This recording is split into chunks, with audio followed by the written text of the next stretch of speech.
Chapter 11:15. Ever since Princess Taiping was able to open a government office and had her own team of officials, she had more work to do.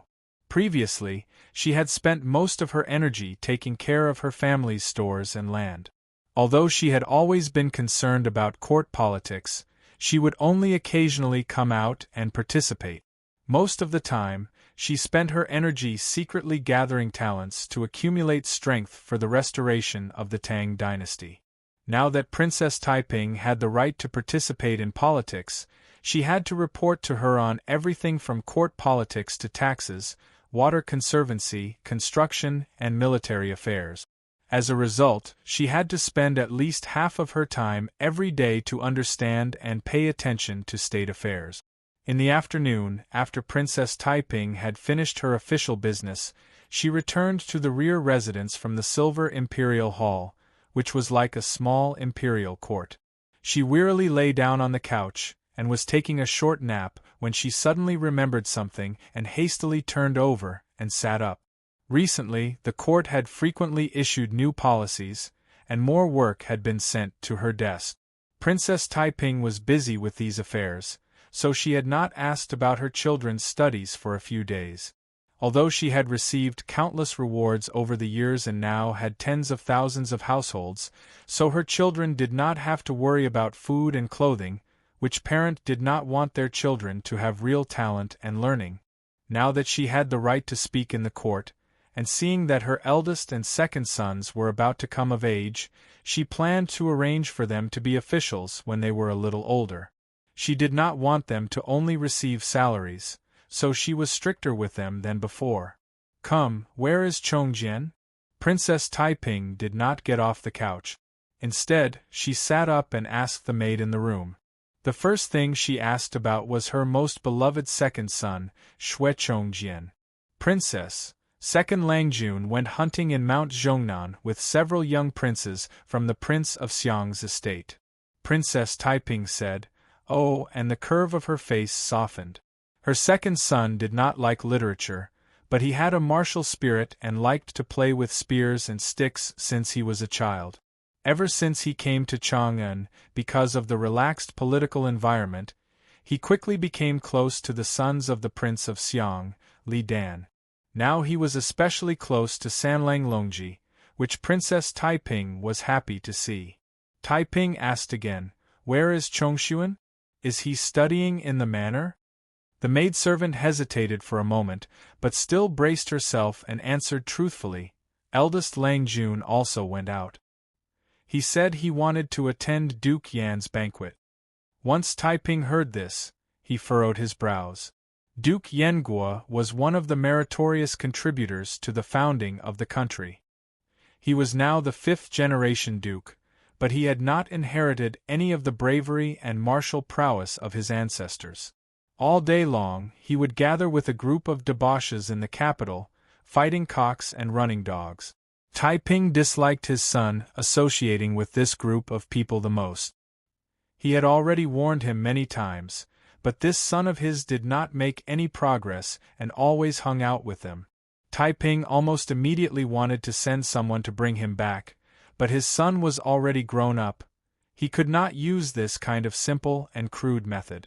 Otherwise, if the news spread out, his son would become a joke in front of the noble juniors. Inevitably he would not be able to raise his head. Taiping sighed helplessly and ordered, "When he comes back, tell him to come see me immediately." The maid bowed in acknowledgement. At this time, Steward Li Yi walked in. Seeing that there was someone serving in front of the bed, Li Yi waved his hand, indicating for the maid to leave. When the room was empty, he reported to Taiping, "Princess, Champion Grand General Yang Fan requests an audience." Taiping, who had just laid down, sat up again. Because his movements were a little fierce, the pair of astonishingly elastic meatballs on his chest immediately gave off an alluring tremble. However, Li Yi was a eunuch, a personal eunuch of the imperial family when Taiping was married. Taiping had never regarded him as a man, so he did not mind revealing his spring scenery. Taiping knew that Yang Fan must have something to discuss when he rushed over at this time, so he hurriedly ordered, Invite him here to see me. Taiping got up from the bed. Originally she was only wearing a pair of underpants. Her smooth, round and fragrant shoulders could be seen clearly. At this time, she casually grabbed a soft robe as thin as a cicada's wing and draped it over her shoulders. She also tied an acacia knot and sat in front of the dressing table, lightly grooming herself. Now that Taiping was gradually getting older, plus she had the influence of national affairs and family affairs, she was not as passionate in bed as she was when she was young. She and Yang Fan often had secret rendezvous, but the place of rendezvous was always at the lower courtyard of her villa. Therefore, as soon as she heard it, she knew that her sweetheart did not come to make love to each other. But since her sweetheart came, she must dress herself up. Li Yi led Yang Fan to the door of Taiping's boudoir, and then he consciously stopped and respectfully said, "Great General, please."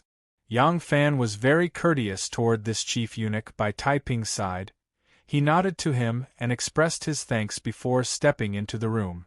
Li Yi beckoned to the two maids and instructed, "Stand guard outside the door, do not summon anyone, nobody is allowed to enter, wait for the princess' command at any time." Only after the two maids stood in front of the door did Li Yi quietly leave. Yang Fan walked into Princess Taiping's bedroom. Going around the screen, he saw Princess Taiping was sitting in front of the dressing table, a light muslin as thin as a cicada's wing covering her body, a light silk sash was tied around her waist, which made her round buttocks under her slender waist arch into an astonishing circle, extremely graceful. The mirror reflected the charming face of a beautiful woman. Seeing Yang Fan coming in, she only glanced at him with her seductive eyes. Her expression was overflowing with charm. She was applying lipstick, she did not get up nor did she speak. Yang Fan walked over and slapped her perky buttocks, and while he was at it hugged her soft and smooth shoulder, and sniffed her neck. He teasingly said, "Smells good." A plump and perky buttocks were the unique sex symbol of women. Every time they met, Taiping's perky and round eighth month would always be the first to receive a slap from Yang Fan as a greeting gift. Princess Taiping had long since become accustomed to it. She put down her lipstick and leaned into Yang Fan's embrace. She delicately raised her head and gazed at him with her beautiful eyes. In a soft voice, she asked, "Why did you think to see me today?" Yang Fan replied, "Today, I accompanied His Majesty to the Liang household."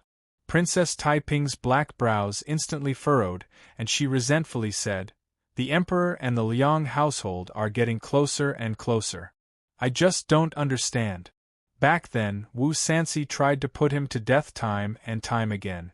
Even if the faction of meritorious officials is proud of their achievements, can it be that their elder brother and younger sister are unreliable? Why did he choose the Wu family, who should have been his enemy? Yang Fan indifferently said, "Because the Wu family no longer has any chance of inheriting the throne, but the Prince of Xiang does. And you are clearly closer to the Prince of Xiang than to the Emperor, so the Emperor is not at ease. If the Emperor wants to deal with the faction of meritorious officials, he can only choose the Wu family as his helper." Princess Taiping suddenly turned around and angrily said, "The Prince of Xiang has no intention of coveting the throne." Yang Fan said, "You believe in the Prince of Xiang, but the Emperor will not take this risk. Besides, a person's heart can change. If we want to ensure that the Prince of Xiang's heart does not change, the best method is to not give him the opportunity or the conditions to change his heart, right? There is nothing wrong with the Emperor's actions." Princess Taiping's full chest heaved up and down. She bit her lower lip, her eyes gradually revealing boundless grief. The imperial household of the Tang dynasty was full of cruelty and hardship. After the Wu and Zhou dynasties, the imperial household had withered, and the Gaozong lineage only had two brothers left. But her imperial brother had just ascended to the throne, yet he was already so wary of his own twin brother and sister. How could one not be grieved? Yang Fan secretly regretted ruining her state of mind as soon as they met, but these matters still had to be brought up, especially Cui Shi's actions. If his visit to Prince Liang had not been at Taiping's behest, then she had to know of this matter as soon as possible so that she could take precautions. Thus, Yang Fan added, when the emperor returned to the palace, someone just happened to be paying a visit to Prince Liang. Because I had people secretly watching the Liang estate, I saw this person. Taiping immediately knew that this was what Yang Fan wanted to tell her. She immediately asked warily, who was it? Yang Fan slowly said, Cui Shi. Taiping froze for a moment, a strange expression appearing on her face. Yang Fan saw that her expression was strange. She did not seem angry, so he asked, What? Did you send him? The corners of Taiping's lips curled up, revealing a hint of mockery. She calmly replied, Ever since the second Zhang gained power, it has been difficult for me to extend my influence. Cui Shi and I have less and less contact. I don't even know whose lackey he is working for. Perhaps he thinks that the position of the merit examination counselor that I helped him is too low. Yang Fan frowned and said, Does this mean that Cui Shi feels that the Wu family has a bright future in the new dynasty, and that is why he has decided to climb to a higher branch? Strange, the ones with the most influence right now are clearly Master Zhang and the others, but those who know that they have already lost the emperor's heart are few and far between. Why is Cui Shi's nose so sensitive? When he suddenly thought of Cui Shi's background, Yang Fan suddenly understood a little. Could it be that the Cui family had their own information channels? Yang Fan did not expect that Cui Shi would first join the meritorious minister party, and that Jing Hui would actually come up with the idea of going undercover. Because of this, he felt some contempt for Cui Shi's character. At the same time, because Cui Shi was an important descendant of the Clear River Cui clan, his every move might not necessarily be the Cui clan's choice. If this was the Cui clan's plan, then it would affect the succession hall to a certain extent, because the Cui clan and the succession hall were still inextricably linked. Yang Fan had come to warn Princess Taiping, but Cui Shi had long since left Taiping's tutelage, and this matter had nothing to do with Taiping. Yang Fan, on the other hand, needed to be careful because of the close relationship between Xianzong and the Cui clan. Cui Shi has joined Wu Sanxi's side. If great-grandfather Cui's proposal is followed, the Cui clan will definitely be implicated if Wu Sanxi loses in the future. I have to order my people to maintain a safe distance from the Cui clan. At this time, he still did not realize that Cui Shi's defection to Wu Sanxi had already intensified King Liang's hatred and fear of the meritorious minister party, prompting Wu Sanxi to prematurely launch a counterattack against the meritorious minister party. Yang Fan also did not realize that Lu Binji, who should have been forever under house arrest under great-grandfather Lu's oath, had quietly come to Chang'an and aimed the arrow of vengeance at him. Although Lu Binji had only just arrived in Chang'an, his plan for vengeance had long since begun. In the imperial court, the Son of Heaven was scheming against the meritorious minister party, the meritorious minister party was scheming against Wu Sanxi, and Wu Sanxi was also scheming against the meritorious minister party. Meanwhile, the Prince of Xiang and Princess Taiping were temporarily watching from the sidelines. In the Jianghu, the clear and hidden sects, who had joined forces to escape the control of the 7 sects and 5 families and had just survived the Divine Dragon's coup d'état, were now facing the all-out attack of Lu Binji, who had sharpened his sword for many years. In the court and the Jianghu, a new round of life and death had begun. Chapter 11:16. There were 2 reports from the north in front of Shinmu. The first one was about old Grandpa Lu. Shinmu wasn't surprised by the old man's death. He had received news before the new year that the old man was gravely ill. It could be considered a happy funeral for someone of his age. What surprised him was that the old man's successor wasn't Lu Binji. The old man remained under house arrest and lost his position as clan lord. Shinmu sighed. Old Grandpa Lu's eldest son passed away early, so Crown Prince Lu doted on his 2 grandsons a lot. After Lu Binmi's death, I thought the clan lord's position was already in Lu Binji's bag. Who would have thought that old Grandpa Lu's successor would be someone else? Lan Jinhai replied.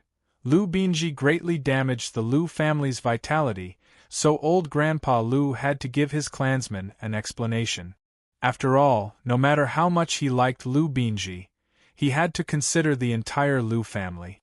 It was reasonable for him to appoint another clan lord. Lan Jinhai asked, "Will young noble Lu go to Fanyang to offer his condolences?" Shin Mu laughed. "Forget it, old Grandpa Lu won't like to see me.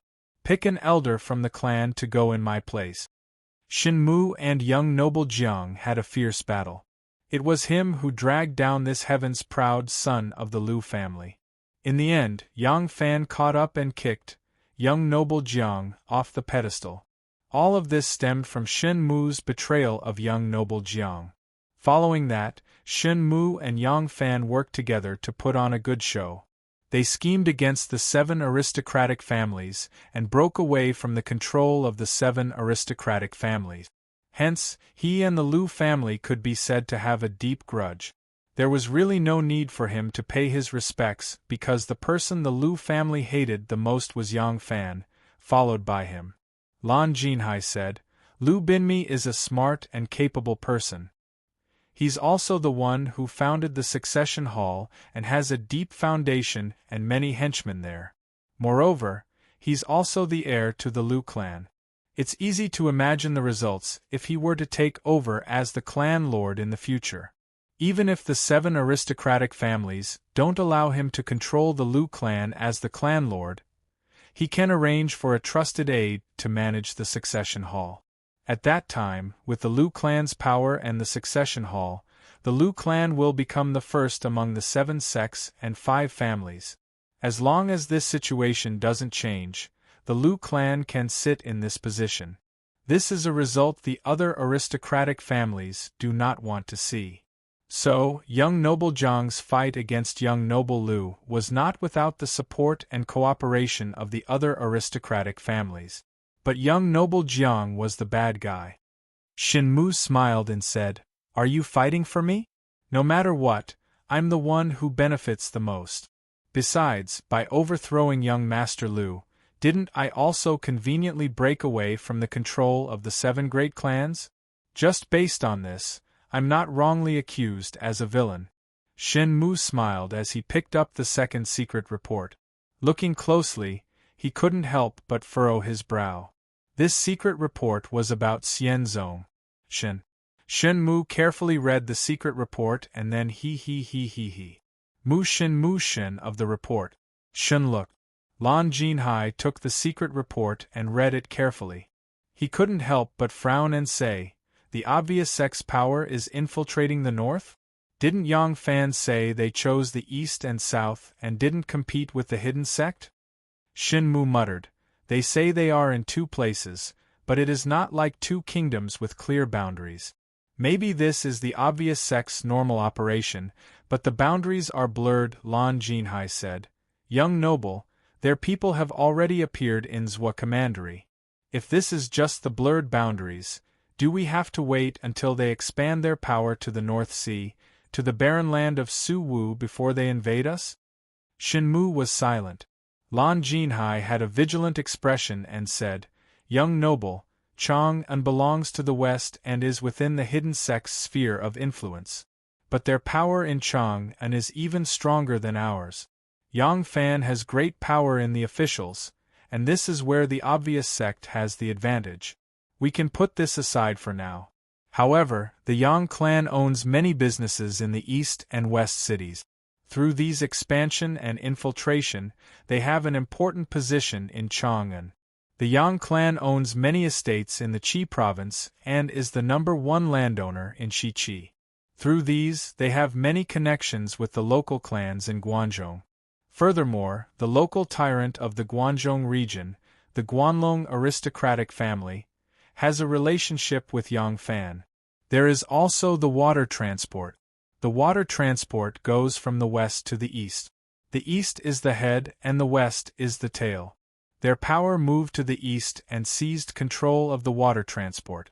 Although the water transport has been handed over to us, their kindness to the Shun Gate is as deep as the ocean. With just one word from them, the Shun Gate will betray us. Therefore, they controlled the end of the water transport. With all these reasons, we have to be cautious. Now, they are interfering with the North River path and occupying the obvious sect's territory. What will they do next? Shenmue frowned and said, Jinhai, you are thinking too much. Although Chang'an is in the west, it is still where the imperial capital is. It is also where the obvious sect's foundation is. Back then, we agreed that the Chang'an region should be managed by both sects together and not under the hidden sect's name alone. As for who manages it better, it will depend on each person's ability. Furthermore, Yang Fan's estates in the Qi province, his shops in Chang'an, his relationship with the Guanlong aristocratic family, and his relationship with the Shun faction were all established by him before the obvious sect and the hidden sect divided their territories. He doesn't have any enmity towards the hidden sect. Lan Jinhai said, Jinhai is your advisor. If I only flatter you and say good things, I will be letting down young master's trust. Jinhai has to say what needs to be said. Let me ask, young master, when you first entered the succession hall, did you have any thoughts of going against young master Jiang? Shenmue was slightly startled, and his expression darkened. Lan Jinhai said, There are many things that a person doesn't have any thoughts in the beginning. However, as his faction develops and needs for benefits, there will naturally be changes. This doesn't just depend on the sect lord alone. It depends on the sect lord and everyone who follows the sect lord. The obvious sect has always been dissatisfied with the hidden sect catching up. Sect lord, you won't deny this, right? Right now, the obvious sect's various actions have already incited the dissatisfaction of the hidden sect's subordinates. If sect lord allows the obvious sect to continue like this and doesn't take precautions or counterattack, this lowly one is afraid that the story of young master Jiang that day will repeat itself on young master. Shenmue's body suddenly shook. Back then, it was young master Jiang who appreciated him and brought him into the succession hall and promoted him. However, as he developed, a group of people gradually gathered around him, had his own confidants, and had his own forces. Everything started to change. At that time, he didn't have any thoughts of rebelling against young master Jiang. However, as young master Jiang suppressed, ostracized, and kept the people around him in check and grievances, he unknowingly walked onto the path of opposing young master Jiang until they were like fire and water. Would this scene really repeat itself? From ancient times until now, in each dynasty, those familiar scenes had repeatedly played out. Was it all because of the same reason? Was it because people in the martial world had no choice? Was it because in the fight for power, one had to be willing to submit, or else there would be no one else? Was it because he had too much wishful thinking on the obvious and hidden sex exchange? He and Yang Fan, were they going to be unable to tolerate two tigers on the same mountain? Shenmue silently thought for a long time before slowly ordering, the obvious sect has crossed the line in the North River path. There is no harm in returning the favor and forcing them out. However, do not use force. First report the news of old grandfather Lu passing away and Lu Binji being placed under permanent house arrest to Yang Fan. I will understand the details and find an opportunity to talk with him. Lan Jinhai was on guard because of the obvious sect's strong rise and the invasion of the hidden sect. While he was admonishing Shenmue, Zhang Jianji and the others gradually heard the news that the emperor frequently entered the Liang household and couldn't wait to admonish Li Xian. At the beginning, when Wu Sanxi frequently entered the inner palace, Zhang Jianji and the others did not know that Li Xian had already visited Wu Sanxi. They had thought that Wu Sanxi saw that Li Tang was gaining power and was deliberately currying favor. Therefore, he had tacitly agreed to Huan Yanfan's plan to slander Wu Sanxi and Empress Wei. This was actually not very honorable. While slandering Wu Sanxi, it also tarnished the Empress' reputation. It was unavoidable that it would damage the emperor's reputation. This was not something that a loyal official would do. However, they were extremely dissatisfied with Empress Wei's actions of meddling in politics and expanding the power of the emperor's relative. They wanted to pull Empress Wei down as well. When there was righteousness, they could accomplish great things and not bother with small details. However, hearing that the emperor frequently visited the Liang household, Zhang Jianji started to feel that Huan Yanfan's plan might not succeed. The Liang household frequently entered the imperial palace. If you spread the rumor that he was having an affair with Empress Wei, how would you explain the emperor visiting the Liang household? Could it be that the emperor and Liang Wangfei were having an affair? Also, the purpose of spreading the rumor was not to discredit Wu Sanxi, but to infuriate the emperor and cause the emperor to distance himself from the Wu family. In the end, they could weaken or even eradicate the Wu family, thus establishing new achievements. At that time, the imperial court would belong to the faction of the meritorious officials and sweep away the power of the imperial family. However, since it was the emperor who repeatedly expressed goodwill to the Wu family, and Wu Sanxi entered the palace under the emperor's orders, would this rumor have the desired effect? Would the emperor believe this kind of nonsense? Also, the emperor knew very well who it was that wanted to get rid of the Wu family as soon as possible. Once the suspicions shifted to them, would it backfire? What was especially worrisome was the emperor's goal in being so close to the Wu family. Could it be the emperor wanted to get rid of the hounds when the hares were dead and move against the meritorious officials who had helped him ascend the throne? Even now, Zhang Jianji's group did not feel that after they helped Li Xian ascend to the throne, they vigorously cultivated their trusted aides, causing their chickens and dogs to ascend to the heavens. Then, relying on their achievements and arrogance, they single-handedly controlled the court and forced Li Xian to be a wise ruler. They felt wronged because they did not have any disobedient intentions. They cultivated their trusted aides because they believed that the people they promoted were loyal to the court and had genuine talent. They promoted these people in order to be more loyal to the court. If they did not use the people they were close to, did they have to promote some dissidents to drag them down? As for having the Son of Heaven be a virtuous ruler, wasn't this the highest realm that the officials had strived for since ancient times? This was the most ideal political situation. All of this was for the good of the emperor, for the good of the people. As for whether the emperor himself was willing or not, when the general trend was irresistible, the emperor had to agree even if he was unwilling. But now it was clear that the emperor was not willing to accept this general trend. He was not willing to follow the plan of Zhang Jianji and his group to be the Holy Son of Heaven. In order to break away from their shackles, he began to seek the support of other factions. Zhang Jianji and the others became nervous. After the court meeting, the core members of the meritorious officials did not leave the palace. They used all kinds of excuses to rush to the political affairs party. After Wu Sanxi and his group left the palace, they were going to pay a visit to the emperor under the leadership of the 5 prime ministers. They were going to violate their dignity and directly admonish the Wu family. Chapter 11:17. Li Xian returned to the inner palace after the court meeting.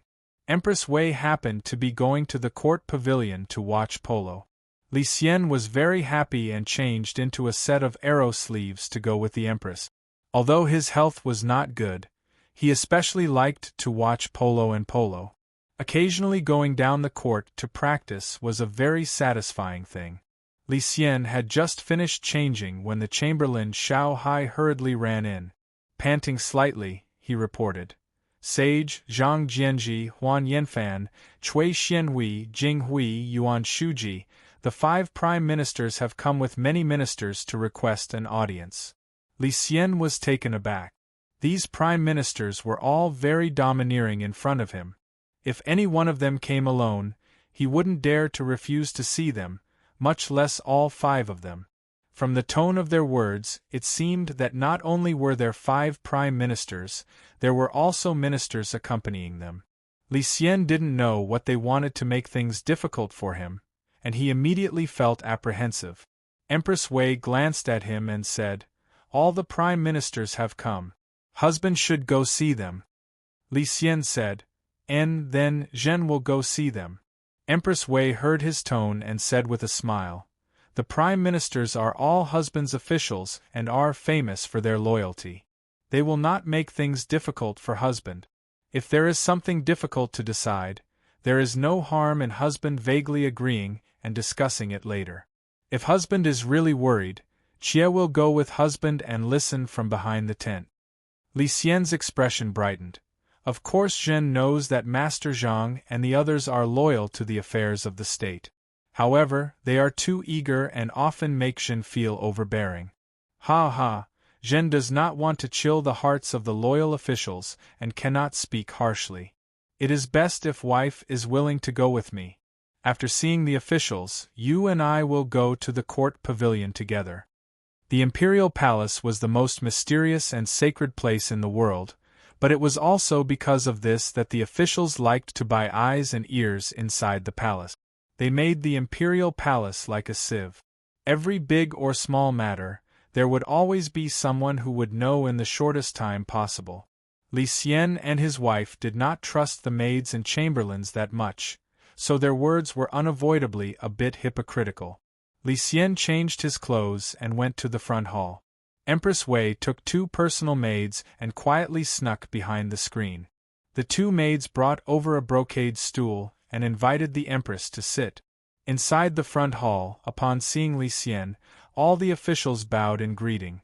Li Xian politely said, "Everyone, please rise. Men, prepare a seat for my husband." The eunuchs brought out the brocade stools and gave the 5 prime ministers seats, while the other officials stood below. Li Xian sat down behind the imperial desk. With a smile, he asked, "My beloved subjects, the court meeting has just ended. Why have you all come to see Zhen?" Zhang Jianji cupped his hands and said, "Your Majesty, the reason why we are here today is because of the Wu clan." Li Xian was startled, his expression changing slightly as he said, "The Wu clan?" Now, with the support of the officials, the imperial court's laws are strict, and the world is peaceful. What matter does the Wu clan have to trouble all of you to come see me? Zhang Jianji said, "Does your Majesty feel that the world is already at peace? But this old subject feels that the world is not stable, and it could collapse at any time." Li Xian's expression changed slightly. "Why does my beloved subject say such a thing?" Zhang Jianji said, "Your Majesty, at the beginning of the Empress Dowager's revolution, members of the imperial family were executed to the last. Today, we are relying on the spirit of the heavens and the loyal subjects to use their lives to protect your Majesty and restore Li Tang. Now, the Empress Dowager is still here, and the old officials of Zhou are still in the imperial court. The Wu clan still proclaims themselves as the king and prime minister. Does your Majesty not feel that there is a great hidden danger in this?" Every time they spoke, they would mention the divine dragon Ku Die. They would never forget to state that the emperor was supported and protected by them. Li Xian felt sick when he heard this. Thus, his eyelids drooped and he said listlessly, "Master Zhang's words are incorrect." Zhang Jianji rarely heard Li Xian say that he was wrong to his face, especially at this moment, in front of so many officials who had performed meritorious deeds. Zhang Jianji's old eyes immediately widened, and he said without anger, "Dare this old subject ask your Majesty, where did this old subject go wrong?" Li Xian's eyelids were still drooping and his tone was weak. However, his words were very sharp. When the divine dragon Ku Di killed the 2 Zhangs, the Wu clan controlled half of the imperial army. Think about it, if the Wu clan did not support us, would we be able to restore Li Tang without bloodshed? Moreover, King Liang oversaw the Golden Guards, detained Wu Yi, and forced the Featherwood Guards to not dare to act rashly. These are all great contributions that cannot be erased. Not rewarding meritorious deeds and not punishing crimes is a great taboo for a ruler. This is what Master Zhang advised us to do, and we have always remembered it. Thinking about the Wu clan's contributions to the country, how can we not express our gratitude? 5 of my beloved subjects were conferred the title of Duke and promoted to the position of Prime Minister because of their contributions to the Divine Dragon coup. Should we not reward King Liang, and instead punish him by demoting his rank? King Liang has long held the title of king, and we have nothing more to reward him with, so we can only make him the position of Prime Minister. Although King Liang is the Prime Minister, we have already entrusted the affairs of the country to our beloved subjects, so why must we be unwilling to accommodate him? The supervising imperial censor Cui Jiao cupped his hands and said, "The great Emperor Zetian of the previous Wu Zhou dynasty is still alive, and the old Zhou ministers are all in the imperial court. Your Majesty has just reinstated Li Tang, so even if you are rewarding meritorious deeds, you should still keep your distance from the Wu clan, and suppress their power to prevent any mishaps. Yet, you have been secretly courting the Wu clan, and have greatly increased their arrogance.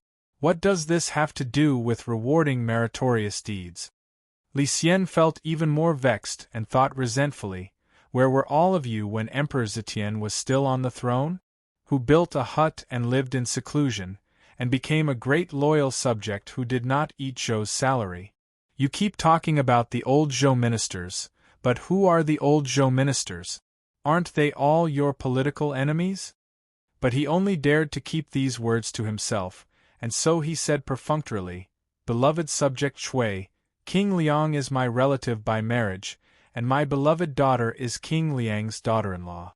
I have been secretly courting the Liang household, and this is just a visit between relatives. Beloved subject Cui, why do you have to be so alarmist?" Huan Yanfan stepped out and said, "The Son of Heaven has no private affairs. The Son of Heaven's family affairs are also national affairs, so how can I not pay attention to them? Your Majesty has returned, but the Wu family has abused their position and continued to act as before. Won't the world be disappointed?" Li Xian's heart was burning with anger. "You keep talking about the world, but is this world your world or my world?"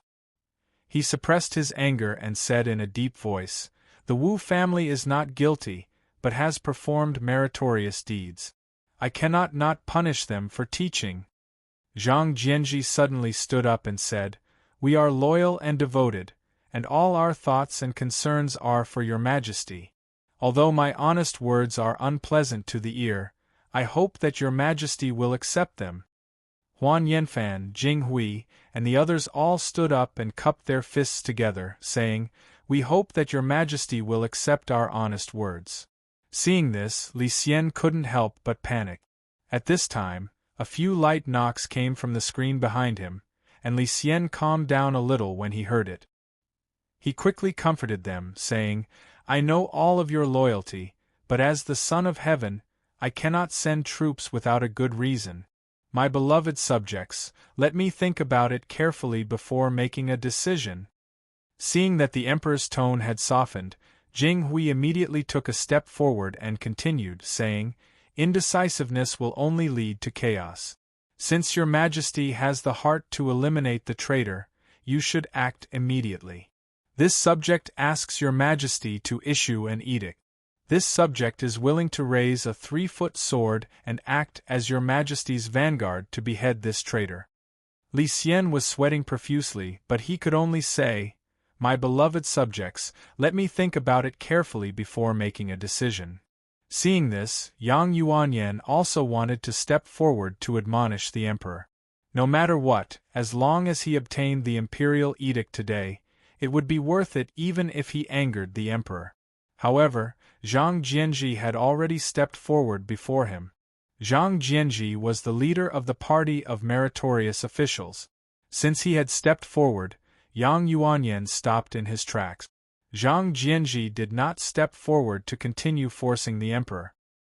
He knew that the main reason the Emperor had drifted further and further away from the party of meritorious officials was that, after they had taken control of the court, they had not shown the respect a subject should have for the Emperor. Strictly speaking, Their admonition was already an attempt to force the emperor to abdicate. Let alone powerful emperors like Taizong and Zetian, any self-respecting emperor would feel this to be a form of humiliation. If they were overbearing and thoroughly infuriated the Son of Heaven, then even if they could force the Son of Heaven to kill the Wu clan this time, there was no guarantee that the Son of Heaven would not borrow the Prince of Xiang and Taiping's influence in the future. At that time, would they be able to force the Son of Heaven to kill the entire imperial clan? Thus, Zhang Jianji wanted to first confirm the emperor's promise.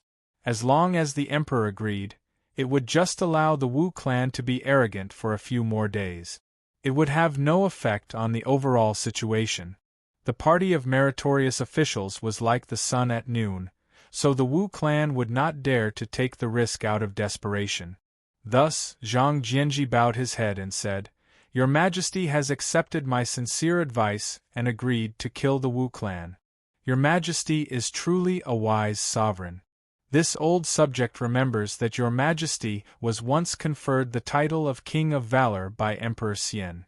I hope that Your Majesty will live up to your heroic reputation and personally kill the Wu clan.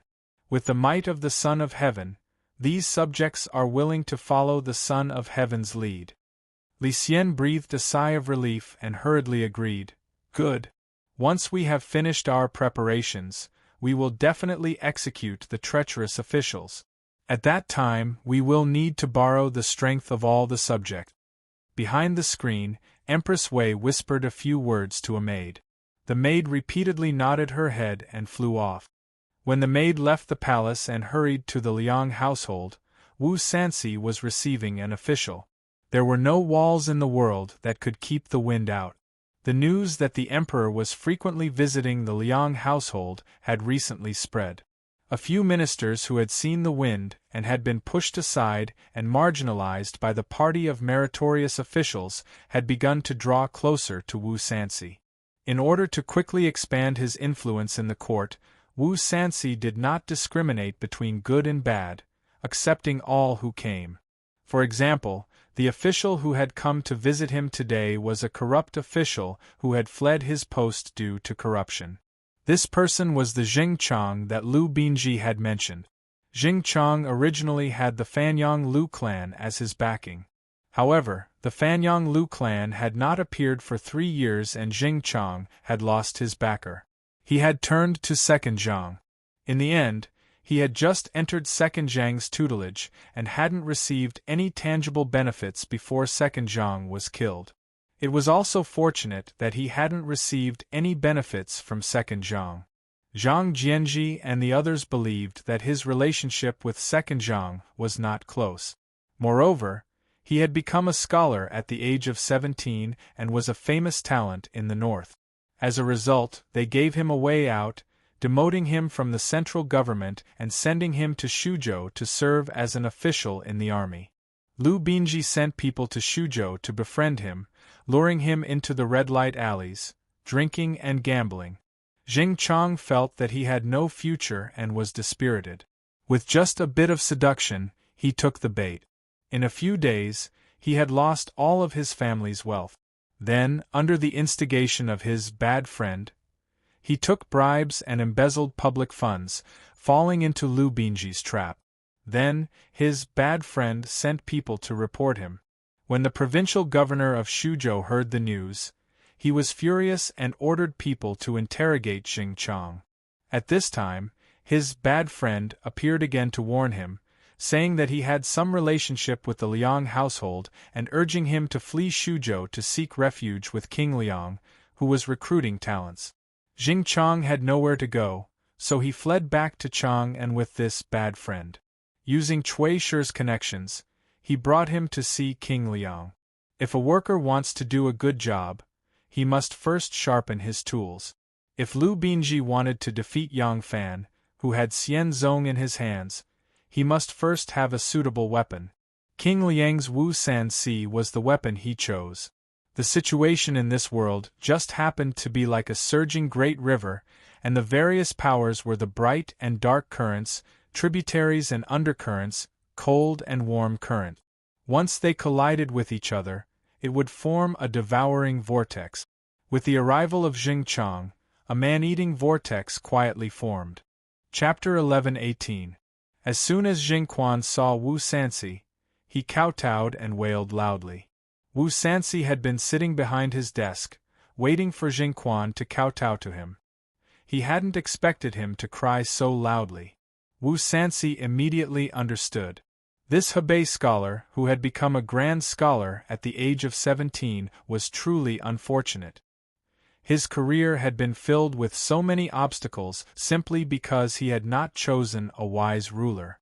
Now that this king was willing to accept him, he must be crying tears of joy, right?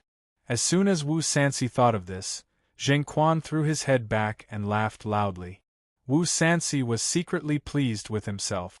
He smiled and said, "Minister Jing, why did you cry and laugh as soon as you saw this king?" Jing Quan's behavior was a common failing of a poor scholar. He either pretended to say shocking things or acted unbridled, all for the sake of attracting his lord's attention. He was rather disappointed to see that King Liang was not surprised. Jing Quan wiped away his tears and said, "This subject cried so bitterly as soon as I saw your majesty. Even though your majesty has taken me in and protected me, your majesty, this towering tree is about to fall soon. Once your majesty meets with misfortune, I do not know where to go. That is why I cried so loudly." Wu Sanxi was displeased. He said disdainfully, "Minister Jing, don't you think your words are a little too frightening?" Jing Quan sternly said, "This subject is not speaking nonsense. May I ask your majesty, with your majesty's current authority, how does your majesty compare to Empress Zetian of the past?" Wu Sanxi said, "One is on earth, one is in heaven. There is naturally no comparison." Jing Quan said, "That is correct. However, Zhang Jianji, Huan Yanfan, Jing Hui, and the others did not have the authority they have today, yet they still relied on their courage to brazenly cripple Empress Zetian. Now they wield the power of ministers and generals, and with a single call, their authority is enough to overturn the entire court. Even though your majesty is favored by the Son of Heaven, can you compare to the former empress? All the meritorious ministers are sharpening their blades for the sake of your majesty. Your majesty's life is as precarious as the morning dew, yet you still think that you are as safe as Mount Tai. Shouldn't your majesty be crying?" Although Wu Sanxi was secretly wary of the meritorious minister clique, he was not frightened by Jing Chang's words. He asked with a calm face, "Then why are you laughing?" Jing Lin puffed out his chest and proudly said, "Because this humble subject has come to His Majesty's side. As long as His Majesty is willing to accept this humble subject's opinion, this humble subject will be able to ensure that His Majesty does not have to worry about anything. If His Majesty is as steady as Mount Tai, this humble subject will have a long-term reliance. How can I not be happy?" Wu Sanxi laughed heartily. In order to deal with the meritorious official faction, it wasn't that he hadn't discussed it with the 5 hounds, but they hadn't come up with a suitable plan. In the end, they could only adopt the method of first solidifying the emperor's pet, then slowly plotting the meritorious official faction. Although this scholar from Hebei was deliberately mystifying things, he was able to think his own way and seemed to be willing to share his master's burden. With a chuckle, Wu Sanxi said, "What brilliant plan does Jing Siha have? Please tell us."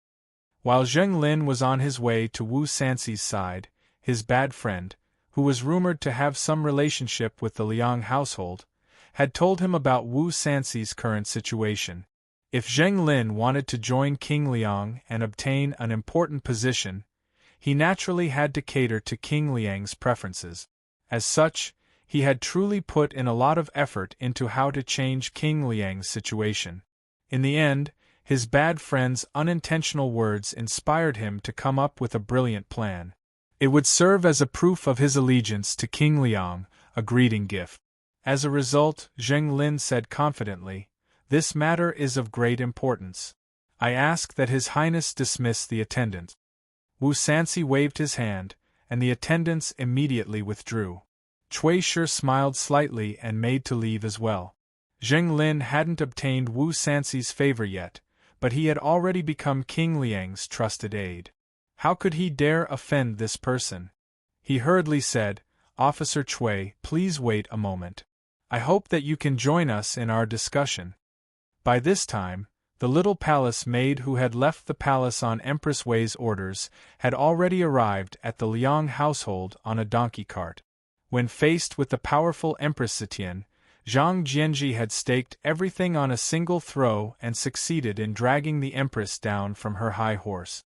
However, after grasping great power, perhaps because he had more misgivings, or perhaps because his mentality had changed, he began to become indecisive. As for how to deal with the Wu clan, Yang Yuanyan, Jing Hui, and the others wanted to cut the Gordian knot and borrow the momentum of the Divine Dragon coup to launch another revolution.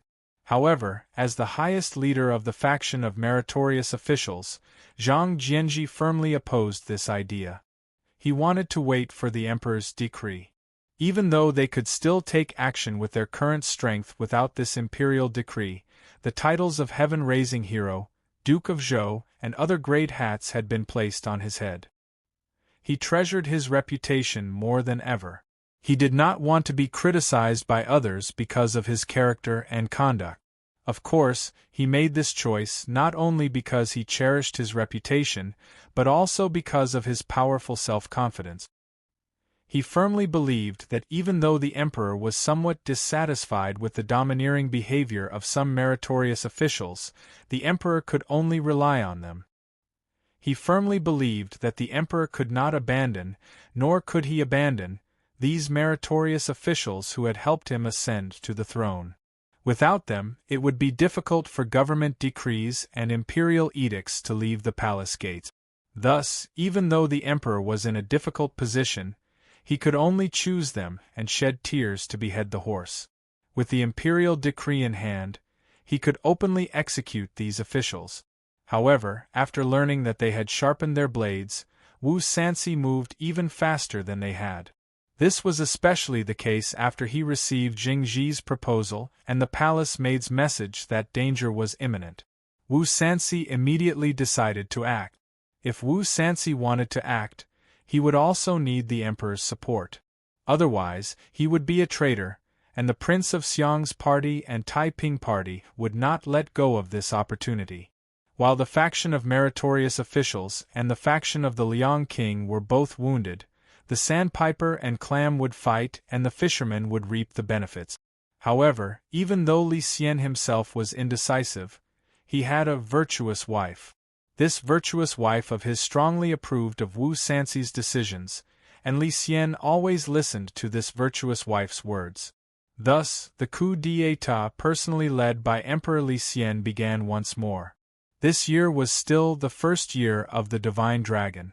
At dusk, Yang Fan, who was on duty today, finished patrolling the various rooms of the palace. When he heard the sound of drums coming from the side gate, he ordered the doors to be closed and locked. The palace gates rumbled shut, locking the rays of sunset outside. The entire imperial palace immediately fell silent, and a somber and lonely atmosphere pervaded the air. Yang Fan was staying at the Black Tortoise Gate. Just as he was about to return, the chief chamberlain, Xiao Hai, hurried over with 2 young eunuchs.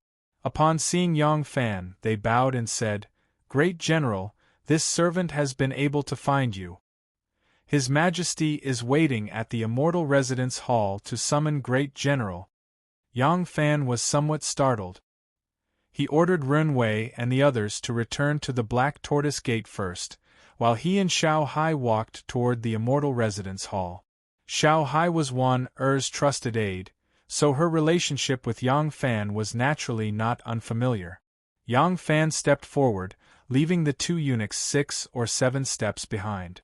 In a low voice, he asked, "What does the emperor want to summon me for?" Xiao Hai quickly glanced behind her and continued to walk forward. In a low voice, she replied, "After the emperor ascended to the throne, many new people were transferred into the inner palace. There are some things that even this servant did not know about. As for the reason for this summon, this servant really does not know. However, Shangguan Zhaorong has also been informed that she cannot leave the palace tonight. Hearing this, Yang Fan's heart unconsciously tightened, and he secretly raised his guard. The two of them arrived at the immortal residence hall. Xiao Hai took a step forward and entered the palace gate. In a loud voice, she reported, "Sage Yang Fan has arrived." A moment later, the shrill voice of a young chamberlain came from the distant palace. "Summon Yang Fan for an audience." Yang Fan took off his sword and handed it to the palace guard general.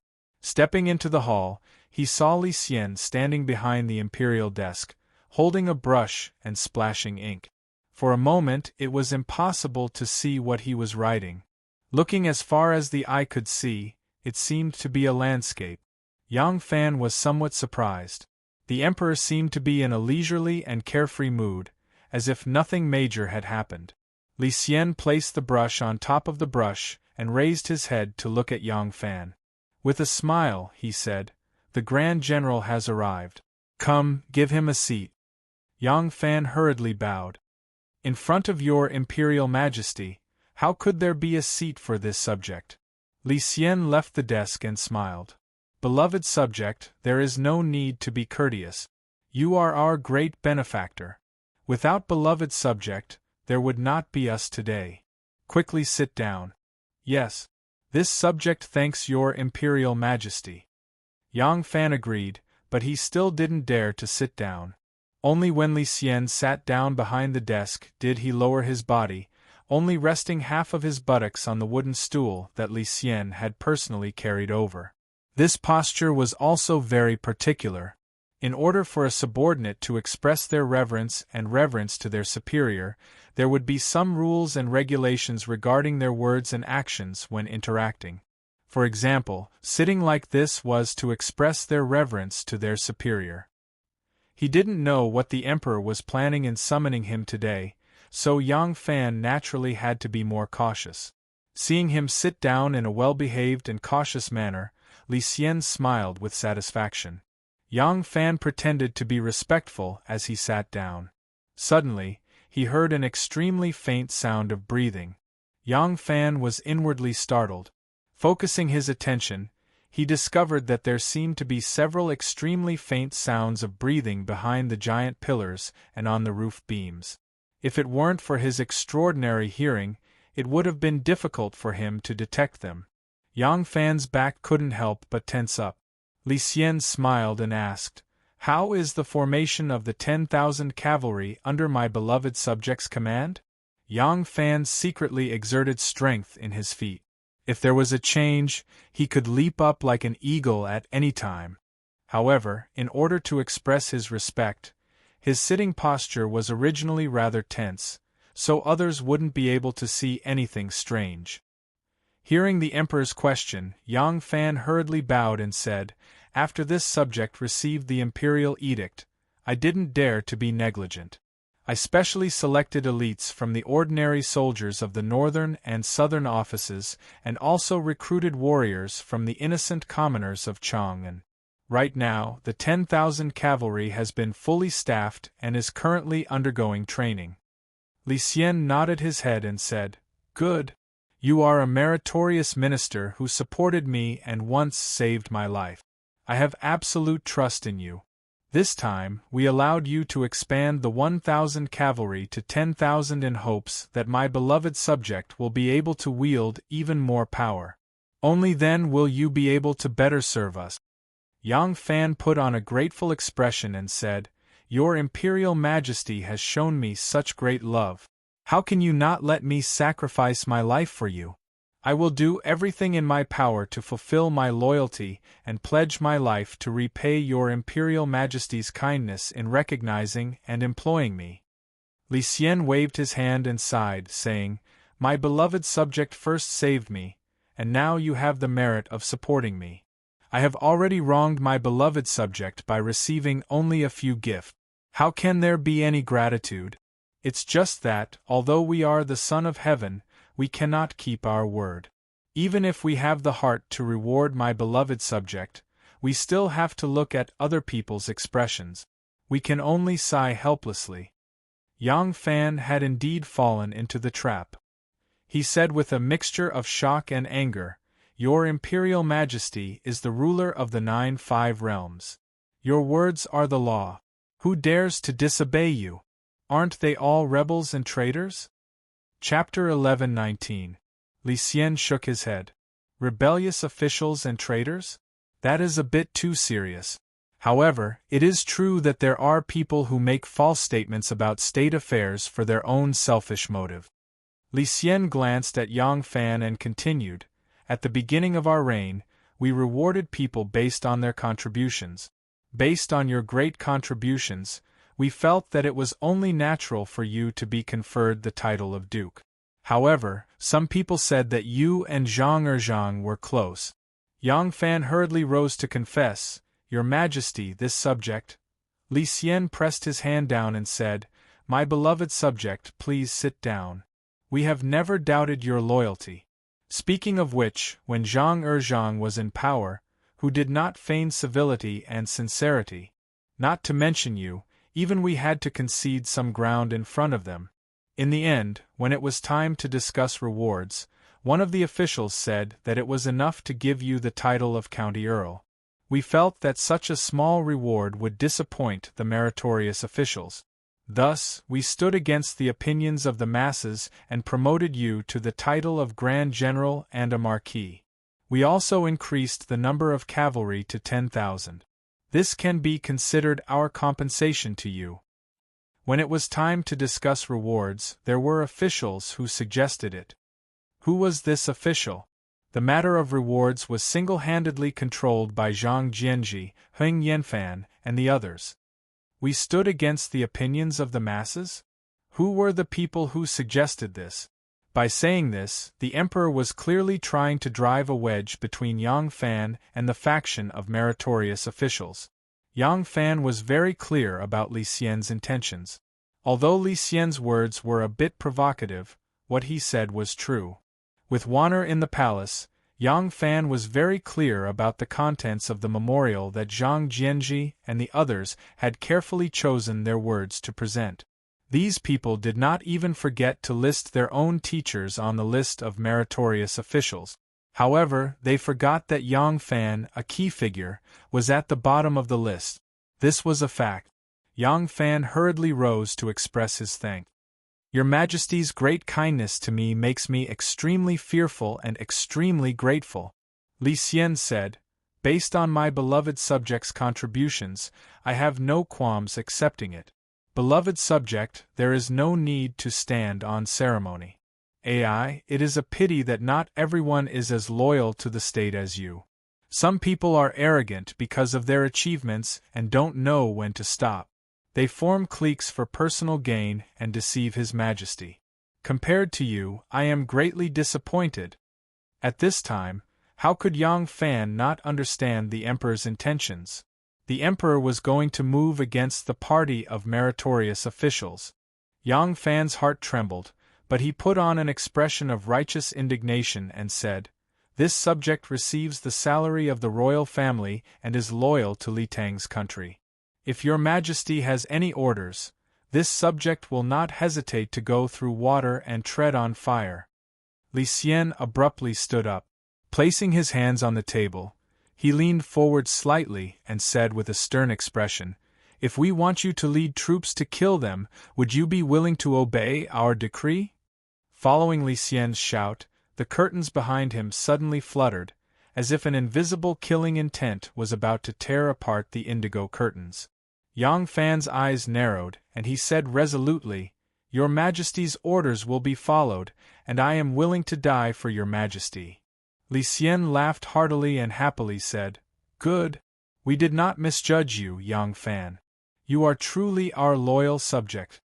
At this time, the curtains behind Li Xian gently fluttered again. It seemed that Li Xian's killing intent had been restrained, and the curtains floated back down, returning to their original state.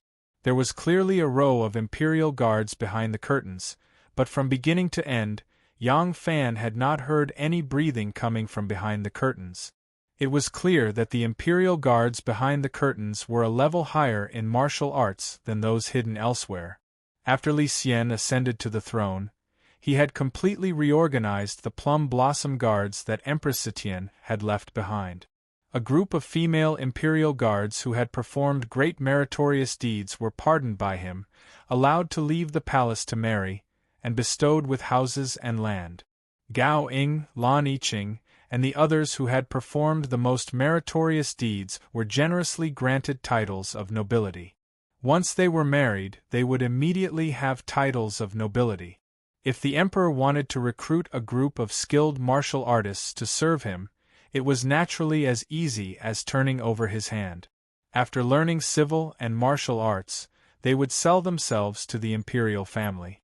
How many unworldly masters in the world would be willing to give away the supreme skills that they had painstakingly cultivated since childhood to rot away with the grass and trees? These were just the sayings of novelists. Right now, the internal guards were all under Li Xian's control. If Yang Fan had not displayed such anger toward the officials who had obstructed the emperor's distribution of rewards based on merit, if he had not repeatedly expressed his loyalty to Li Xian, or if he had not shown any appreciation or sympathy toward the faction of meritorious officials, the palace hall of the immortal abode would probably be filled with the shadows of swords and sabers. After all, Yang Fan controlled tens of thousands of elite soldiers, and his main duty was to guard the palace. If the emperor wanted to make any moves, Yang Fan's position and attitude would be extremely important. If the emperor had already personally expressed his favor and made all sorts of hints to him, and he was still ambiguous and unclear about his position, then that was enough reason for him to be executed. Yang Fan took the initiative to ask for battle. "Your Majesty, please issue an edict." Li Xian shook his head and cheerfully said, "We said this just now because we wanted to understand the thoughts of our beloved officials. Although they have somewhat forgotten themselves after gaining power and have been disrespectful to us, they have, after all, performed meritorious deeds for us and the country. How can we wantonly slaughter them?" Yang Fan secretly let out a breath and hurriedly said, "Your Majesty is wise." Li Xian said, "We plan to confer the titles of Zhang Jianji, Cui Xianhui, Huan Yanfan, Jing Hui, and Yuan Shuji, 5 prime ministers, as kings." Yang Fan was instantly stunned. He had seen the ambush in the immortal abode, both in the open and in the shadows, and had already prepared for the worst. He had not expected to hear from Li Xian that they would not be executed or stripped of their titles, but instead be promoted. The 5 meritorious officials would all be conferred the title of king. Yang Fan knew that there must be a corresponding condition for the 5 prime ministers to be conferred the title of king. That was, they had to hand over their authority and could no longer order the emperor around. However, since ancient times, when the country was overthrown, how many of those meritorious officials who had accompanied the emperor in conquering the country would be conferred the title of king? The country belonged to the Li family, and the Li family did not want to use these meritorious officials who had forgotten themselves. Instead, they used the method of conferring the title of king to allow them to rest in glory.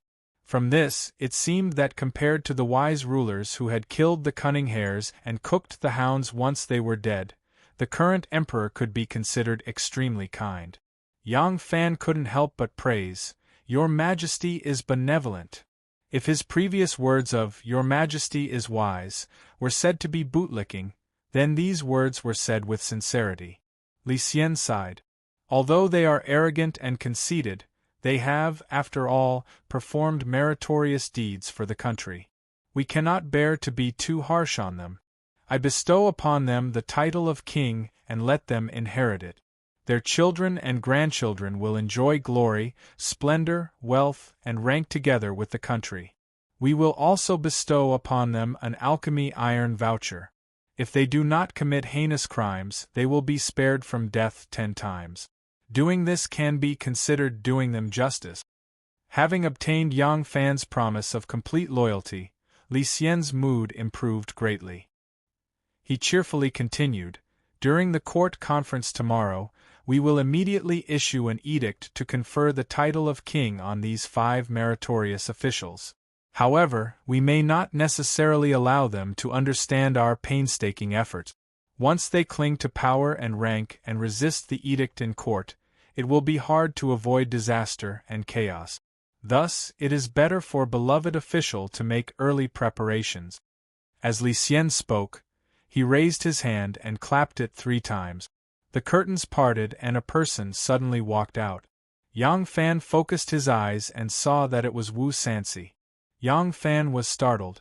It seemed that the emperor had long since made preparations.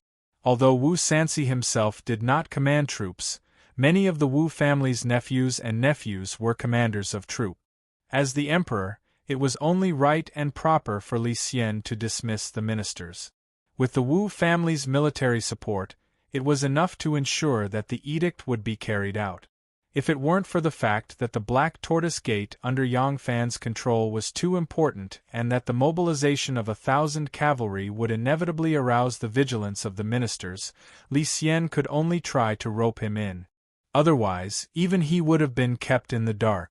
How many troops had Wu Sansi brought into the palace? And how did they get in? Yang Fan's thoughts spun. Suddenly, he thought of the Golden Guard's horned hand and he seemed to understand something. Li Xian said, King Liang, General Yang, the 5 meritorious officials currently hold the power of ministers and generals. We have no choice but to be somewhat wary of them. The court is now filled with their eyes and ears, so we cannot afford to be careless.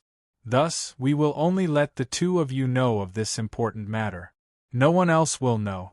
We will entrust our life and future to the 2 of you. As Li Xian spoke, he solemnly clasped his hands and bowed to Wu Sansi and Yang Fan. The next morning, the emperor held a court assembly in the main hall of Taiji Palace, the Taiji Palace. The 100 officials had arrived at the palace early in the morning. They entered through the gate of heaven, passed through the Taiji Gate, and went straight to the Taiji Palace to see the emperor. The Golden Melon warriors in the hall and the emperor's personal bodyguards were usually chosen to be tall, handsome, and equally tall, short, fat, and thin guards. But today, all of them had been changed, even though their appearance was not that good. Although they didn't look very good, they were all expert inner guards. Seal the gate of Yong'an. As soon as the 100 officials entered the Taiji Palace, the general of the left 1,000 Ox Guard, Chao Xing, gave the order. A group of officers and soldiers rushed out from their hiding place and went straight for the gate of Yong'an. At the same time, several more groups of soldiers rushed out from the side streets and sealed off the gate of Chang'e and the gate of heaven. These were the 3 important gates to enter the Taiji Palace from the outside. At the same time, the great general of the inner guard, Wu Yuji, led the soldiers of the left and right guards to control the gate of Tongshuan and the gate of enlightenment, which led to the Eastern Palace and Yeding Palace respectively. Ever since Li Xian had ascended the throne, Wu Yi, who was loyal to Wu Zetian, had been stripped of his position as great general, only retaining his title of prince. Wu Zhongguo, a member of Wu Sansi's party, commanded the right Featherwood Guard. At this time, Wu Zhongguo also controlled the gate of Anli and the gate of Jiaqing. With the addition of the gate of Black Tortoise controlled by Yang Fan, the entire Taiji Palace was completely surrounded. Great General Li Duozuo was now the highest commander of the Featherwood Guard, but his relationship with the meritorious officials was too close. Moreover, after the coup d'état, he had been conferred the title of prince and had benefited greatly. Li Xian had no confidence in winning him over, so he had sealed off all information about him.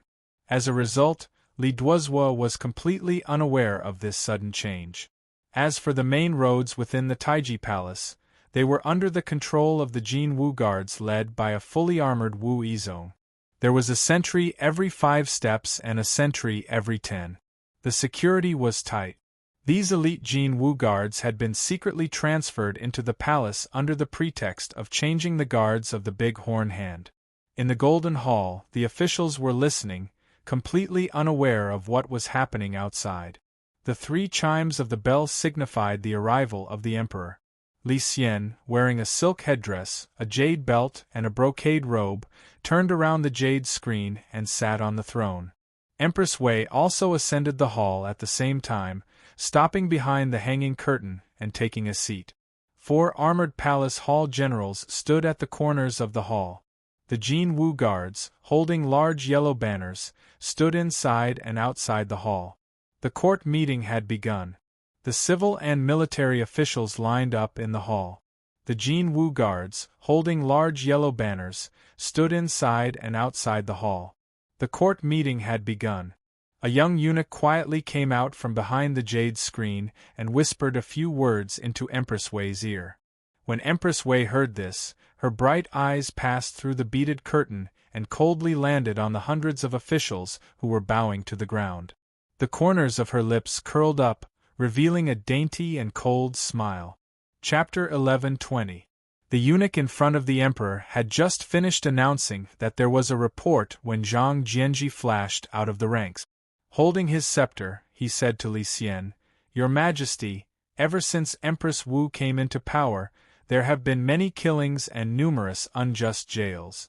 After the Dragon God Revolution, Your Majesty has repeatedly issued amnesty, but there are still those who have been left out and have not received Your Majesty's grace. This old subject has led the 3 departments of justice to investigate and discovered that there are still the following people who need Your Majesty's amnesty. First, those who have been wronged by cruel officials such as Zhou, Lai, Suo, and Qiu should be cleared of guilt. Second, those whose sons and daughters are not married should be granted freedom. Third, the descendants of officials and eunuchs who have been wronged in the past and have been cleared of guilt should be restored to their former glory, inheriting the privileges and titles of nobility that should have been passed down from their ancestors.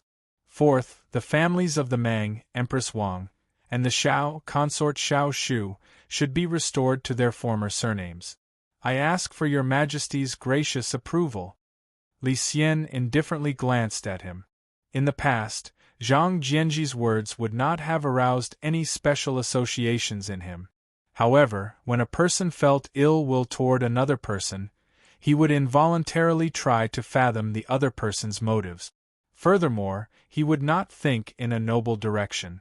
After Zhang Jianji finished speaking, Li Xian thought, "It has been more than 100 days since the Dragon God Revolution.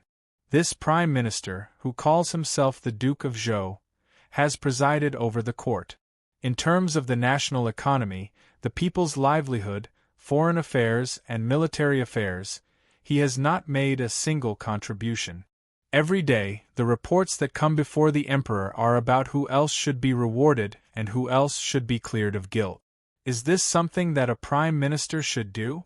In reality, the efficiency of the country at that time had always been slow. The Dragon God Revolution had also occurred in the first month. Only 100 days had passed, and spring had just arrived. Other than ordering the Ministry of Revenue to pay attention to the spring plowing, there really weren't any major policies or policies that needed to be formulated. Moreover, Li Xian had not smoothly succeeded to the throne. Rather, he had used the method of a coup to forcefully ascend to the throne. Using this method to overthrow the old rulers, he should have done a good job in terms of rewards and punishments, purging the old party, establishing a new party, and stabilizing the regime. There was nothing wrong with Zhang Jianji paying close attention to this matter. However, Li Xian already had a prejudice against Zhang Jianji, so he did not think this way. He believed that the people that Zhou Xing, Lai Junqian, and the other ruthless officials had framed were all important officials of the court. Behind Empress Wang and consort Xiao Shu, there were the shadows of noble clans. Zhang Jianji's purpose in rehabilitating them was to show his kindness and rope them in for his own use, further expanding his control over the court and achieving his goal of covering the sky with one hand. Li Xian inwardly sneered, "Today, we will take back your authority and tell you to go home and be a rich man who has nothing better to do. Even if you show kindness to them, you can forget about having them work for you."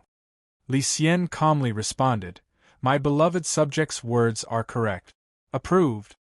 Li Xian's approval of the memorial caused Zhang Jianji to pause. If it was anything else, he would have expected the emperor to agree.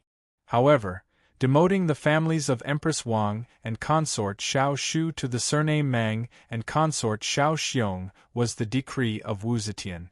Recently, the emperor's attitude had clearly changed. He had the intention of playing down the influence of the divine dragon coup and was unwilling to overthrow the Wu and Zhou dynasty for the sake of overthrowing. As a result, he had carefully prepared a set of arguments, waiting for the emperor to refuse and then say them to persuade the emperor. However, he did not expect that Li Xian would be in a hurry to use his trump card of killing by flattery, and would not be in the mood to tangle with him on this issue, causing him to be at a loss as to what to do. Zhang Jianji paused and could only swallow the carefully prepared set of arguments. Gloomily, he replied, "Your Majesty is benevolent." Then he returned to his desk. Li Xian saw that another official was about to leave his desk to make a memorial and was somewhat impatient. Without waiting for that person to speak, Li Xian coughed and said in a clear voice, "Everyone, the loyal officials who have been wronged and harmed since civilization began, as well as their families and heirs, should have long been rehabilitated. Since we ascended the throne, we have already pardoned the world 3 times. Why is it that there are still people who have been left out?" Li Xian looked around at the officials. Seeing that everyone was looking at each other in shock, he smiled slightly and said, "Because the 2 Zhangs harbored unfathomable intentions and took advantage of our mother's serious illness to seize control of the court. We had no choice but to kill the 2 Zhangs. Mother's illness was serious and she was no longer able to manage the affairs of the state. In a hurry, she abdicated to us." Li Xian had already carefully prepared these words, so his words were sonorous and forceful. When he said the word "we," he deliberately paused. The amplification effect of the sound in the Golden Hall was excellent. The word "we" reverberated in everyone's ears several times. Li Xian had sat in the court and proclaimed himself emperor twice, but he had never been as high-spirited as he was today. Seeing that the officials were silent, he became increasingly confident. In a loud voice, he continued, "The country cannot be without a ruler for a single day. In order to share my mother's burdens, we hastily inherited the throne and were anxious to pacify the chaos caused by the 2 Zhangs' rebellion. As a result, the various policies of the state were not carried out carefully enough." Wu Sanxi immediately raised his jade tablet and loudly said, "Your Majesty's words are correct." Li Xian raised his voice again and said, "As for the officials who killed the 2 Zhangs, we bestowed rewards in haste. There were also many areas that were not meticulous enough. These past few days, we have repeatedly thought about it and have decided to re-award some of the officials who have made great contributions." Hearing these words, everyone was even more shocked. From the tone of the emperor's words, it seemed that the rewards were not enough. The major officials who had helped the emperor ascend to the throne were now all in the ranks of duke and prime minister. If they were given more titles, wouldn't there be no more titles? Zhang Jianji and the others faintly had a bad feeling. They did not know what the emperor was planning. Even in their dreams, they could not imagine that the emperor would use the method of promoting but secretly demoting, not hesitating to throw out 5 titles to them, officials with different surnames, in exchange for centralizing imperial power.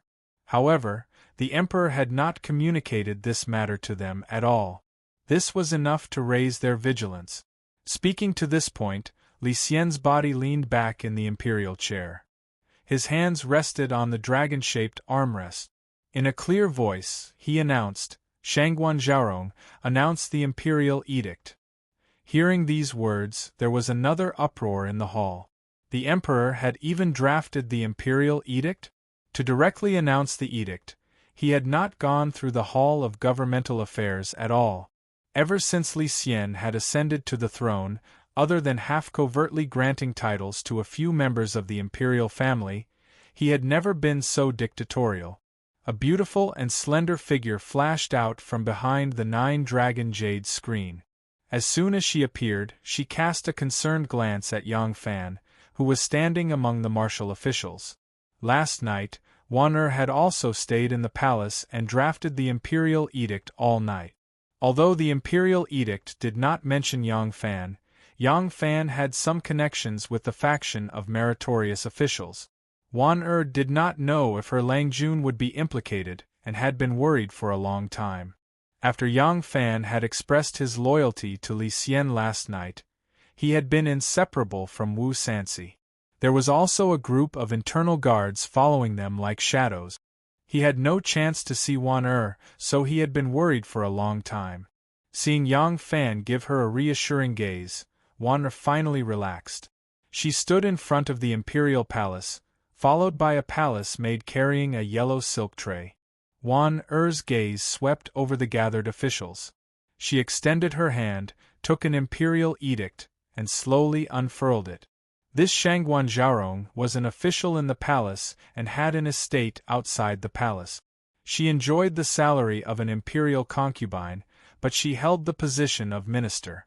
Just like the empress, she could be considered the only one in history. All the civil and military officials of the court knew of this Zhaorong's true identity, so they naturally had no doubts about the edict she announced.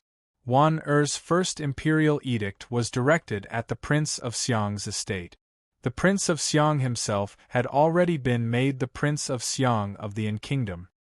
He was given 10,000 households, and his guards of honor were like the Son of Heaven. There was truly no way for him to be promoted, so Li Xian had given this reward to the Prince of Xiang's 5 sons.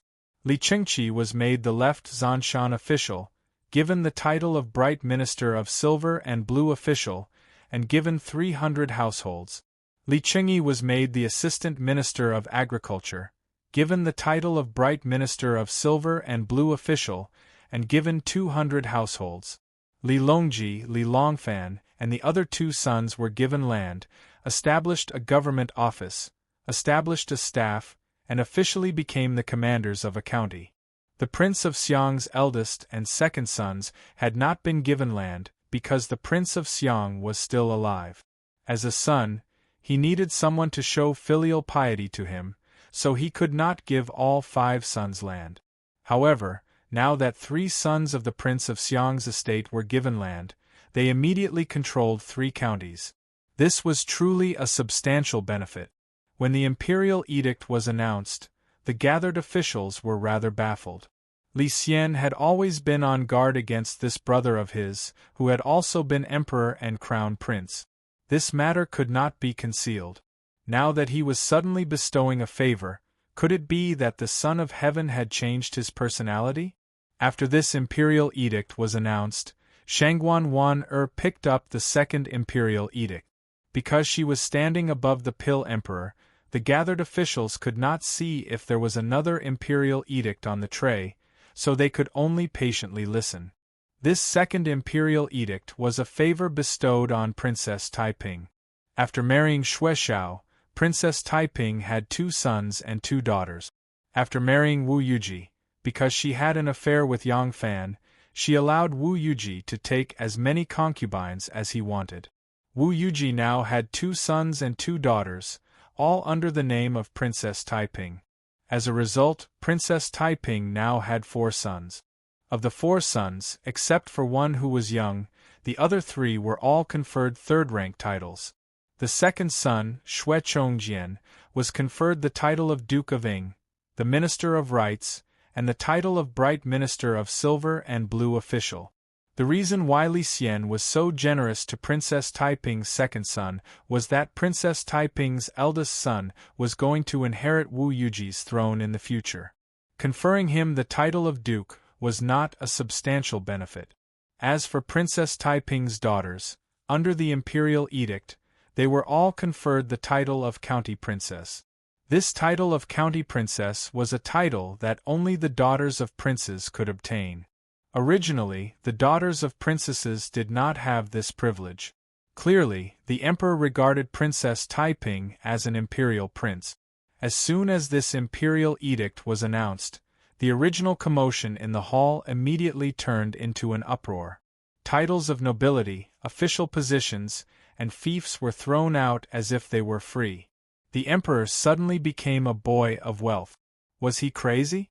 Li Xianan sat on the throne with a slight smile, unmoving like a mountain. As soon as the officials saw this, they knew that there was more and immediately quieted down. They saw Shangguan Wan'er slowly pick up the third imperial edict from the yellow silk tray. Looking at the pair of soft hands gently unfolding the imperial edict, Yang Fan could not help but sigh inwardly and slowly lowered his eyes. Last night, he had been accompanied by highly skilled internal guard. Even if he wanted to, he could not play any trick. Moreover, the emperor had conferred the title of prince to the party of meritorious officials and forced them to retire. His methods could not be considered cruel. Moreover, he was not a member of the party of meritorious officials. Asking him to give up his family's life and mobilize thousands of cavalry to stake it all on one throw when the emperor was already prepared, he could not do it. Moreover, his original intention was to support Li Tang. Now that Li Tang's emperor was dissatisfied with the tyranny of meritorious officials and wanted to seize back the power of the emperor, he could not convince himself to fight for the interests of the party of meritorious officials. But seeing the dagger revealed at the end of the map, Yang Fan could not help but feel a trace of pity in his heart. Chapter 11:21. How can the ceremony of establishing a marquis be done only through personal relations? The glory of the thatched earth must be done through meritorious achievements. Assistant Minister Jing Hui, Duke of Qi, Assistant Minister Huan Yanfan, Founding Duke of Qiao County, Zhang Jianji, Founding Duke of Hanyang County, Cui Yuanhui, Founding Duke of Yinqing Guanglu, Founding Duke of Boling County, Yuan Shuji, Founding Duke of Yinqing Guanglu, Founding Duke of Nanyang County. Early loyalty exhausted, a heart full of longing. In the body as a metaphor for the femur, in all things as a boat. Get rid of evil and waste the rebellious, more secure the foundation of the country. Manage the fate of the people and revered, Marquis Shen Jian's favor. Jinghui can be conferred the title of Pingyang Junwang, Yanfan can be conferred the title of Fuyang Junwang, Qiao Ji can be conferred the title of Hanyang Junwang and Teijin. The title of meritorious service and food are the same as before. Xian Hui can be conferred the title of Bo Ling County Prince, Shu Ji can be conferred the title of Nanyang County Prince. Since he still ordered them to attend the court on a regular basis, there was no need to refuse. The master execute. It was only 200 words, but it was like a clap of thunder. After the imperial edict was announced, the Golden Hall was silent. Everyone was stunned by the emperor's edict. Li Xian looked at the officials in the Golden Hall. They were completely different from their usual condescending and noisy self. A cold smile of satisfaction flitted across his eyes. The vexation he had suffered in front of these meritorious officials for the past few months seemed to have been completely vented at this moment. He cleared his throat and continued Wan Er's words. I bestow upon the 5 princes gold saddles and horses, red letters and iron coupons. As long as it is not a heinous crime, you can be spared from the death penalty 10 times. My beloved ministers live in peace and prosperity. Every month on the 1st and 15th day of each month, you may have an audience with the emperor. You may leave. Zhang Jianji's group felt as if they had been struck by lightning. They stared in shock at the emperor high above, not daring to believe what they had just heard. The emperor unceremoniously threw them out of the palace, but they were still standing there in a daze. Behind the curtain, Empress Wei saw the situation and coughed lightly. She pouted her lips at the little Tai Jian waiting by her side. The little Tai Jian understood and immediately stepped forward, announcing in a loud voice, "Gold Melon Warriors, inviting 5th King to come down." A few Golden Melon Warriors immediately walked in front of Zhang Jianji and the others and held the golden melons in their hands horizontally. Huan Yanfan's eyes seemed to be spitting fire, and he suddenly rushed forward, wanting to reason with the emperor. The Golden Melon Warrior's face turned sinister, and he immediately pressed the golden melon against his chest. Huan Yanfan's sleeves tightened. Turning his head to look, he saw that Zhang Pingji's complexion was ashen. His gaze was slightly downcast, the flames of anger faintly burning in his eyes. However, Zhang Pingji's teeth were tightly clenched and his cheeks were taut. Forcefully suppressing his anger, he shook his head at Huan Yanfan. Then, he took the lead in cupping his hands towards Li Xian, who was seated on the throne, and retreated step by step out of the hall. Jing Hui, Yuan Shuji, and Cui Xuanhui's faces were ashen. This sudden attack left them at a loss. They clasped their hands in fear and followed Zhang Jianji out of the hall. Seeing this situation, Huan Yanfan could only angrily stamp his feet. Without bowing to the emperor to thank him for his kindness, he only swung his large sleeves and boldly strode out of the Golden Hall. As soon as Zhang Jianji left the Golden Hall, he couldn't help but narrow his eyes against the dazzling golden sunlight. Only now did he realize that the security in front of the hall had suddenly become much tighter. From the front of Taiji Hall all the way to the perfectly straight Imperial Road, there was a guard every 5 steps and a sentry every 10 steps. The orderly line of guards seemed to stretch all the way to the end of the sky. Zhang Jianji raised his head and wanted to let out a long sigh, but his vision suddenly darkened. He felt the world spin and he almost fell to the ground. Jing Hui and Cui Xianhui hurriedly went forward to support him. Since the frightening night of the Divine Dragon coup, it has only been 4 months, a total of more than 100 days. This period of time was the most glorious period of his life. But thinking about it now, it seemed like an absurd dream. Zhang Jianji suddenly laughed involuntarily. Seeing this, Yuan Shuji was secretly worried. He was afraid that this 81-year-old man would suffer such a heavy blow and suddenly go crazy. Then the party of meritorious officials would be like a group of dragons without a leader. Yuan Shuji uneasily asked, "Master Zhang, why are you laughing?" Zhang Jianji sadly said, "This old man is laughing at myself. I've lived for more than 80 years in vain. I actually don't know when to advance or retreat. This old man has only been the Prime Minister for a total of 7 months. Since the Divine Dragon coup, it has only been 4 months. What foundation and confidence do I have to compete with the Emperor? This old man's power was originally a castle in the air. This old man thought that he was the stone that laid the foundation for the Emperor. I only have the merit to help the Emperor, but I don't know how to use it to maintain the Emperor's trust. Instead, I can't wait to push the Emperor to the Wu family's side. How can this old man not be defeated? It's not an injustice to be defeated. It's not an injustice to be defeated." Cui Xianhui, Jing Hui, and Yuan Shuji were sad and silent. Only Huan Yanfan gnashed his teeth and said, "I'm not resigned. This matter will not end like this." Zhang Jianji looked at him deeply and said, "Zhe, you and I were conferred the title of king. The Emperor's favor is already considered profound. His Majesty did not go all out against us. Admit our defeat." Huan Yanfan's face was ashen. He angrily roared, "Based on what? If it wasn't for us, could he sit on the throne? I'm not resigned. We haven't lost yet. We still have many generals in the Featherwood Guard. We still have prestige in the Imperial Court. We still have a reputation of unparalleled loyalty in the world. Zhang Jianji's face, full of age spots, suddenly twitched. He struggled to break free from Cui Xianhui and Jing Hui's support and shouted sternly, "Then what do you want to do?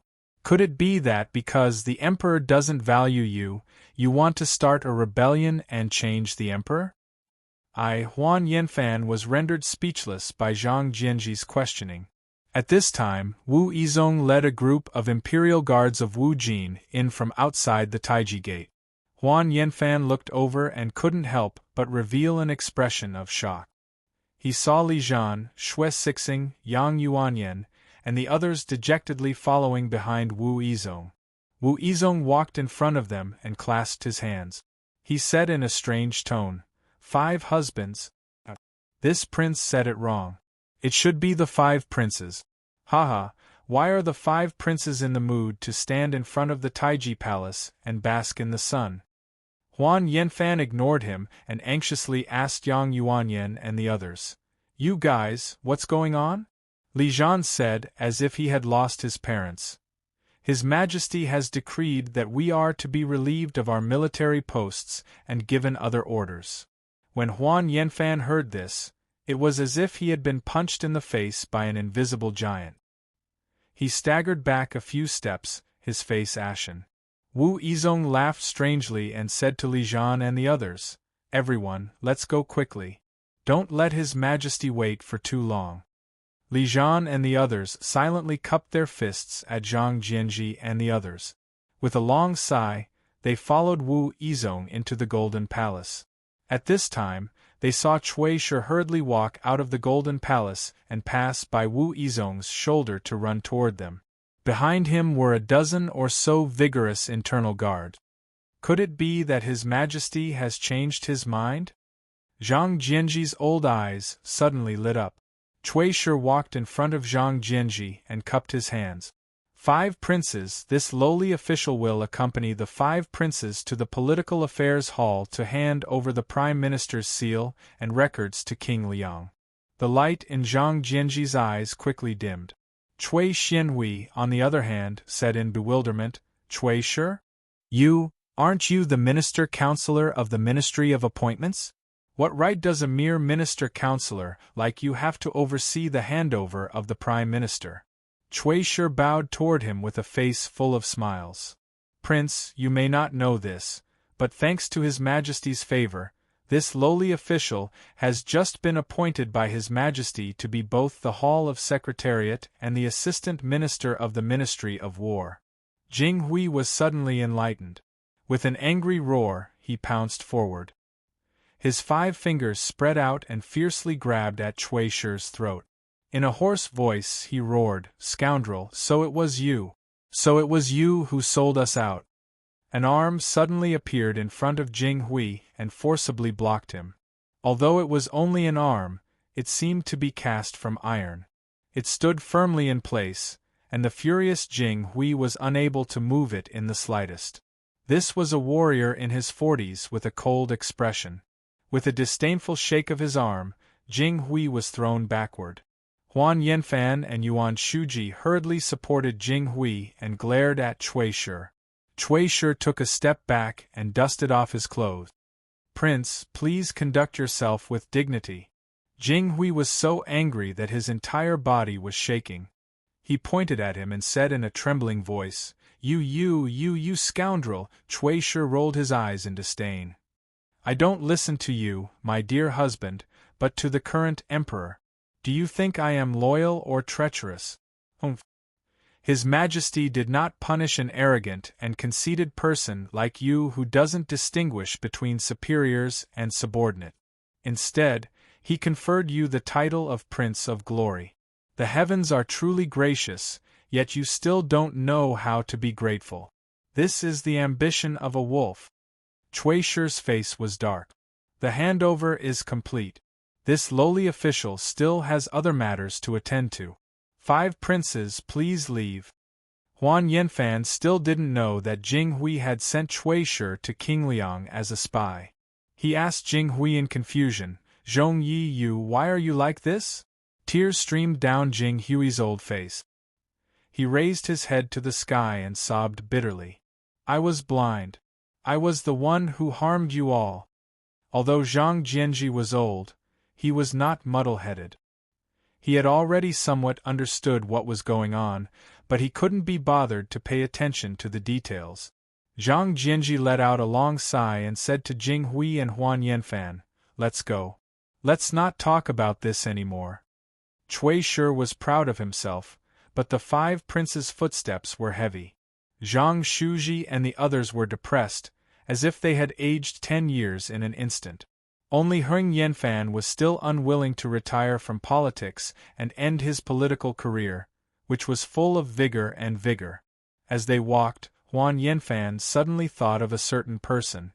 Before and after the Divine Dragon Revolution, the party of meritorious subjects had placed a few trusted aides in the army, mainly in the Featherwood Guard. These people had all been relieved of their posts, but there was one person he had not seen before, Wang Tongjiao. Wang Tongjiao was Emperor Li Xian's son-in-law. Perhaps it was for this reason that he had escaped the purge of the army. However, it was also because he was the emperor's son-in-law that he had the dual identities of being a member of both the party of meritorious subjects and the party of the emperor. Whose side would he stand on now? Huan Yanfan couldn't be sure, but he didn't want to let go of this opportunity. After the Dragon God's coup d'état, he understood that changing the world did not necessarily require the use of the entire nation's military and cause a huge commotion.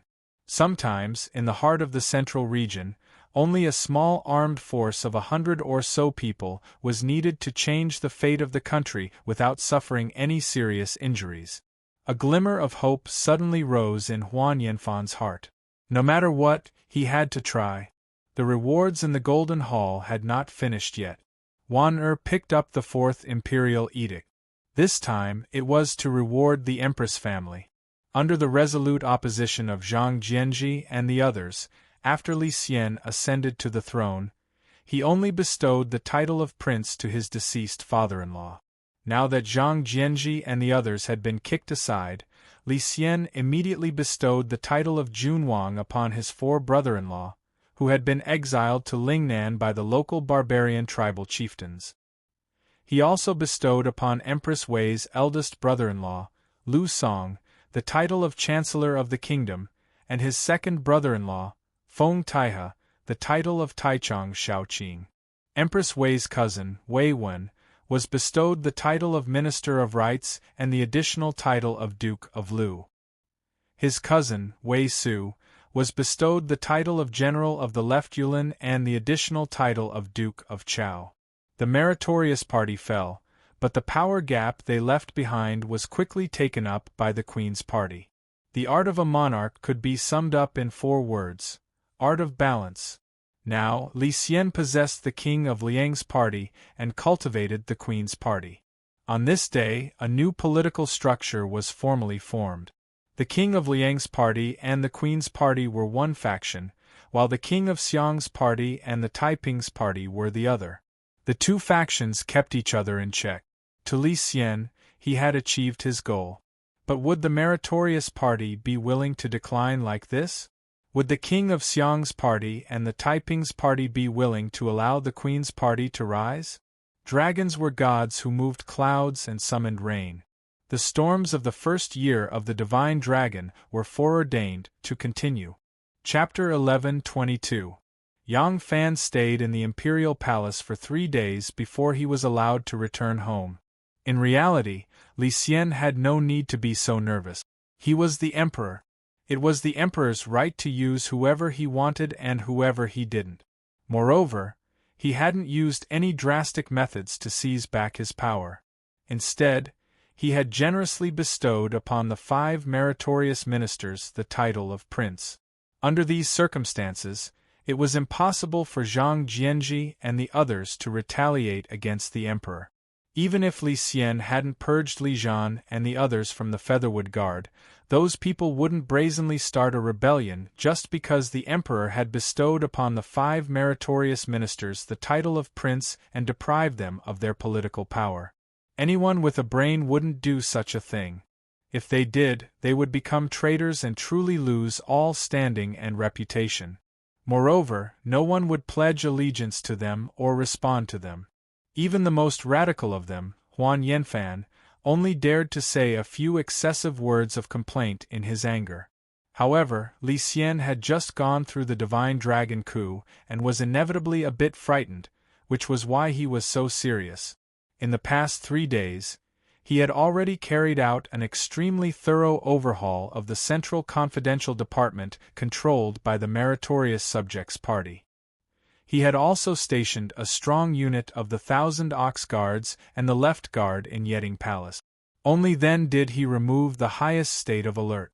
An hour after Yang Fan had returned home, Shen Mu came to visit.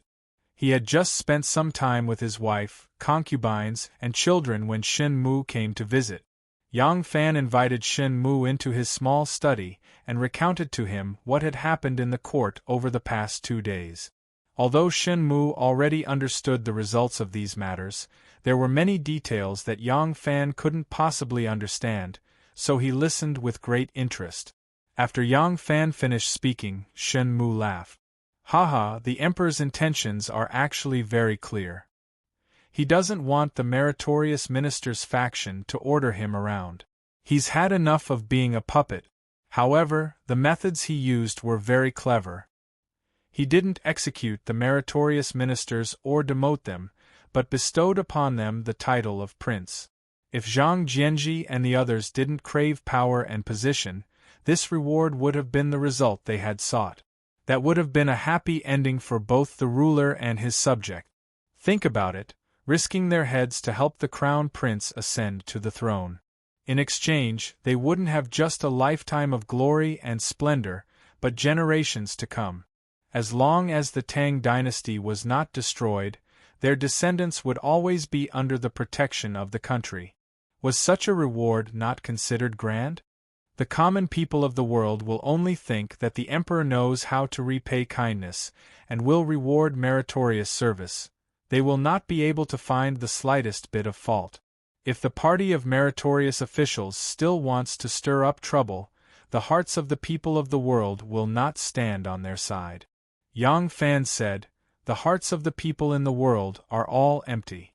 In the final analysis, the ones who are effective are those people in the imperial court."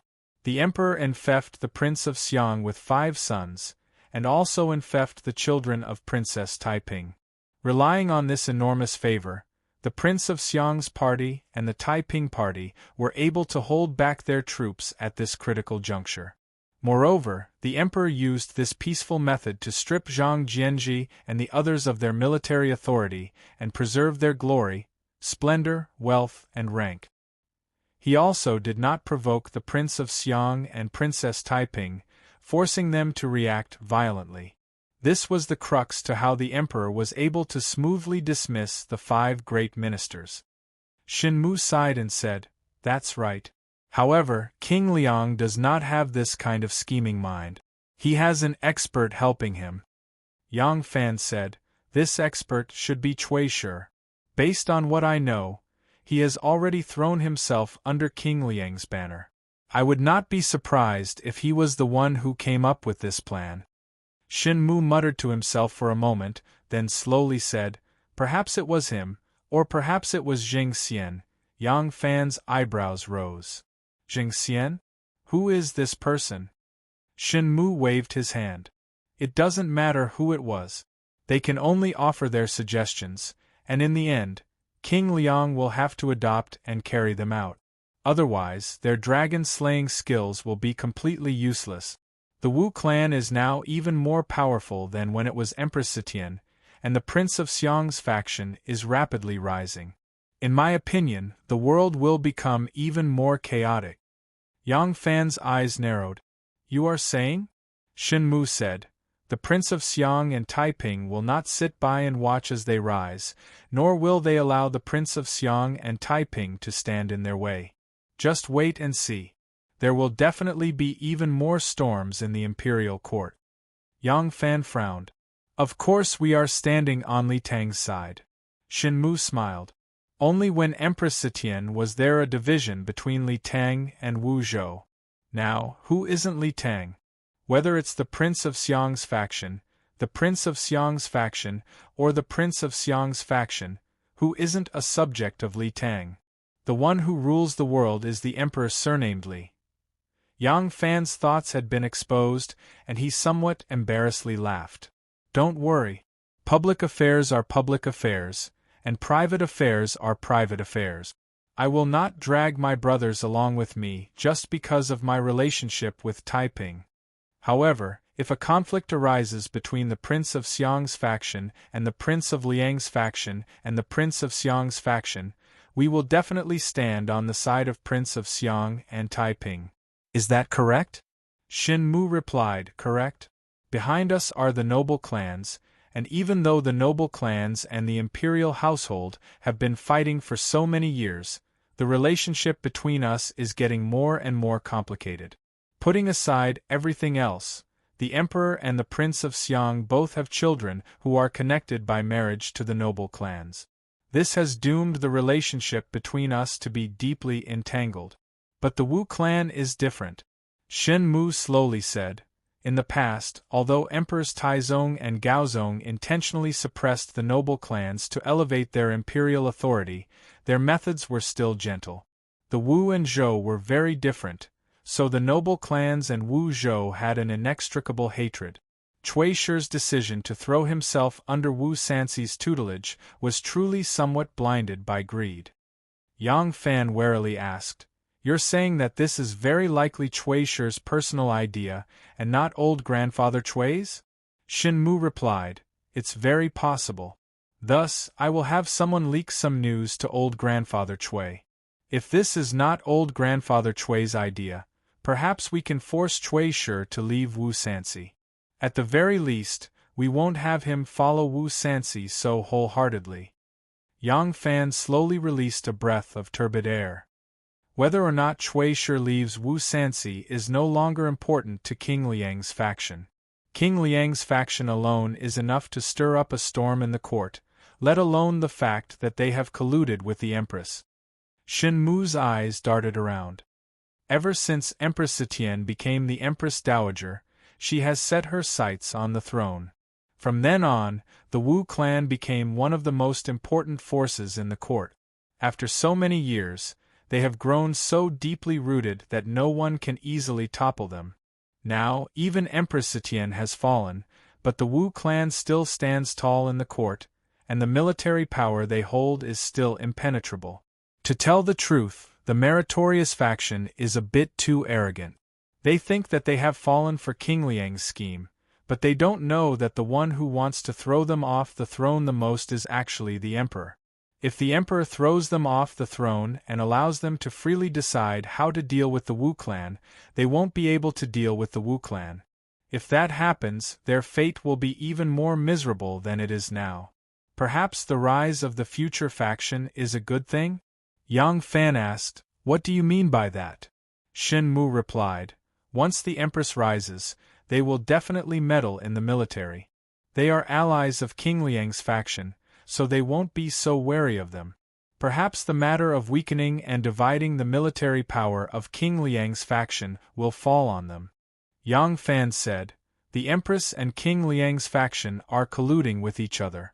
With the Prince of Xiang and Taiping as common enemies, there will be no serious conflict between them.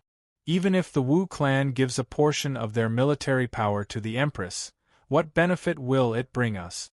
Shen Mu gave a profound smile. Once a conflict of interest is involved, it's very difficult to guarantee an everlasting friendship. The Empress and King Liang's faction may not always be as close as one family.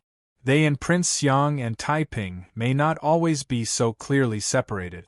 At that time, if someone specifically deals with the Empress or King Liang's faction, who knows if the other faction will do as the Prince of Xiang and Taiping did today, and watch as the meritorious faction fell from power. Erlang, who can say for sure what will happen in the future? Yang Fan mulled over Shen Mu's words.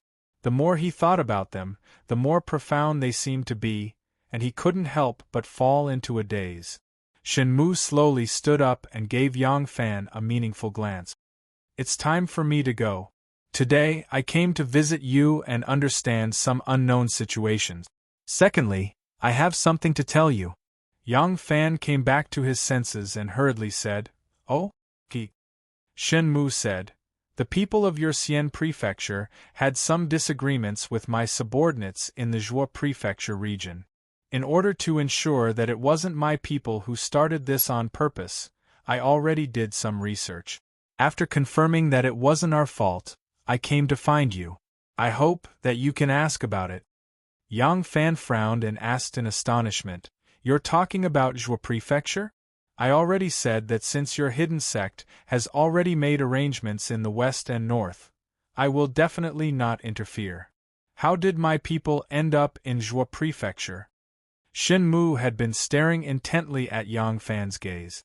Seeing the divine light in his eyes, he was certain that Yang Fan wasn't faking it. Shin Mu smiled with gratification and said, "It's better for you to understand this matter through your people. If it comes from my mouth, it will be unfair to them." Yang Fan frowned and thought for a moment. He nodded and said, "Don't worry. I will investigate this matter as soon as possible and give you an explanation." And Shin Mu nodded and patted Yang Fan's shoulder forcefully. He said with emotion, "Erlang, this brother hopes to be friends with you forever. However, you and I are not commoners. We both have a huge force behind us. Therefore, there are some things that we cannot decide on.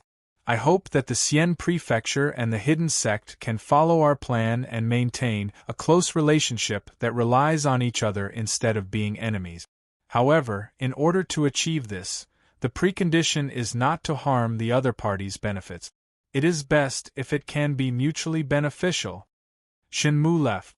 Under the sunlight, his footsteps were still so casual and relaxed to the extreme.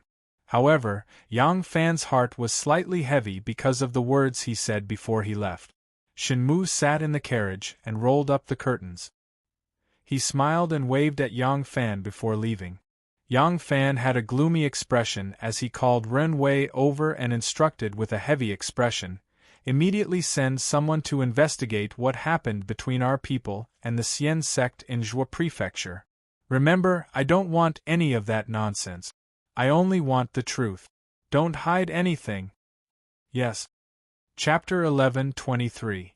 On the top of the Wild Goose Pagoda, where Yang Fan and Ning Ku once sat and drank, Lu Binji stood by the window with his hands behind his back, letting the wind blow his clothes. He liked to stand on such a high place, where he could have a panoramic view of the chessboard-like Chang'an city, including the magnificent palace. So he often came here recently, standing alone and thinking quietly. Every time he stood here, he felt that he and his late brother, Lu Binmi, had become one. Lu Binji had always admired his elder brother. He was not an ignorant and incompetent child of an aristocratic family. When he was young, he was as smart as his elder brother Lu Binmi. However, when he gradually became sensible and realized that everything in the family would be inherited by his elder brother in the future, he began to play around with his studies. This was not out of frustration or jealousy, but because he adored his brother. He did so because he believed that with his brother around, any problem of the family could be solved, and he did not need to do anything for the family. So he indulged himself and indulged in pleasure. But now, he had to pull himself together and continue his elder brother's unfulfilled wish. Thus, revenge was definitely not his only goal, nor was it his main goal. This was because he knew what his deceased brother had always been thinking about. His deceased brother's greatest wish was for the Lu family to stand at the head of the 7 sects and 5 families. So, after coming to Chang'an for so long, he had never tried to take any measures against the Yang family or the Yang family. Killing Yang Fan was just one of his purposes. His goal was very long-term, just like what he could see from where he stood, very far away. The middle-aged man in a cyan robe slowly climbed to the top of the pagoda. Before he entered the top of the pagoda where Lu Binji was, he stopped and tried to regulate his breath. Only when he felt that his breath was no longer hurried did he quietly walk in. Lu Binji did not look back, but he heard the slight footsteps. He squinted at the huge chessboard in front of him and looked at the people on the chessboard. He asked leisurely, "Is it done?" The man in a cyan robe respectfully put his hands down and said, "Yes, I have arranged for someone to establish a relationship with him in a very clever way. According to young master's instructions, I have not revealed any purpose to him. Now I only want to get close to him and gain his trust." "Very good." Lu Binji smiled. The green-robed man was silent for a moment and said, "Young master, we've spent so much effort on this person. I don't think it's of much use. It's better to spend more effort on Yang Fan and buy that person over." The man in green knew that Lu Binji was the same as his elder brother. They did not like to be admonished by others, and he had no intention of doing so. He only wanted to give Lu Binji a chance to show off. Lu Binmi was very arrogant, so arrogant that he didn't listen to others and didn't care to explain his actions to others. Lu Binji was also very arrogant, but in this aspect, Lu Binji was different from his brother. He liked to show off, and as a subordinate, he naturally had to cater to his interests. Sure enough, Lu Binji revealed a proud smile and said, "Now it seems that this person is indeed an idle chess piece, but who knows what will happen in the future? Yang Fan, I just want him to die. He can't decide who Xian Zong belongs to. In terms of usefulness, if this person can be of use, then Yang Fan's usefulness will not be as good as his. You have to know that there are no useless people in this world. It just depends on whether you can put him in a suitable position and give him a suitable opportunity." The man in green said in puzzlement, "But the Son of Heaven is at the prime of his life. Even if this person is in the position, what use is there?" Lu Binji raised his index finger and lightly waved it. He said, "First, we need to put him in a suitable position. Then, if needed, we can create an opportunity for him. At that time, the idle chess piece will become the one that must be killed."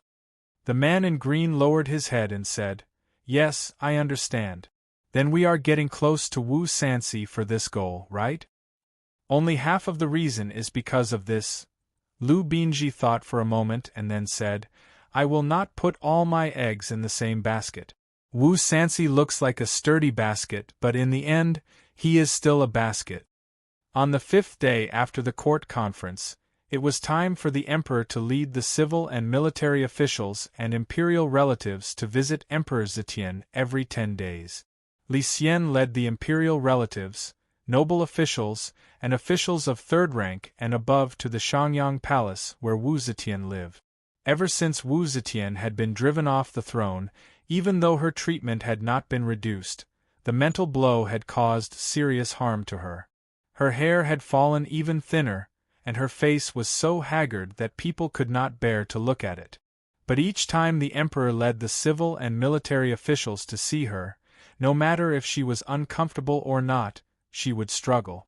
She would have people spend at least 2 hours to dress her up and then help her change into a bright dress, even if she would be tired for 2 days after the audience. She did not want these officials who had once prostrated before her to look down on her.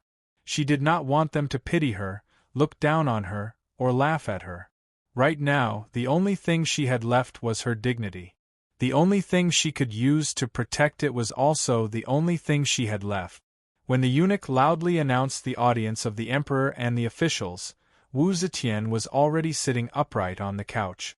In order to hide her old age and haggard appearance, she had even hung up a curtain of beads in front of her. Through this curtain of beads, she coldly looked at the emperor and officials who were putting on a show in front of her. The emperor spoke. Wu Zetian glanced at him in disgust. She was too lazy to listen to his cliched words of care and concern. Instead, she looked disdainfully at the officials. Then, she froze. Wu Zetian was like an old beast king. Her teeth were already slow and falling off, but her sense of smell was still incomparably sensitive. On her aged face, a pair of eyes exuded a sharpness that did not match her age. She stared closely at the officials through the curtain of beads. Slowly, a treacherous and cold smile appeared on her face. In truth, Li Xian was rather impatient with this kind of show. Over the years, the relationship between mother and son had long ago become extremely indifferent. He was only taking care of his birth mother out of his duty as a son. He would not commit matricide, nor would he mistreat his birth mother.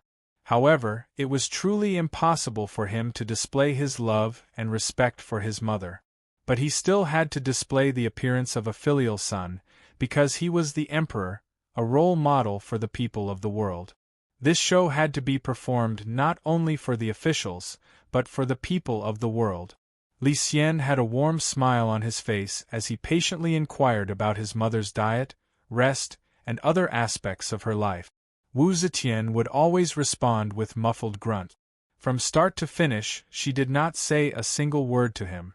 Finally, this exchange of greetings that both mother and son found boring came to an end. It was Empress Wei's turn to continue her act, and then it was the Prince of Xiang, Taiping, and the other members of the imperial family. Finally, it was the turn of the civil and military officials. The visit was nearing its end, and everyone secretly sighed in relief. After all the civil and military officials paid their respects to Empress Zetian, Li Xian respectfully said, "Mother, your son still has matters of state to attend to, so he will take his leave." Wu Zetian continued to reply in a low voice. Li Xian clasped his hands and turned to leave the hall. Wu Zetian suddenly called out, "Xianer." Li Xian froze, then turned around in shock and bowed his head. "Mother."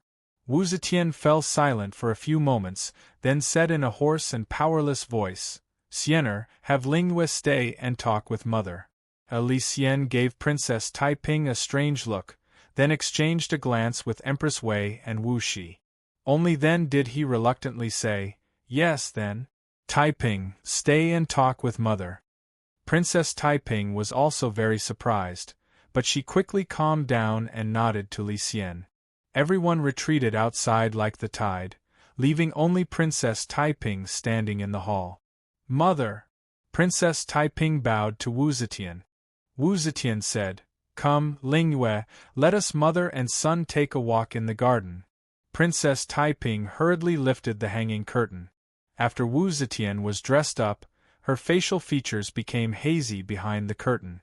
When she was presented to the officials, she still looked as dignified as before, but now that they were close, they found that she had aged a lot. Although Princess Taiping and her mother had many grievances, seeing her mother like this, her eyes still reddened and tears almost fell. She hurried forward and personally helped Wu Zetian up. Wu Zetian struggled to stand up and said to the palace maids and eunuchs who had come over in disgust, "Get out of my way. This old one is talking to my daughter. Do I need you to watch? Don't tell me that your emperor doesn't even trust his own sister?" All the eunuchs and palace maids looked awkward, but since Wu Zetian had already said so and Princess Taiping was at the side, it was not good for them to be too obvious. They had no choice but to obediently retreat to the side. Princess Taiping helped the staggering Wu Zetian to walk to the small garden at the back. Wu Zetian squinted her eyes and looked at the flowers in the garden. She suddenly asked, "Where did Zhang Jianji, Cui Xianhui and the others go? Why didn't I see them today?" Princess Taiping then understood why her mother kept her. She glanced at her mother and replied in a cold tone, "Mother only cares about living the rest of your life. You don't need to concern yourself with the affairs of the court." Wu Zetian laughed, "Daughter, your temperament is really like your mother's. Let mother ask you, do you still want to restore the throne? Mother is already so old, why do I still need to waste energy? If they did not force me to abdicate at the beginning of the year, I am afraid I would have handed over the throne by now." Wu Zetian looked at the garden full of spring flowers and felt that she was getting old. She sighed and said, "Daughter, mother does not want to harm you by asking these questions. Among the children, mother loves you the most. You have to be careful of your brother, the emperor. Don't be fooled by his timid and harmless appearance when mother is on the throne. His breadth of mind is far from that of an emperor." Wu Zetian's mouth curled up with a trace of contempt and said coldly, "Zhang Jianji, Cui Xianhui and the others have already lost favor, right? Ah, it has only been 4 months since they forced me to abdicate, and these monarch and ministers have already fallen out. Daughter, your brother is mean and ungrateful. Today he can deal with the meritorious ministers who supported him to ascend the throne, tomorrow he can deal with you. I have to plan early." "Mother!" Princess Taiping could not bear it anymore. She stopped Wu Zetian's voice with a stern voice and said with a trembling voice, "Mother, don't show your kindness and love to me. You deliberately kept me. Didn't you want to arouse my brother's suspicion of me?" Tears swirled in Princess Taiping's eyes. She said sadly, "Mother, Isn't it good for you to spend your remaining years peacefully like this? Do you want your children to kill each other before you are satisfied? Wu Zetian's face became cold and her eyes were full of hatred. She did not feel embarrassed when her daughter saw through her intentions. She stared at Princess Taiping coldly and said slowly, "Yes, I am not satisfied. But I am a lonely old woman, what else can I do?" "Daughter, do you think Mother wants to harm you? If your brother still has a brotherly affection for you, if he remembers everything you have done for Li Tang all these years, do you think he will fall for such a shallow trick of driving a wedge between you and him? If he is afraid of you because of this, even if Mother does not drive a wedge between you, can you still have a brotherly affection for him?" Princess Taiping staggered back a few steps. Her face was as pale as paper. That's right, her mother was deliberately provoking a fight between the siblings. She could see through it at a glance, but so what? Could she be sure that her brother would not be suspicious of her sister, who had painstakingly worked hard for the past 20 years to cure Li Tang? Wu Zetian smiled like a sinister witch.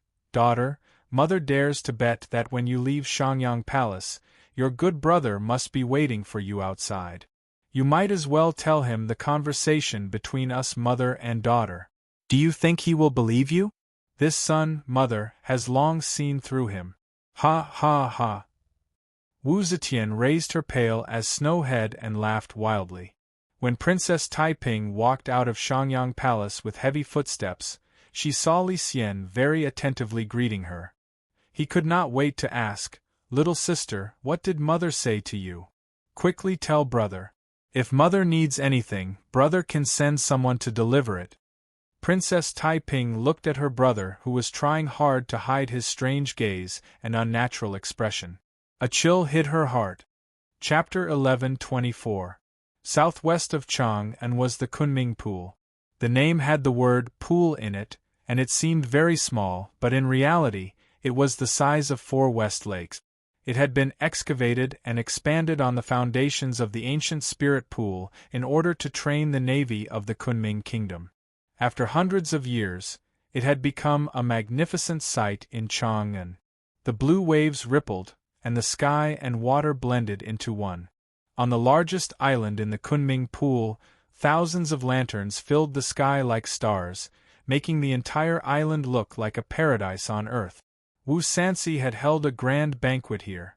The Wu clan and many ministers who had defected to the Wu clan had all been invited. This was a celebration banquet. After the Wu clan's coup, many people were worried that the fall of Empress Zetian would implicate them.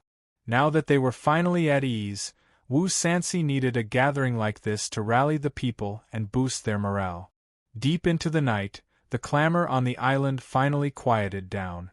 In the depths of the island, at a place where boulders and wisteria interweaved, a figure without a lantern quietly walked over, relying only on the starry sky.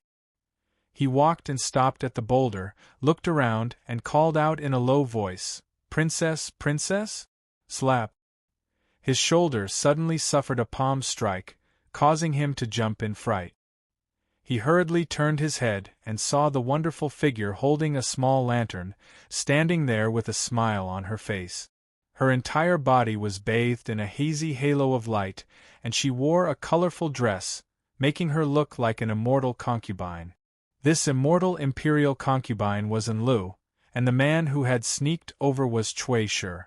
Ever since Enlu saw this elegant young master from an aristocratic family, how could she still restrain her aroused heart? Under her sincere teasing, how could Cui Shi hold himself back? The two of them actually had a dewy marriage. However, that meeting took place in the Liang household. The environment was dangerous, and time was tight. The two of them hastily had a happy ending, and both of them felt dissatisfied, but they did not have much time to interact. Today, King Liang was holding a banquet at the Kunming Pool, and Princess Enlu found an opportunity to have her personal maid pass a message to him. "Cui Lang." Enlu happily threw herself into Cui Shi's arms and smiled sweetly. "You made me wait for so long, why are you only here now?" This kind of treacherous tryst was exceptionally stimulating for Cui Shi. He was also exceptionally infatuated with this stunning beauty, especially her noble status, which made him exceptionally satisfied. However, once the truth was revealed, the consequences would be unimaginable. He couldn't resist the temptation, but he also couldn't control his fear. While looking around nervously, he impatiently hugged Enli's slender waist tightly, kneading and pinching her protruding and enchanting pink buttocks, replying in a low voice, "I have long wanted to go to the princess's appointment, but with great difficulty I managed to survive the drinking party. Who would have thought that Yang Yuanyan would send someone to ask for me, delaying the time?" After they were conferred the title of king, they were stripped of their power as prime ministers. Most of the meritorious ministers who had accompanied them in launching the Dragon God's coup d'état were also transferred away from their original positions, especially those in the military. As the main planner and hero of the Dragon God's coup, Yang Yuanyan was very depressed. He was more far-sighted than many people. He knew that the meritorious ministers would not be willing to lose their power and would definitely stir up trouble again.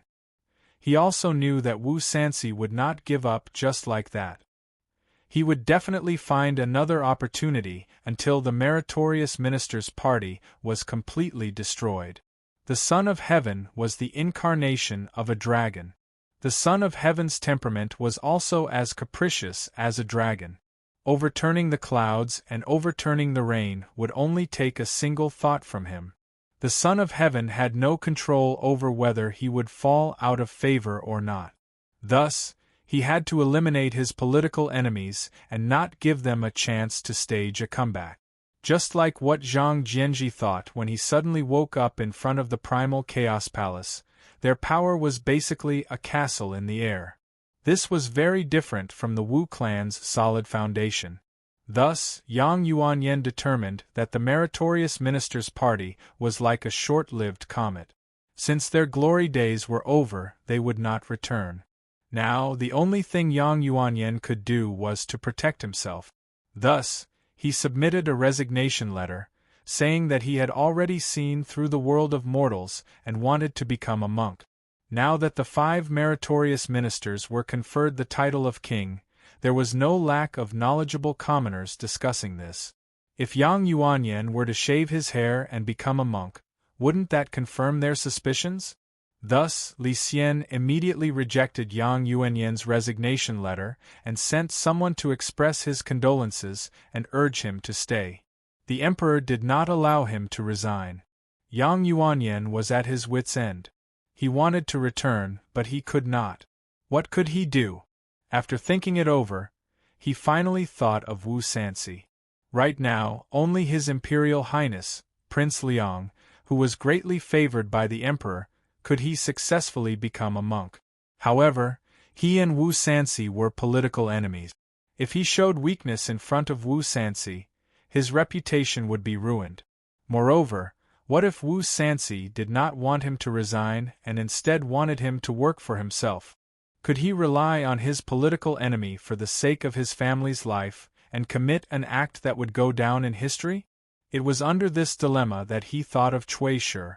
The 5 ministers were conferred the title of queen, and Cui Shi was suddenly promoted to the Secretariat Administrator and Assistant Minister of War. With this, everyone knew that Cui Shi was in Wu Sanxi's faction. On the other hand, Cui Shi was originally a disciple of Taiping, and his relationship with the meritorious minister's faction was relatively close. He had some personal friendship with Yang Yuanyan, so Yang Yuanyan came to ask him for help.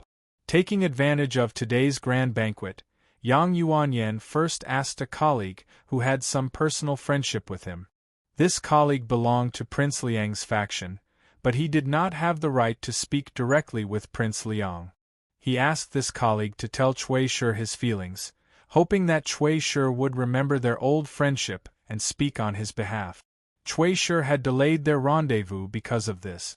As soon as Enlu saw him arrive, she was already bursting with joy. Last time, she only had a superficial taste and did not enjoy herself to her heart's content.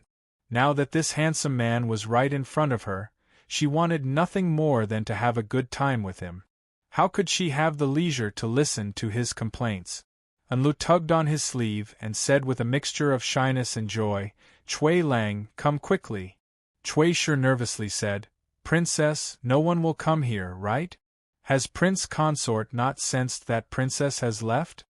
Enlu gestured for her personal maid to extinguish the lamp and stood guard by the huge rock. She personally led Chui Shi into the wisteria and giggled. "This area is for the women of the inner residence. Everyone has their own territory. Who would come here? The Prince Consort is as drunk as a dead pig right now. He won't even wake up when the sun rises." Enlu dragged him into the cave hidden by the wisteria. There were a few tables and a bed in the cave. It was originally the place where Enlu used to cool off during the day, but now it was just the right place to have a secret affair. Enlu dragged Chui Shi to the bed and used her little finger to hook up his belt.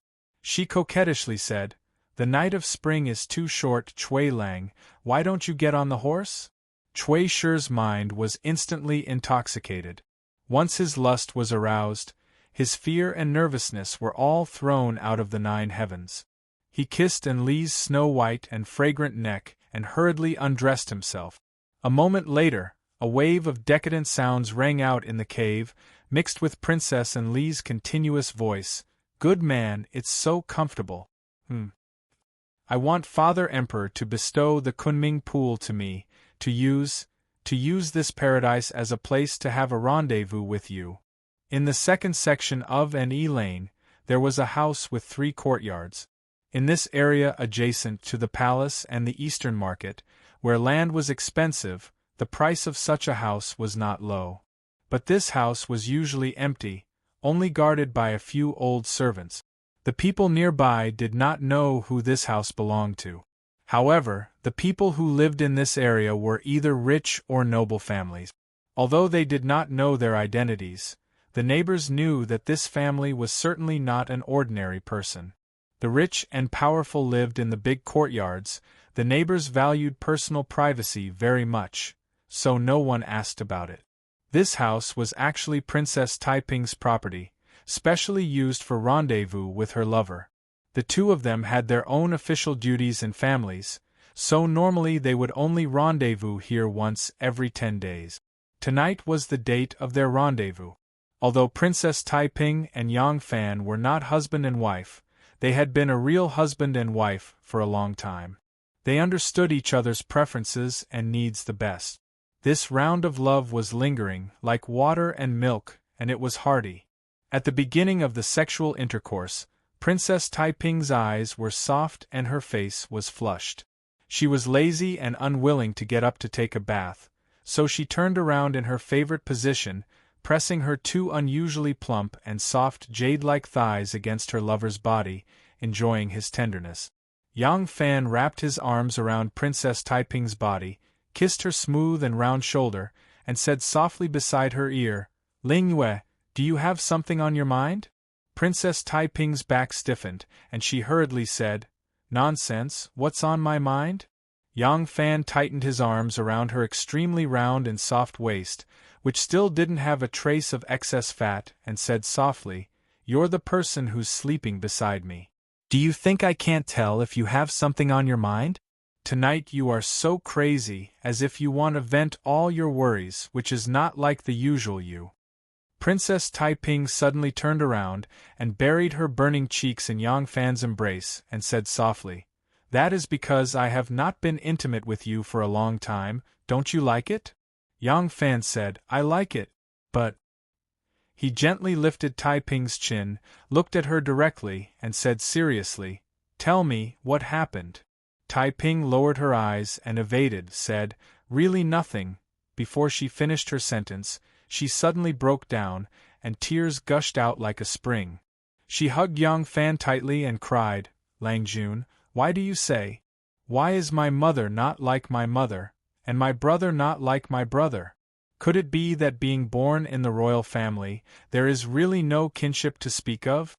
Her tears quickly wetted Yang Fan's chest. Yang Fan tightly hugged her until her crying gradually stopped, and then he whispered, "Tell me, what happened?" Princess Taiping sobbed and recounted to Yang Fan what had happened when she visited Wu Zetian. Yang Fan frowned and said, "You told the emperor the truth? But the emperor did not believe you?" Princess Taiping smiled sadly, and did not reply. Her situation was especially pitiful. Yang Fan tenderly hugged her and whispered, "Are you worried that the emperor will harm you?" Princess Taiping gently shook her head and faintly said, "The emperor will not think that I covet his throne, but he knows that I am closer to the Prince of Xiang. He is worried that I am the one who will help the Prince of Xiang, because the person Mother hates the most is him." Princess Taiping gently raised her head and gazed at Yang Fan, her eyes brimming with sorrow. "Mother forced me to marry Wu Yuji in order to build a bridge between Wu and Li. Big Brother, the Prince of Xiang, had me see Wu Sanxi in order to build a bridge between the anti-Zhang factions. Now Big Brother, the Emperor, also sees me in this way. People say that Taiping is a princess among princesses, but in fact, I am just a bridge used by others. I have always been." Chapter 11:25. Through Yang Fan's consolation, the knot in Taiping's heart was somewhat eased, but she had not expected that the emperor, out of suspicion, would so quickly take action. Li Xian had first consulted Wu Sanxi about his plans, and Wu Sanxi had consulted Cui Ben and Jing Chang. Ever since he had obtained these two great advisors, Wu Sanxi's ability to scheme had advanced by leaps and bounds, and he had long since become a completely different person. This plan against the Prince of Xiang could be described as a stroke of genius. At the start, it had not even aroused the vigilance of the Duke of Xiang or the Duke of Taiping. The entire affair had begun with the election of the heir apparent. The emperor had already ascended to the throne and the empress had already been crowned, but of the 3 sets of carriages in the imperial household, one had yet to be established, the position of crown prince.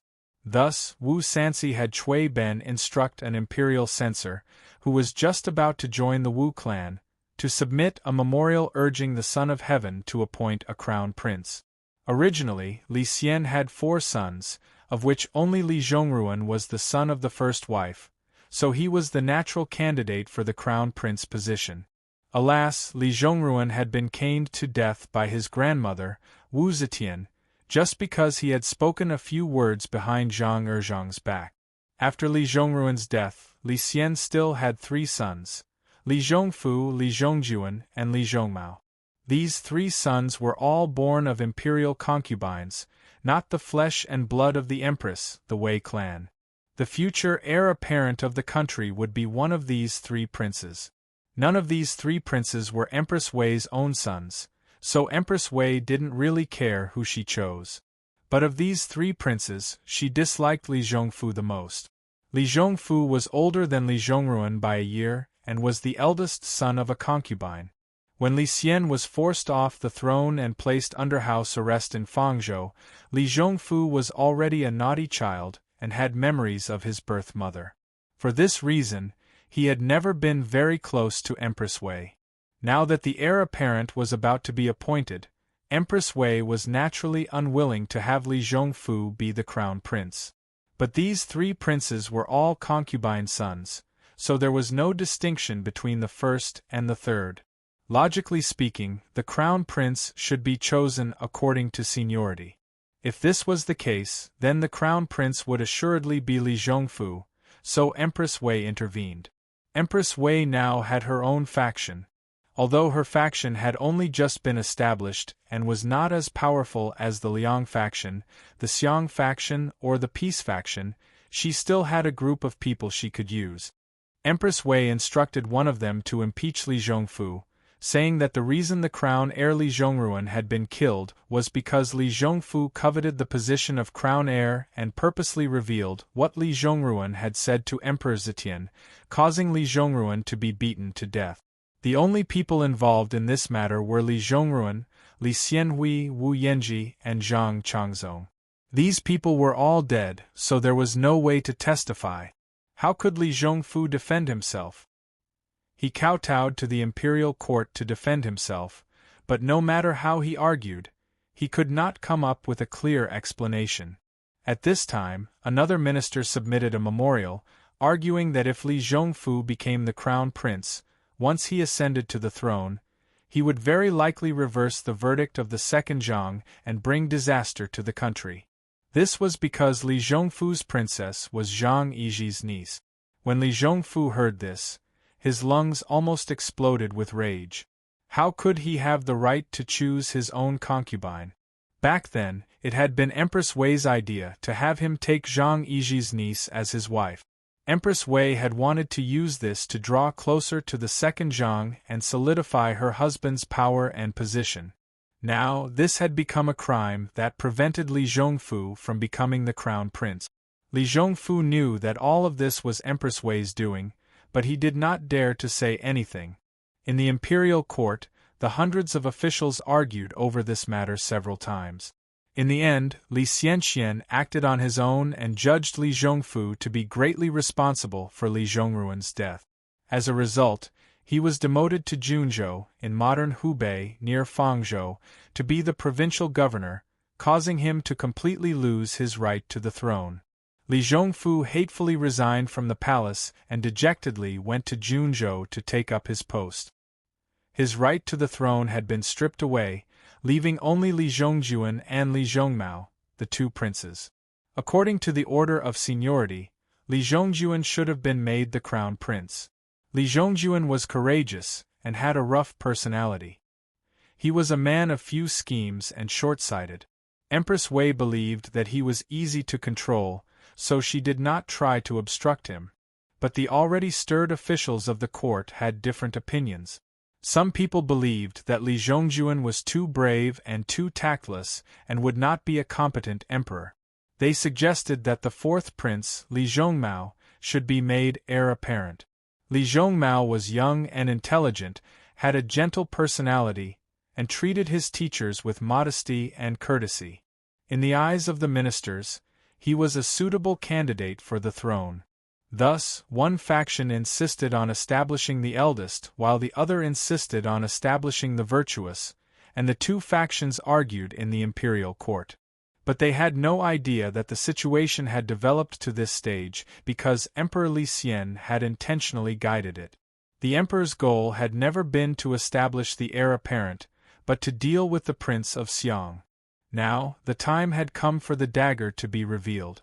Just as the ministers of the two sides were arguing and the attention of the court was completely focused on the matter of the heir apparent, Li Xian suddenly came up with a strange theory.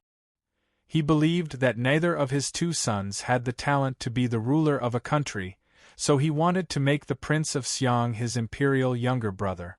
Li Dan had been the crown prince and also the emperor. After the divine dragon coup, he had taken control of the 16 imperial guards of the southern government and possessed enormous influence and prestige in the army and the imperial court. Li Xian's sudden declaration that he wanted to make the Prince of Xiang his imperial younger brother instantly garnered the support of many ministers. Li Dan was like the saying, "Sitting in seclusion at home, disaster descends from the heavens." When a minister had suggested making the heir apparent, the empress had opposed making Zhongfu heir apparent, and when the officials had argued to make Zhongjuan and Zhongmao heir apparent, he had not realized the emperor's true intentions. But now, how could he not understand the emperor's hidden killing intent?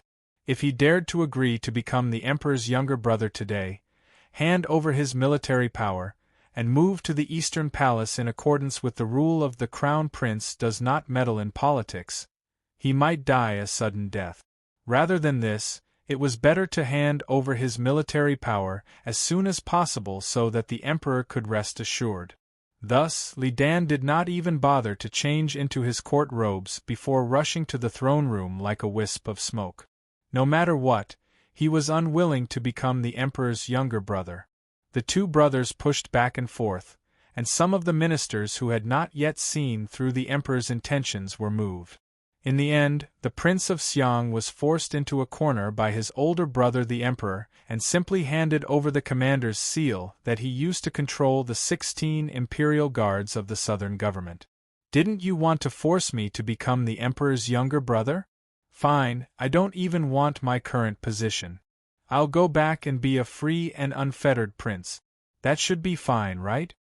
Li Dan handed over the commander's seal and returned to the Prince of Xiang's estate, shutting himself in to show his resolve.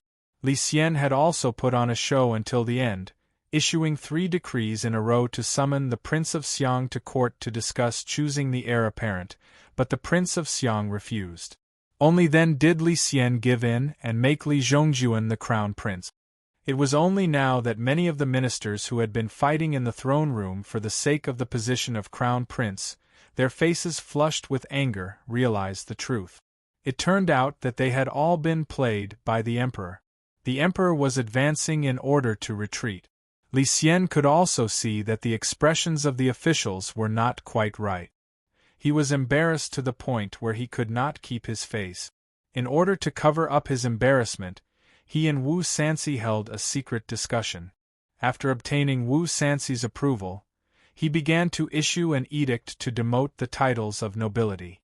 The Prince of Liang, Wu Sanxi, was demoted to Prince of Dehang. Wu Yuji was demoted to Prince of Lesho. The Prince of Hanoi, Wu Yizong, and the other 12 princes surnamed Wu were all demoted to duke. This was to conceal his intent to deliberately target the Prince of Xiang. Princess Taiping coldly watched from the sidelines, taking in everything that was happening in the imperial court. Seeing how the emperor was scheming against his own brother, Taiping's heart felt like it had been plunged into an icehouse, chilled to the bone. Great teacher Mo lost no time in speaking again. Princess, on the day of the coup d'état, if His Highness the Prince of Xiang had not taken control of the southern government's imperial guards and used them to intimidate the northern government, would the emperor's restoration have been so easy? His Highness the Prince of Xiang had performed a heroic deed. Just how great of a risk did the Prince of Xiang take in doing this? If he failed, his entire clan would be destroyed, but the Prince of Xiang led his 5 sons and charged into the Vermilion Bird Gate without the slightest hesitation. Let me ask you, if the Prince of Xiang did not participate, what would have happened? If the coup d'état succeeded, he would be the Prince of Xiang. If the coup d'état failed, he would still be the Prince of Xiang. No. This old man was wrong. If His Majesty's coup d'état had failed, then the Prince of Xiang would have been the crown prince. Why did His Highness the Prince of Xiang take such a risk? And for whom did he do it? Enough. Say no more. Princess Taiping could not restrain her anger and fiercely slammed her palm on the table. Great Teacher Mo's face was as calm as an ancient well. He continued, but even so, the Emperor still suspects the Prince of Xiang. Your Highness, the Emperor has already moved against the Prince of Xiang. Who do you think he will move against next? This old man truly cannot understand. What's wrong with the Emperor? Who was it that risked the destruction of his entire clan to raise him onto the throne of Emperor? Why is the Emperor so wary of his relatives who risked their lives to support his ascension to the throne, but so trusting of the Wei clan that has no merit at all and the Wu clan that was once his mortal enemy? Princess, do you think that everything you've done was worth it? Get out! Princess Taiping's eyes spat out flames of fury as she roared at Great Teacher Mo. Great Teacher Mo calmly and unhurriedly stood up and clasped his hands to Princess Taiping. He took 3 steps back, parted his sleeves and swaggered off. Princess Taiping dejectedly retreated to the back of the table. After feeling disappointed and frustrated for some time, she stupidly asked herself, was it worth it? Before she could finish speaking, tears began to trickle down her cheeks. Ha ha ha, come, come, my esteemed guests, please drink this cup to the brim. Li Zhongjuan held up a large bronze Jew with a simple and unadorned design, urging the left concubine, the right concubine, the crown prince's guests, and a group of subordinates of the eastern palace to drink. Li Zhongjuan had broad shoulders and a broad body, arms like an ape's and a waist like a bee's, exuding a heroic air. His square face was proud and arrogant, and he was born with a good appearance. Above him was the eldest son of the legitimate wife and the eldest son of the concubines. He had never imagined that there would be a day when the throne of Crown Prince would be delivered to his buttocks. But in a moment of carelessness, he had become the Crown Prince above all but one. Even now, he still felt like he was dreaming. "Crown Prince, please." All the subordinates raised their cups in response. Li Zhongjuan raised his neck and drained the cup of fine wine in one gulp. Li Zhongjuan loved wine and disliked that cup for being too refined, so he purposely changed it to a large bronze cup so that he could drink to his heart's content. A young man dressed in martial attire came forward and said to Li Zhongjuan with a smile, "Chenquang, another toast to congratulate the Crown Prince."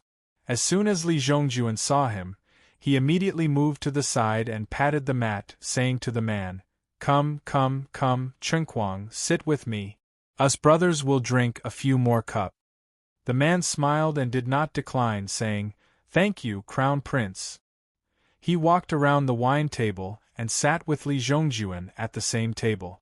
This man was called Li Chenquang, also a descendant of Li Tang. His great-grandfather was the fifth son of Emperor Gaozu Li Yuan, Li Jun. When Wu Zetian was in power, his branch was already a distant branch, so he was not persecuted, but his title was demoted from Wang to Duke. Now Li Chenquang was the right general of the Imperial Guards. Don't look at how close Li Zhongjuan and Li Chenquang seemed to be, as if they had been good friends for many years. In reality, the two had only known each other for a little more than a month. Li Zhongjuan was a martial artist and fond of hunting. In the early spring he went hunting in the suburbs and happened to meet Li Chenquang, who was out hunting. Both of them appreciated each other's horsemanship and archery skills. After they introduced each other, it turned out they were still family, and soon they became close friends. Li Chenquang sat down next to Li Zhongjuan. Li Zhongjuan intimately put his arm around Li Chenquang's shoulder and said to his subordinates with a smile, "Chenquang is my lucky general. Ever since I became acquainted with Chenquang, my luck has been exceptionally good. Not long ago, I was just bestowed the title of Wang, and in the blink of an eye, I have become the Crown Prince. Ha ha, come, come, Chenquang, let's drink to the brim." Li Chenquang smiled and raised his cup, whispering in Li Zhongjuan's ear, "Crown Prince, don't drink too much." Ai. Li Zhongjuan glared at him reproachfully and said, "A man can't be as sentimental as a woman. Today, if we don't get drunk, we won't go home." Li Chenquang helplessly leaned his body toward him and said in a small voice, "Crown Prince, you can't get drunk. You forgot, Chenquang has invited a few military generals for you to get to know. There are many of them, and it is not convenient for them to come to the Eastern Palace. Crown Prince, please come out of the palace to attend the banquet." Li Zhongjuan suddenly understood and nodded his head seriously. Chapter 11:26. In the 4th month of the 1st year of the Divine Dragon, the 5 ministers returned to power. In the 5th month of the 1st year of the Divine Dragon, the Prince of Xiang fought. By the 6th month of the 1st year of the Divine Dragon, the martial faction and the Empress faction had subtly suppressed the Prince of Xiang and Taiping. Regarding Li Xian's actions, Yang Fan only had one comment: blinded by greed, self-crippling martial arts. However, the idiotic actions of Li Xian, the prodigy of the 6th Emperor Pill, were not something that Yang Fan could control.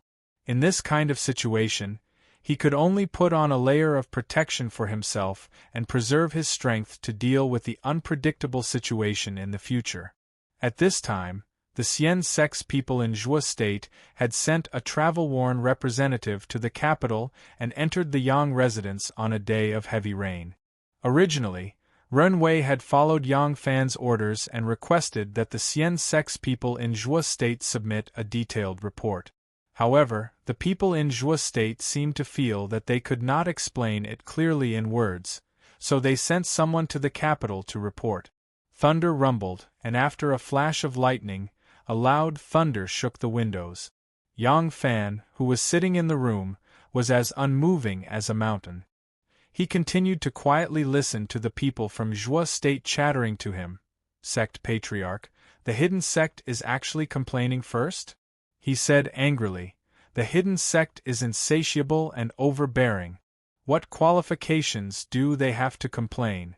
We did not seize their territory, and the people we sent to Jua State can only be considered traveling merchants.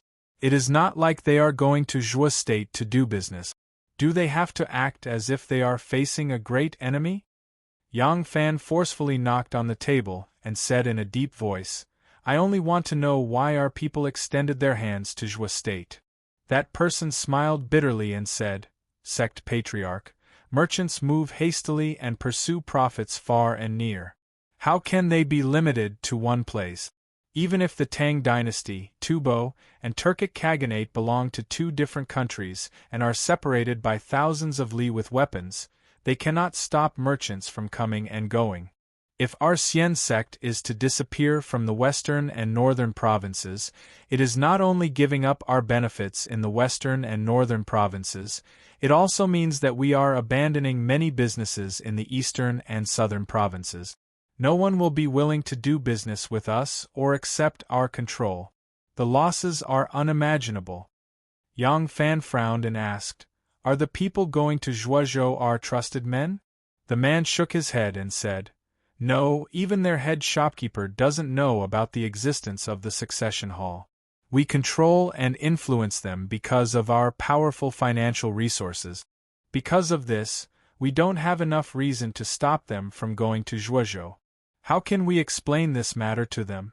Yang Fan did not say anything. Outside the window frame, under the eaves of the roof, the rainwater was pouring down, and his heart was also a little annoyed. Shenmu's idea of the obvious and hidden sects working together was excellent, but the obvious and hidden sects were very different in terms of wealth, resources, and manpower.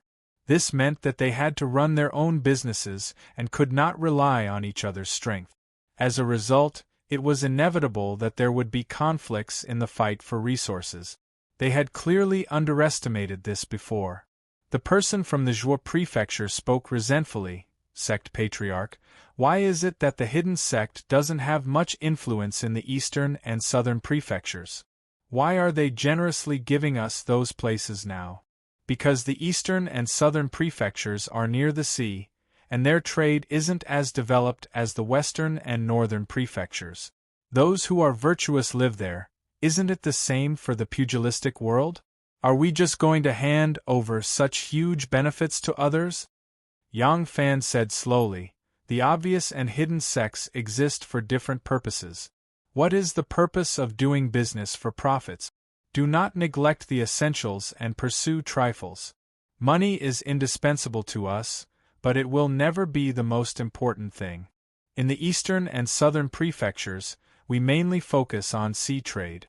Salt, rice, wine, cloth, and other industries that are highly profitable, we have a division with the hidden sect. Even if we reduce the direct trade with the western and northern prefectures, we can still bear some losses. You don't have to be an alarmist. Immediately withdraw our men and do not have any conflicts with the hidden sect in the future. Sect Patriarch. The person from the Zhuo prefecture suddenly stood up and spoke anxiously. If we do this, we will lose a large number of forces that are dependent on us. Once we lose them, we will lose control over the eastern, southern, and central prefectures. By then, the obvious sect will be reduced to the hidden sect's vassal. Yang Fan said sternly, terminate all the businesses that are related to the northern prefectures and immediately withdraw all the men. The person from the Zhuo prefecture was startled. He slowly straightened his body and spoke stiffly. Sect Patriarch is putting this subordinate in a difficult position by doing this. Yang Fan's eyes slowly squinted, and they were as sharp as the edge of a blade. The person from the Zhuo prefecture wasn't afraid and insisted, not only will this harm the obvious sect's benefits, but many of the doyen's personal businesses will also suffer a huge loss. Yang Fan pointed at the door and berated, Get out! The person from the Zhuo prefecture bowed deeply to Yang Fan and spoke stiffly, This subordinate will obey the order. However, this subordinate must finish what needs to be said. Our men have already had some conflicts with their men, and some of our brothers were injured because of this.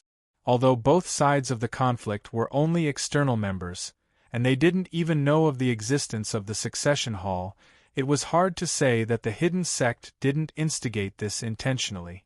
Sect Patriarch, you are the sect patriarch of the obvious sect, and not the hidden sect. This subordinate is speaking from the bottom of his heart.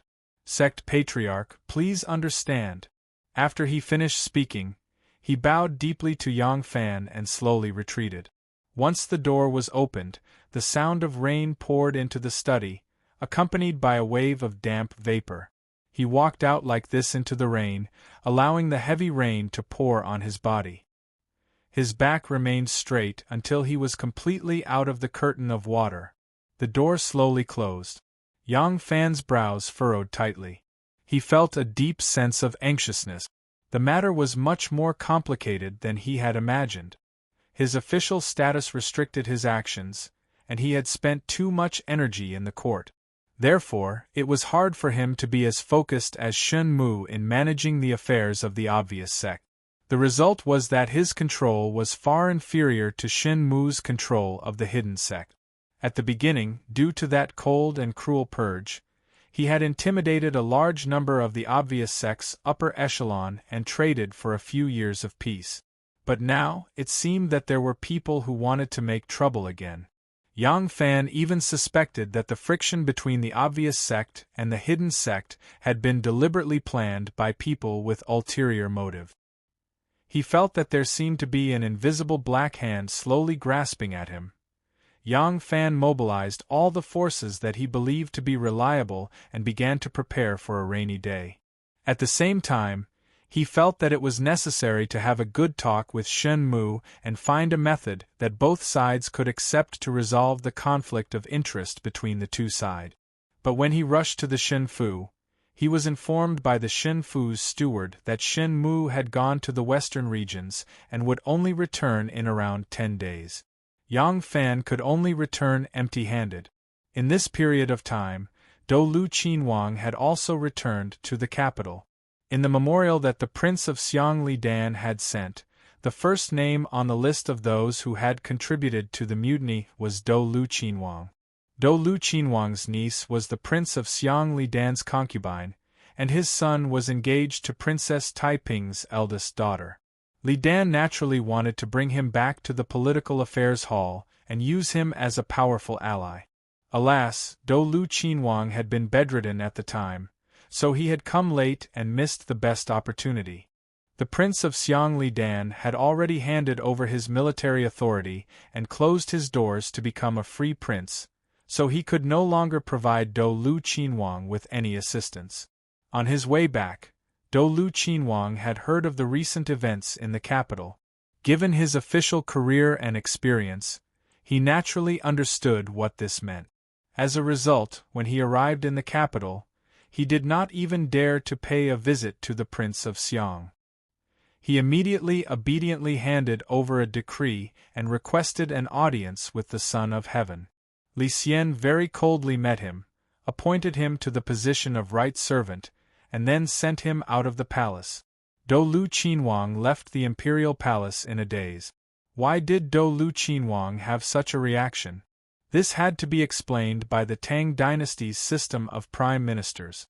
The early Tang continued the system of the Sui, with the officers of the 3 provinces, Hall of Secretariat, Assistant Minister, and Minister of Cabinet, serving as prime ministers to discuss state affairs.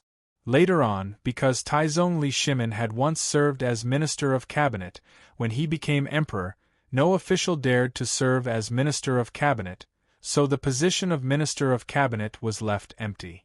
Instead, the right and left servants were made Minister of Cabinet and a member of the Hall of Secretariat. The right and left servants were also members of the Hall of Secretariat. They decided the affairs of the court before noon and decided the affairs of the Minister of Cabinet in the afternoon. This was the position of Prime Minister. Now that the Emperor had appointed Dou Qinhuang to be the right servant, he had not said that he would also be a member of the Hall of Secretariat. This meant that he could only decide the affairs of the Minister of Cabinet in the afternoon. As for the power to decide the affairs of the court before noon, he would no longer have the power to decide the affairs of the court before noon. He had the title of Prime Minister in name, but not in reality. How could such a major matter possibly be the result of the emperor's negligence? Dou Qinhuang knew that this was because of the Prince of Xiang. The emperor was now wary of him, so his heart shivered. Every afternoon, he would only sit in the Minister of Cabinet. When the court was in session, he would not say a word, not daring to ask about state affairs. Not only that, he was worried that the emperor still did not feel at ease with him, and that he might have a backup plan. As a result, he was treading on thin ice in the Minister of Cabinet, like he was facing an abyss, trembling with fear that someone would grab hold of his weakness. Seeing Dou Qinhuang's appearance, even those who had been slow and failed to see that the emperor's act of appointing his imperial younger brother was a complete show now understood that the emperor and the Prince of Xiang had fallen out. In the last few days, Yang Fan had strengthened the training and control of his 10,000 cavalry. Every day, he would appear in the army and struggle with the soldiers. At night, when he returned home, he would once more be busy with the many complicated matters of the Xianzong order. In the past, he had greatly delegated power, but now he could not be so generous. He was using interference to gently withdraw power and strengthen his control. Upon hearing of Dou Qinhuang's misfortune, Yang Fan knew that this matter was certain to make the Prince of Xiang and Princess Taiping even more uneasy. A single thought from the Son of Heaven would not be as simple as withdrawing power. Who could have imagined that a storm of blood would follow? Even when Yang Fan suddenly realized that the Xianzong order was becoming restless and unstable and that a situation might occur that he could not control, he immediately began to mobilize the military force of the Gu clan, preparing to strike like a thunderbolt at the crucial moment. Why could the emperor not do this? The Prince of Xiang had handed over his military authority, but his influence over the southern office could not immediately disappear with the transfer of military authority. If the emperor wanted to kill, this was enough reason for him to kill. Would the Prince of Xiang and Taiping still be able to calmly accept a steel blade that could be pressed against their necks at any moment? But the information Yang Fan had obtained from Wanner indicated that Li Xian had no intention of taking any further action against the Prince of Xiang and Taiping, at least not at all. Yang Fan was worried that Taiping and the Prince of Xiang would take this risk and give themselves an excuse, so he wanted to see Taiping and pacify him. But he had never expected that before he could even see Taiping, something would happen to Shen Mu, who had just returned from the western regions. Chapter 11:27. Shen Mu returned from Longyu and entered the Jiangyi region. He would arrive in Chang'an in a day.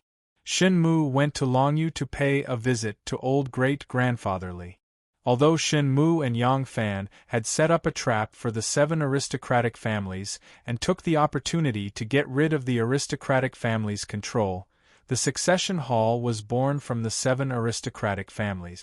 The relationship between them could not be broken. The reason why they could get rid of the aristocratic families' control was that, if they fought to the death, it would only bring harm to the aristocratic families. Although the cooperation was not what the aristocratic families wanted, it was still within the acceptable range. Therefore, the aristocratic families voluntarily let go. Otherwise, the aristocratic families would still be aristocratic families without the succession hall, but the succession hall would quickly wither without the aristocratic families.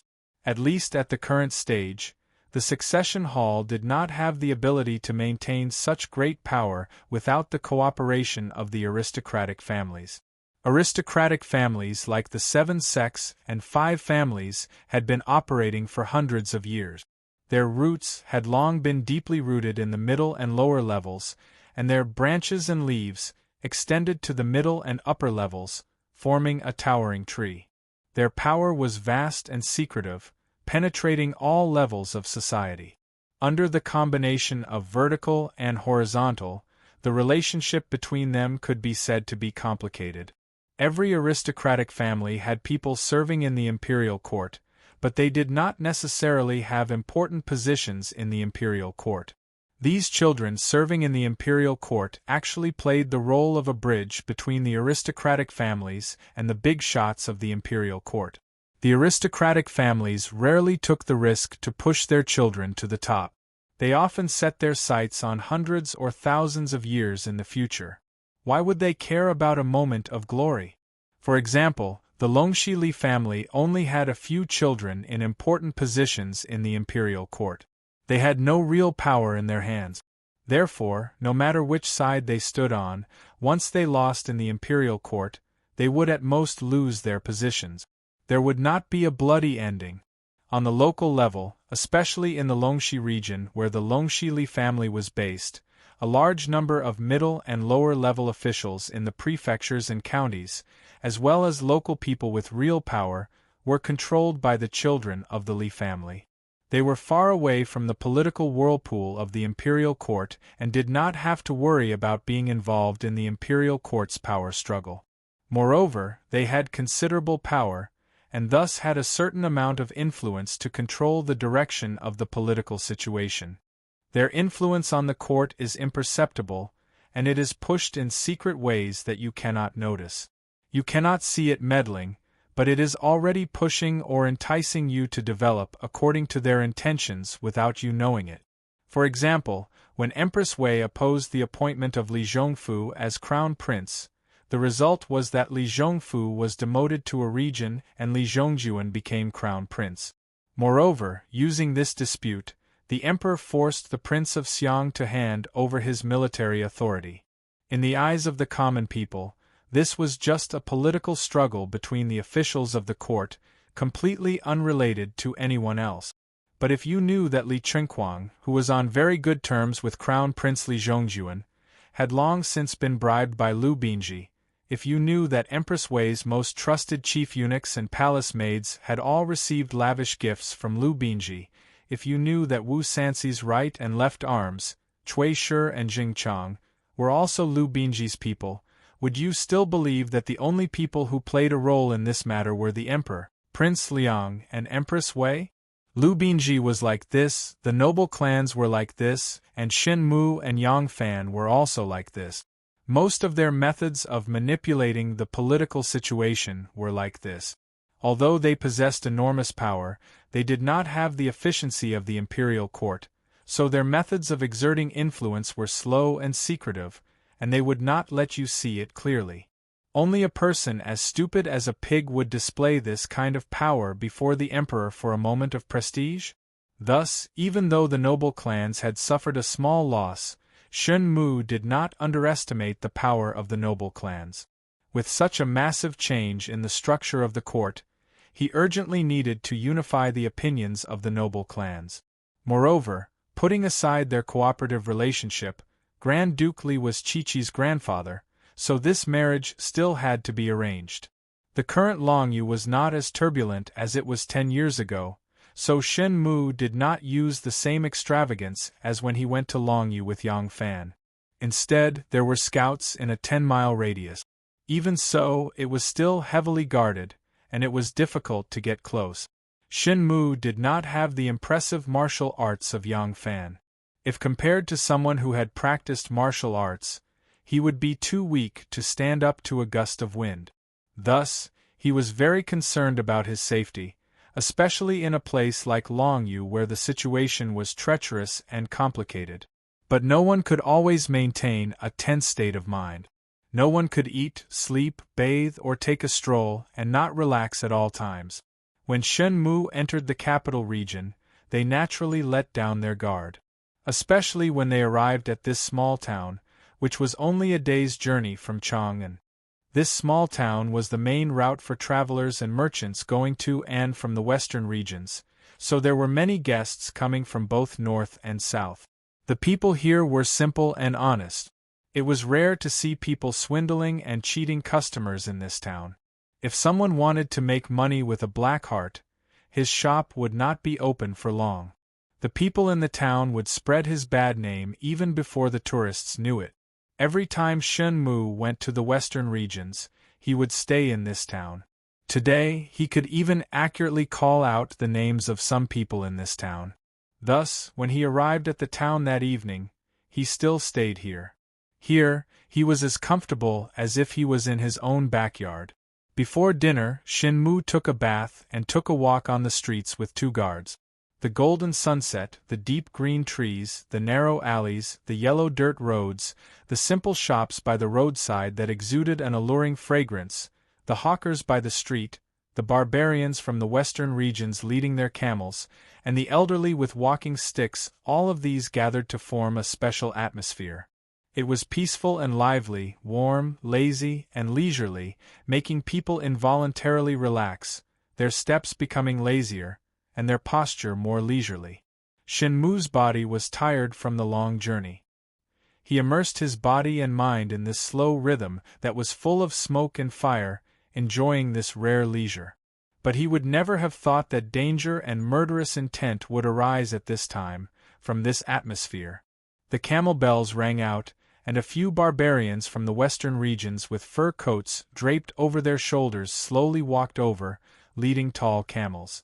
On the narrow road of the small town, this row of pedestrians and a row of camels took up more than half the road. When Shin Mu heard the sound, he looked back and slowly retreated to the side of the road. He even smiled and greeted the hawker, who had set up a roadside stall selling seasonings such as dried tangerine peel anise, pepper noodles, and other food condiments. This hawker had been setting up his stall here for a long time, and Shin Mu had seen him more than once on his many trips to the west. The hawker also recognized him and greeted him with a smile. A sudden change occurred at this moment. Shin Mu saw that the hawker's smile suddenly froze on his face, and his eyes suddenly widened, revealing a look of fear. He immediately felt that something was wrong. Shin Mu's movements were not fast, but his mind was very quick, and it was precisely this that saved his life. He did not instinctively turn back, but immediately pounced forward, pouncing towards the terrified hawker. Shin Mu felt a pain in his back as a sharp knife flew through the air, causing a string of blood droplets in the air, sparkling like a string of amber under the setting sun. Young master! Shin Mu's 2 subordinates had never expected to be attacked in this familiar small town, and in their great shock, their bodies paused for a moment. It was only this moment of delay that allowed the sharp knife to pierce straight towards Shin Mu's back. The 2 guards were scared out of their wits. Fortunately, Shin Mu used the most accurate reaction to save his life. If he had turned around to look or tried to dodge to the left or right, he would not have been able to react as fast as the assassin and would have died. However, he took advantage of the situation and pounced forward. Although the sharp knife pierced his back, it did not penetrate deep because of the force. The assassin was overjoyed that his knife had hit its target, but he did not expect Shin Mu to pounce forward, and missed by a hair. He wanted to follow Shin Mu and dive forward, but he leaped forward and used a bow step to stab Shin Mu's back with all his strength. The knife had already reached its end, and he did not have the time to stab again. When he was about to pounce forward and stab again, one of Shin Mu's guards had already waved his knife, sweeping towards him like a waterfall. He hurriedly raised his short knife, and with a king sound, he received the knife head-on. He was knocked back a few steps by a huge force, and the short knife in his hand almost flew out of his hand. At the same time, the people leading the camels all drew their short knives from their saddles, and fiercely pounced towards Shin Mu. Another guard pulled out the knife from his waist and roared, "Young master, run quickly!" He then pounced forward and used the fighting in 8 directions in the night to block the crowd. 7 or 8 short knives were like the sharp fangs of a pack of wolves preying on their prey, and mercilessly enveloped him. Shin Mu knocked the peddler and rolled on the ground. He flipped over, and ignoring the great pain on his back, he reached out and grabbed the piece of sheepskin on the ground. He suddenly raised it towards the sky, and all the jars and jars flew into the air. The pepper noodles were the real deal. They fluttered in the air, and immediately blinded one's eyes, choked one's breath, and coughed amidst the smoke and dust. When the smoke and dust dissipated, One could see that Shin Mu's guard had been stabbed multiple times, and his blood stained the dust. A few assassins who were hit by Shin Mu's dirty tricks were in a sorry state, with tears and snot flowing down their faces. Shin Mu picked up the condiments and quickly got up, and quickly rushed into a small restaurant nearby. Shin Mu had eaten in this small restaurant before, so he understood the situation in the restaurant. There were a few customers eating in the restaurant. Shin Mu passed through the tables and chairs like a gust of wind, lifted the curtain, and rushed into the back kitchen. The fat chef was busy in the smoky kitchen when he suddenly felt a whirlwind behind him. He looked back in surprise, but there was nothing behind him. The chef did not care and turned his head back, continuing to cook the pig intestines. Shin Mu rushed into the back kitchen, and there was a customer who was relieving himself in the corner. Shin Mu did not make a sound and clenched his teeth as he ran along the narrow alley, leaving drops of blood behind him. Shin Mu's second guard had already pounced over when Shin Mu rushed into the small restaurant. He held his saber across his chest and assumed the stance of a man holding the pass by himself. A few assassins pounced towards him with red eyes and tears. He was destined to lose his life, but he had fought for the most precious time for Shin Mu. These assassins had been following Shin Mu for a long time, but they were unable to find an opportunity to make a move. It was only until they arrived at the small town that they were pleasantly surprised to see Shin Mu out for a stroll, which gave them an excellent opportunity. Thus, they hastily arranged this operation. The time and location of the assassination operation were not up to them to decide. Furthermore, the opportunity was fleeting, and no one could predict if Shin Mu would suddenly return, causing their only chance to go up in smoke. Thus, after following Shin Mu for a moment, they made their move decisively. The location that they chose was still acceptable, but no matter how they calculated, they didn't expect the pepper noodles to be flying in the sky. Who would have thought that this street vendor would actually be the key to the success of the operation? But it was precisely a jar of pepper noodles from this vendor's stall that caused them to fail on the verge of success. Shin Mu sprinted all the way and smashed open the door to his rented residence. In an instant, a whistling arrow pierced the sky, and the hidden sex counterattack began. Chapter 11:28. Shin Mu's upper body was bare, and there were several layers of white cloth wrapped around his shoulders and back. Although his knife wound was in a vital area, it did not go deep into his flesh and did not injure his lungs. Therefore, he only applied some medicine and bandaged it. The place where Shin Mu was attacked was only a stone's throw away from his residence. From the moment he successfully escaped back to his residence, the fate of the group of assassins was already decided. Even if the assassins had already prepared an escape route and horses, Shin Mu was confident that he could capture all of them without leaving a single one out. But the truth was that after the group failed on the verge of success, their reaction and speed of retreat were not as fast as Shin Mu had estimated. When the last of them was captured by Shin Mu's men, they had only escaped less than 3 li from the town. By this time, Shin Mu had already made a bad estimate. The interrogation results were just as Shin Mu had expected. These people were not professional assassins. They were a group of genuine Hu merchants. Many Hu merchants in the western region were half merchants and half bandit. On a desolate journey, if they encountered a wealthy merchant group or village that could not protect themselves, they would sometimes drop their disguises and wield their butcher's knives. However, in a densely populated place where the law was enforced, or when they encountered an opponent that they obviously could not defeat, they were real businessmen. Because of this, when they first approached Shin Mu, they did not arouse the vigilance of Shin Mu and his subordinates. This time, they killed people in the capital region, which was somewhat out of Shin Mu's expectations. But the interrogation results were very simple. Someone had paid a large sum of money to kill them. The money was so large that they could not refuse, so they took the risk. These people did not know who Shin Mu was. They did not even know who had hired them. Shin Mu stared at Lan Jinhai and asked, "No clues?" Lan Jinhai said in shame, No, the person who hired them always took the initiative to find them. They suspected that if they succeeded, the other party would pay the rest of the money. The money they had already received was enough for them to enjoy for a lifetime, so they even thought of running away. Why didn't they run away? Because, Lan Jinhai took a deep breath and said, when they wanted to escape, a group of masked knights with excellent horsemanship and martial arts suddenly stopped them. They attacked and 6 of them were killed.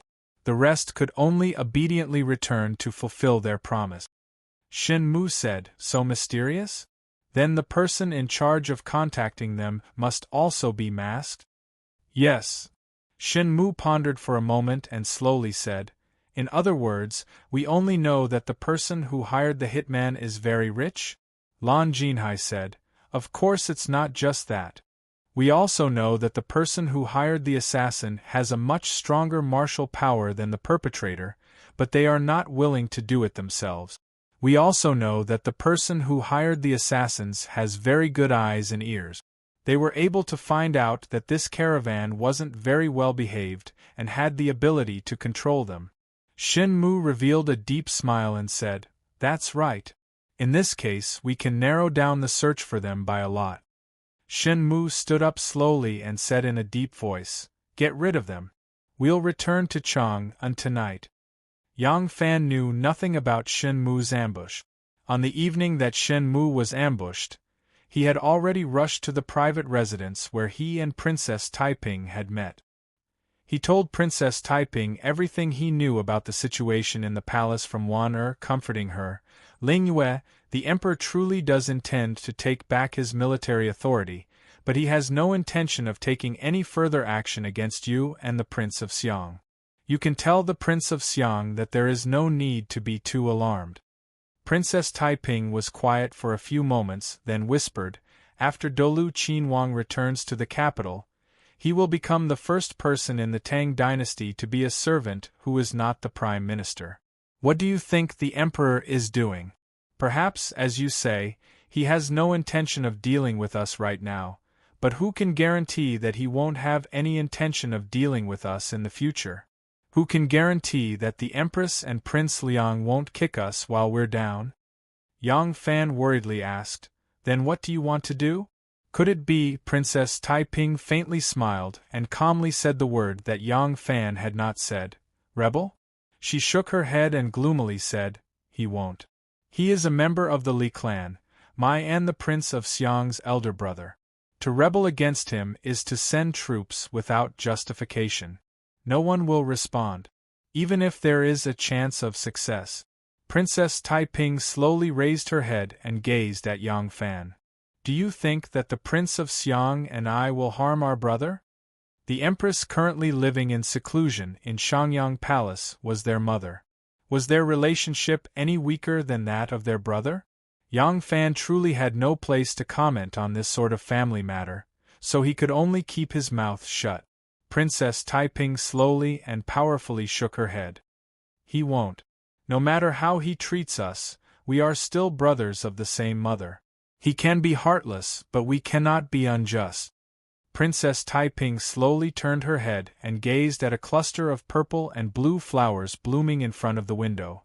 She gravely said, however, there are times when I truly regret it. If we hadn't worked so hard to bring him back from Fang Province, perhaps the result would have been a little better. Yang Fan helplessly sighed. Emperor Zetian wanted to make him crown prince, so he was transferred back to the capital. If we didn't work hard to save him, wouldn't that be watching Wu Qingxi and Wu Sanxi put him to death? That's exactly what I meant. Princess Taiping suddenly turned her head and gave Yang Fan a cruel smile. Yang Fan couldn't help but feel a chill in his heart. Taiping's eyes were very cold, like a sculpture of profound ice, chilling one's heart. Her voice was also cold. Do you still not understand what I mean? I won't rebel against him, but if he is caught between life and death, given our current relationship, I will definitely not extend a hand to help him.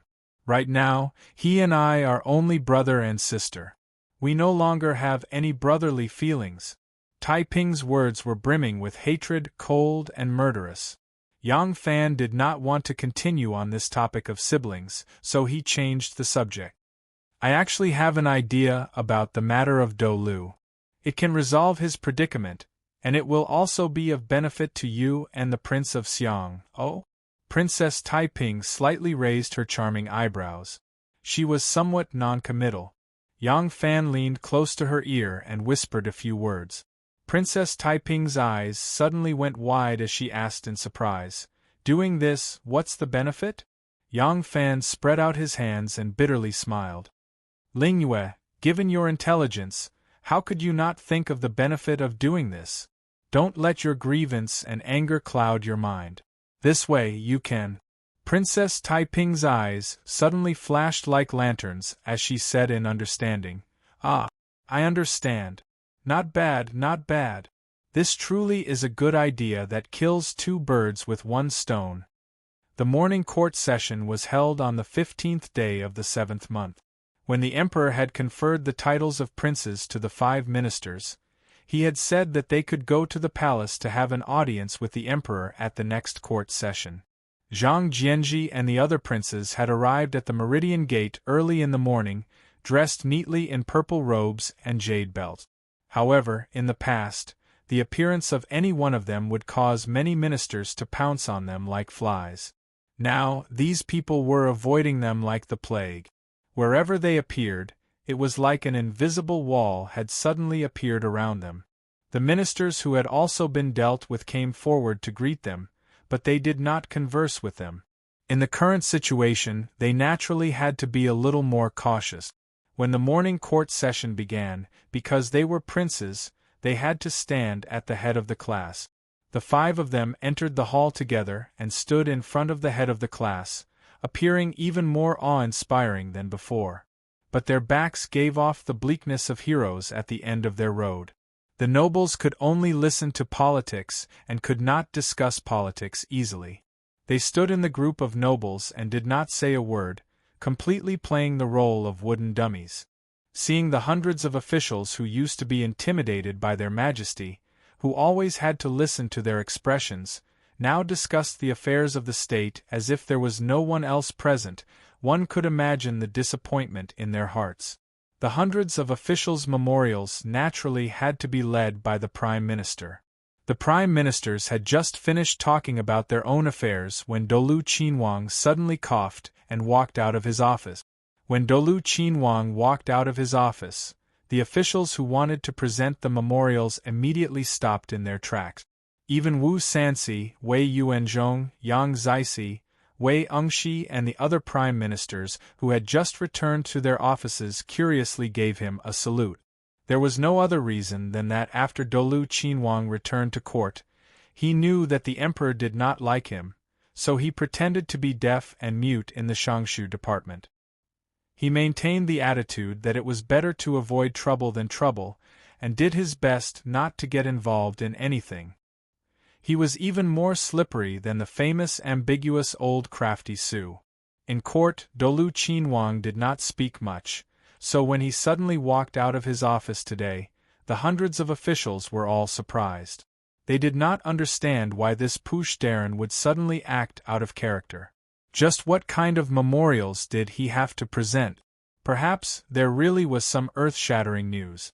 Recently, the court had been too quiet. It was unavoidably boring, at least for those imperial censors who made a living by impeaching other officials. Recently, they had not been able to find a topic to complain about. Li Xian was also very curious. His health had not been good, and in the past few days, he had fallen ill again. He sat on the throne with a sickly appearance, looking listless and listless. But when Dolu Qinhuang walked out of his office, even Li Xian became alert. Behind the curtain, Empress Wei also widened her eyes in shock. Dolu Qinhuang took 3 steps forward, coughed again, and slowly said, "His Majesty controls all affairs and listens to court politics. The lives of the officials depend on His Majesty to survive. The foundation of the 3 saints awaits His Majesty's prosperity. His Majesty's life is tied to the world and is incomparably precious. Today, His Majesty is more than 50 years old and has passed middle age. He should especially take care of his dragon body. This subject heard that when His Majesty was in Fangzhou, he had toiled a great deal and his body was weak. Later, he contracted beriberi. This truly worries this subject. The hundreds of officials were dumbstruck. They had no idea what Dulu Qinhuang was rambling on about. Yang Fan stood among the generals and almost laughed out loud when he heard this. Taiping's way of doing things was really straightforward. Yesterday, he had just given her a plan, and today, Dulu Qinhuang was acting according to it. However, Yang Fan had only suggested that Dulu Qinhuang should first flatter the emperor. The weaker he appeared the better, the more mushy the better.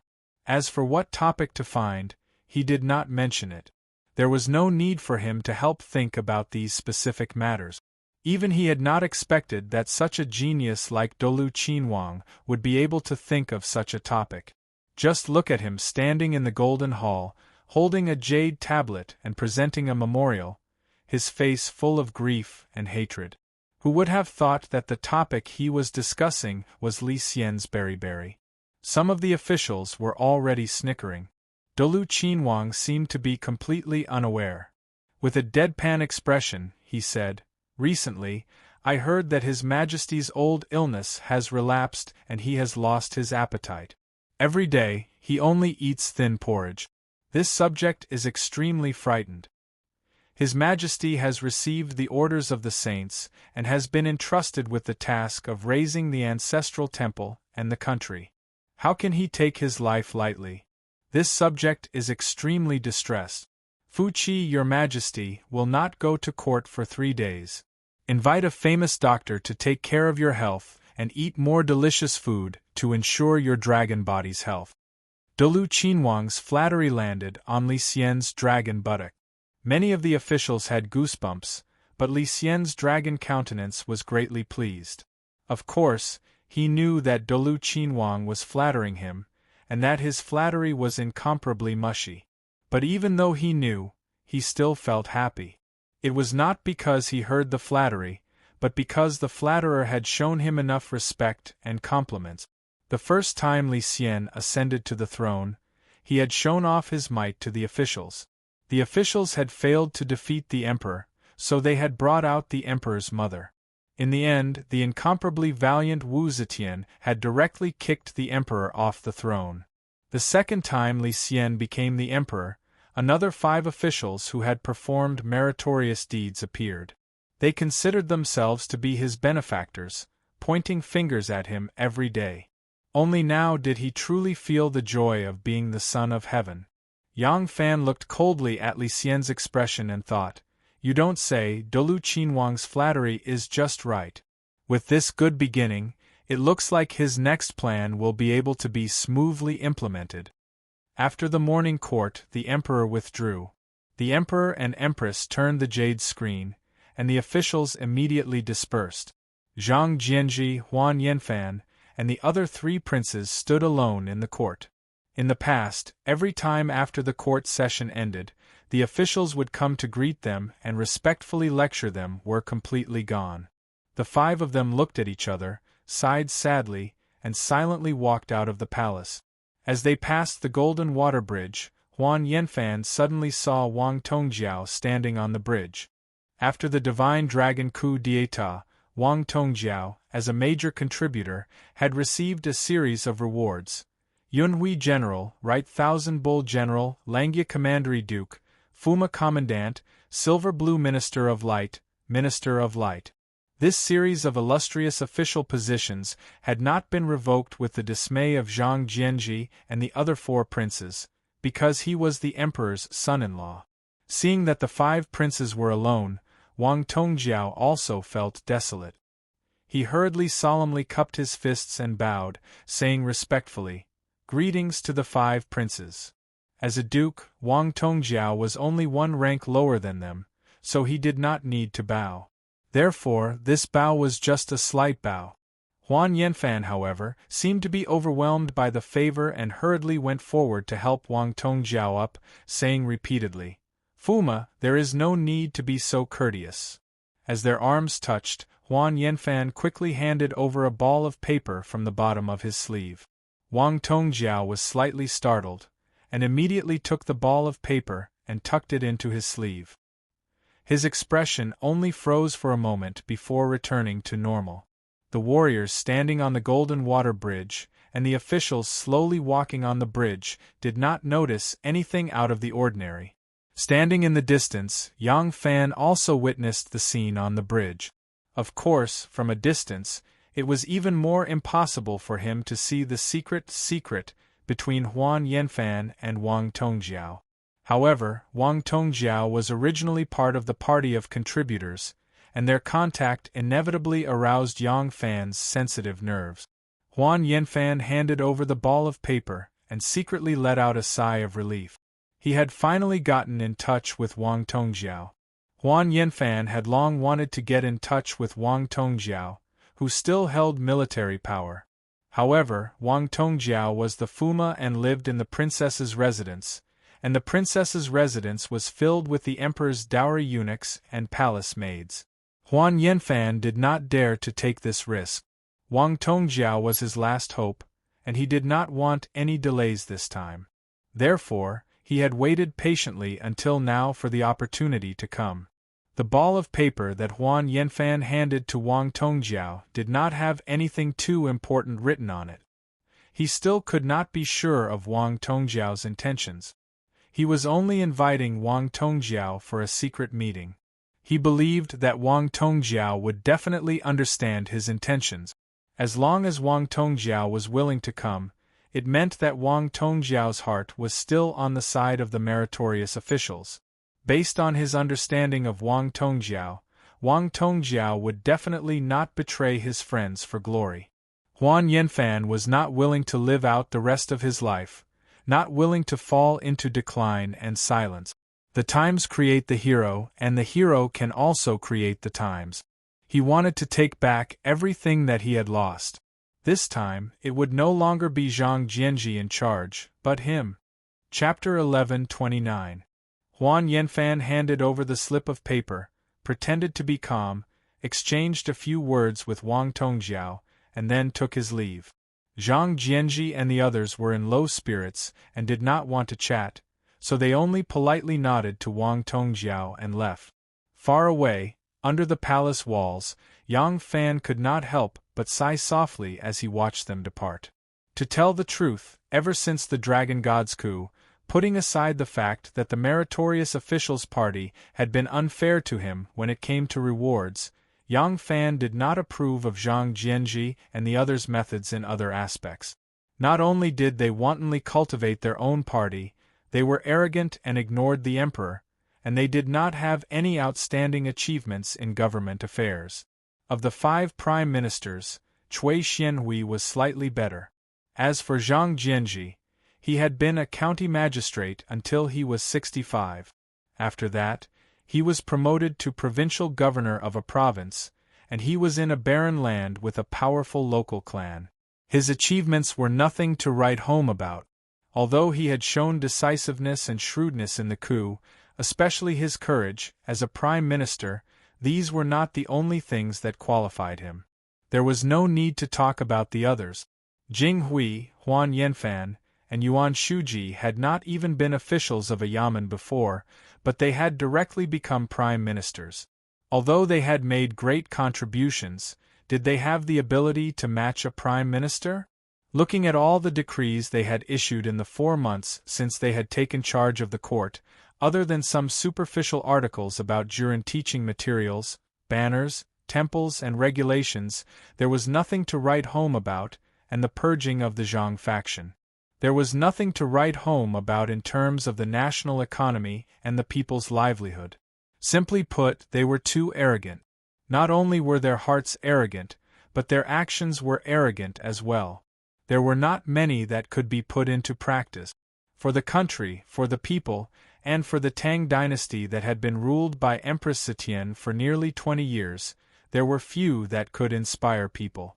Yang Fan felt that if it were not for the fact that the Empress and the martial party still needed to be restrained in court, it might not be a bad thing for them to continue living like this. Otherwise, in a year and a half, their shortcomings in governing the country would be exposed, and the glory of the meritorious officials of the coup would completely fade. At that time, even their illustrious reputation would be covered in dust. Zhang Jianji and the others left the palace. Yang Fan sighed and turned to leave as well. He had just received news from Rinwei that Xin Mu had returned to Chang'an early in the morning and was eager to meet him. His intuition told him that what happened in Zhuozhou was not as simple as the two sects fighting for power. One leaf knows the autumn. He had already detected that there seemed to be some restless element brewing within the Xian sect. He needed Xin Mu's help to deal with this. Yang Fan walked leisurely.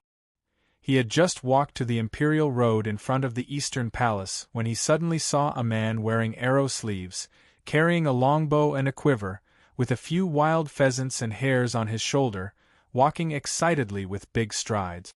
Behind him were 4 eunuchs working together to carry an elk. When Yang Fan saw this, he immediately stopped and retreated 2 steps to the side. He cupped his hands and said, "This official greets the Crown Prince." General Yang. Li Zhongjuan waved his hand carelessly at Yang Fan and walked past him like the wind without stopping.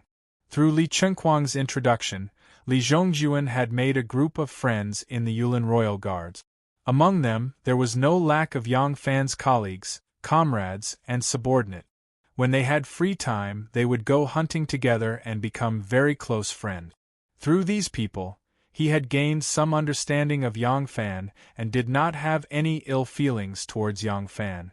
However, his best friend, Li Chenquang, had some complaints about Yang Fan. Li Zhongjuan's closest and most trusted person was Li Chenquang. Therefore, he purposefully kept his distance from Yang Fan. Yang Fan did not go too far. He straightened his back and was about to leave when Princess Annel suddenly walked over with 2 palace maids. Logically, the relatives of the imperial family had to enter the palace through the back door, which was to enter through the Xuanwu Gate. This front palace was where the emperor handled government affairs. The women of the imperial family should not appear here. However, Princess Annel was the most favored in front of Emperor Li Xian and Empress Wei Shi. After Li Xian became emperor, this usually arrogant princess could do as she pleased in the capital. What place was off-limits to her? It was likely that if she wanted to sit on the imperial throne in the Jinluan Hall, Li Xian would not object. Princess Enlu was wearing a gorgeous feather dress woven from the feathers of hundreds of birds. She walked over proudly and elegantly, and just happened to be opposite the crown prince. When Li Zhongjuan saw Enlu, he immediately stopped, and hesitation appeared on his face. Li Zhongjuan was now the heir apparent. Other than the emperor and empress, his status was the highest. Everyone in the world was his subject. When Annel saw him, she naturally had to bow to him first before Li Zhongjuan would return the bow. However, Li Zhongjuan was a bastard son. His status among his siblings was far lower than this sister's. Therefore, when they first met, Li Zhongjuan was in a difficult position. With his status as the crown prince, he was unwilling from the bottom of his heart to bow to Annel first. However, when he thought of how much Annel was favored by his imperial father and imperial mother, Li Zhongjuan truly did not want to offend Annel. In this moment of hesitation, Princess Annel had already walked in front of him. Glaring, she said in disgust, "Move aside." This imperial path was extremely wide and could accommodate 2 carriages side by side. However, as the crown prince, the heir apparent of a country, he naturally could not walk by the side of the path. Therefore, Li Zhongjuan stood in the middle of the imperial path, and Princess Annel also walked in the middle of the imperial path. Moreover, she shouted for him to move aside. Li Zhongjuan might be the crown prince, but under the influence of Annel, he, as an imperial prince who had only been the crown prince for a few days, did not have enough confidence. Being shouted at by Annel, Li Zhongjuan panicked and unconsciously moved back 2 steps. Princess Enlu raised her mesmerizing chin and walked over with a smug expression. She didn't even spare Li Zhongjuan a glance, But when she looked at Yang Fan, her pair of charming eyes rippled with a pair of foxy and alluring eyes. Anil had always thought highly of herself, but Yang Fan had abandoned her like a pair of worn-out shoes. Anil was dissatisfied and always wanted to conquer Yang Fan. She wanted him to kneel under her skirt and beg for her grace. Only then would she be satisfied. When Yang Fan saw that Princess Anlu wanted to pick a quarrel with him, he immediately frowned and pretended not to see her. He turned around and was about to leave. Just as he turned around, he heard Princess Anlu let out a shrill cry that was filled with anger. When Yang Fan turned his head to look, he saw Princess Anil shaking her skirt and furiously stomping her little boot. The eunuchs who were carrying the elk beside her had faces of panic and helplessness. It turned out that the 4 eunuchs were carrying the yellow elk that the crown prince had personally hunted and were walking forward. When they saw Princess Anil walk over proudly, they consciously moved to the side. However, the hem of Princess Anil's feather skirt was too fluffy, like a trumpet. Such a cut could make her small waist even more graceful. But because the hem of the skirt was fluffy, when Princess Anil walked past, the hem of her skirt brushed against the elk's body. The elk had been carried from the countryside to the city, so there was no longer any blood. However, there were still some half-clotted blood stains on the elk's carcass, which immediately rubbed against the hem of Princess Anil's skirt. Anil cherished this skirt very much. This time she was furious. As she shook her skirt and stomped her feet, she sternly scolded, "You murdering dogs, how dare you stain my feather skirt? You deserve to die." The 4 eunuchs hurriedly threw away the elk and knelt on the ground, repeatedly kowtowing to Princess Anil. Princess Anil gritted her teeth and ordered, "Go, send someone over to kill these 4 blind dogs. Beat them all to death." One of the palace maids left and the 4 eunuchs were scared out of their wits. They desperately kowtowed to her and begged for forgiveness. These 4 eunuchs were all from the Eastern Palace. No matter how much Li Zhongjuan didn't want to offend Anil, he had to speak up now.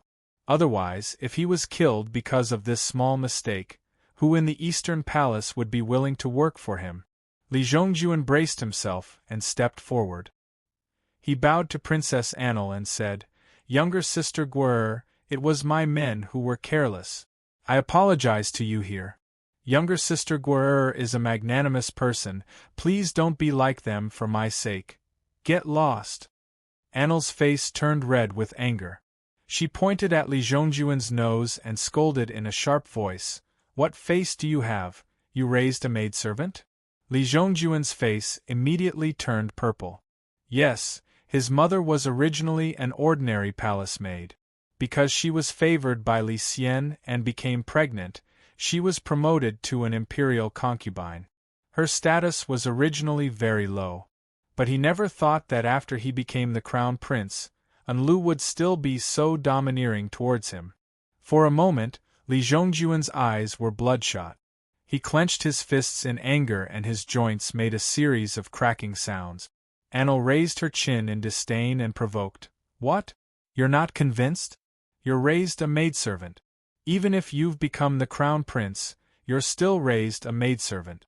Do you think you're worthy of asking for face in front of me?" Li Zhongjuan was well versed in martial arts. If he were to throw a punch now, Anli's palm-sized, extremely exquisite, extremely seductive face would turn into a pancake. She would no longer be able to charm all living things. But Li Zhongjuan did not dare to make a move. He was so angry that his entire body was trembling. But his tightly clenched fists were pressed against his body, and he did not dare to throw a punch. When Yang Fan saw this, he couldn't help but interrupt. These people only made an unintentional mistake. Your Highness, the princess, has such an esteemed status. Why would you care about ant-like characters? Please spare their lives. Anlu glared at him, and her anger suddenly subsided. She turned towards Yang Fan and asked, "What, is General Yang pleading for mercy on their behalf?" If he could save 4 lives, Yang Fan would not care about his own status. He nodded seriously at Anlu and said sincerely, "That's right, this lowly subject pleads for mercy on behalf of these 4 people. Princess, please be magnanimous. Princess Enlu suddenly giggled and nodded sweetly. Fine. Then I will give you this face. Yang Fan happily clasped his hands and said, Many thanks, Princess. The 4 eunuchs seemed to be relieved of a heavy burden. They kowtowed in gratitude and said, Many thanks, Your Highness, many thanks, General Yang. Yang Fan sighed softly and clasped his hands towards Li Zhongjuan and Princess Enlu. He said, Crown Prince, Princess, this lowly subject bids farewell. Even though Li Zhongjuan was a martial artist, he wasn't very broad-minded. When he saw that he had humbly begged for mercy, Princess Enlu didn't give him any face at all. Instead, she humiliated him. In the end, Yang Fan managed to persuade Enlu with just a few words. This was equivalent to another cut on his already bloody self-esteem. He lost even more face. Therefore, he wasn't at all grateful to Yang Fan. Instead, he even hated Yang Fan. At this moment, the palace maid led a dozen or so eunuchs with large staffs in their hands in a hurry. The eunuchs stood there panting and bowed to Princess Enlu. They said, Your servants have arrived. What orders does the princess have? As they spoke, they looked uneasily at the crown prince. They were the lowest servants and naturally didn't want to offend the crown prince. But for those who made a living in the palace, who didn't know that Enlu was the most favored in front of the emperor, Princess Enlu always kept her word in front of the emperor. Even though the crown prince would become the emperor in the future, if they offended Enlu, they wouldn't be able to live. Weighing the two, they naturally had to listen to Princess Enlu. Princess Enlu pointed at the 4 eunuchs kneeling on the ground and said, Go! Break the legs of these blind things and throw them out of the palace. Let them fend for themselves. Li Zhongjuan was shocked and shouted angrily, Enlu, you clearly promised to spare them just now. Princess Enlu glanced at him disdainfully and mocked, I only agreed to spare them because of Yang Fan. Yang Fan begged me to spare their lives, so I spared their lives. I never said that I wouldn't punish them at all. You don't want me to break their legs, but unfortunately, you don't have the face to do so. Li Zhongjuan was so angry that he was trembling. He gritted his teeth so hard that they almost broke. Princess Enlu waved her hand and said coldly, Don't blame me. If you want to blame someone, blame your master for being incompetent. Drag them away and execute them. Chapter 1130. Yang Fan left the palace and rushed to the Shin residence. He thought that Shin Mu had just returned to the capital and would definitely be able to see him. However, he did not. The Shin family told him that eldest young lady Gongsun came looking for Ah Lang the moment he returned, causing Ah Lang to flee. Now, no one knew where he was hiding. Yang Fan knew the details of this quarrelsome matter, so he did not have any suspicions. He only left a message for the Shin family, telling them to wait for Shin Mu to return and tell him about his visit. Yang Fan thought that Shin Mu would contact him after receiving the news. However, he did not receive any news from Shin Mu the next day. On the 3rd day, Yang Fan visited again. The Shin family still said the same thing. Ah Lang has not returned since that day. Yang Fan immediately had doubts. If it was said that Gongsun Lanji came to pester Shin Mu, he would believe that Shin Mu had hidden away to avoid the limelight. Gongsun Lanji was unruly. However, Shin Mu had just returned to the capital. In order to avoid Gongsun Lanji, he did not return home for 3 days in a row. He did not visit his wife and children either. This was illogical. Shin Mu is deliberately avoiding me. This was the only conclusion that Yang Fan could come up with. As for why Shin Mu did this, he had no idea. He could only make a judgment based on the pitiful amount of information. Shin Mu went to Longyu this time because it was the foundation of the hidden sect. There were many matters that required him to handle personally, and he would definitely make contact with the Longxili clan. After he made contact with the Longxili clan, his attitude towards him changed drastically after returning to the capital. What was the reason? Yang Fan could not figure it out. The only thing he could think of was the dispute between the obvious and hidden sects in Hebei province. Could it be that the situation there worsened? Yang Fan asked Rinwei to send people to Hebei province to investigate again. At the same time, he asked the Gu brothers to look for Shin Mu's whereabouts.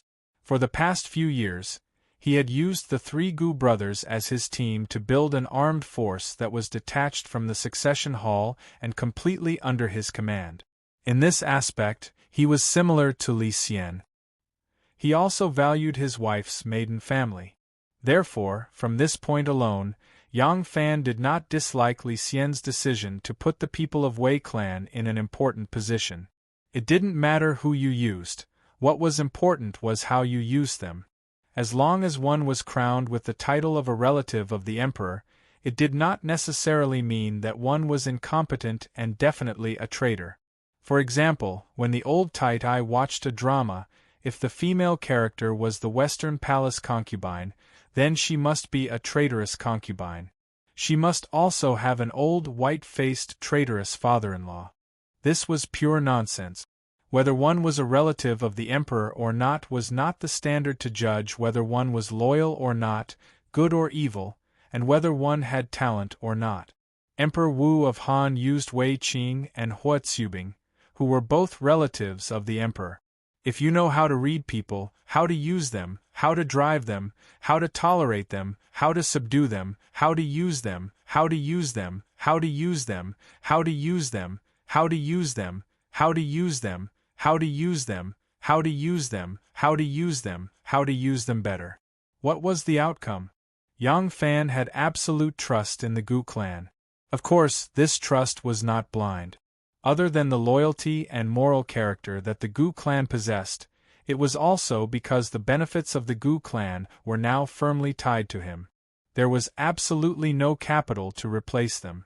The succession hall was not an armed group. Martial strength could play a negligible role in the succession hall. The succession hall's power was reflected in its economic and political role.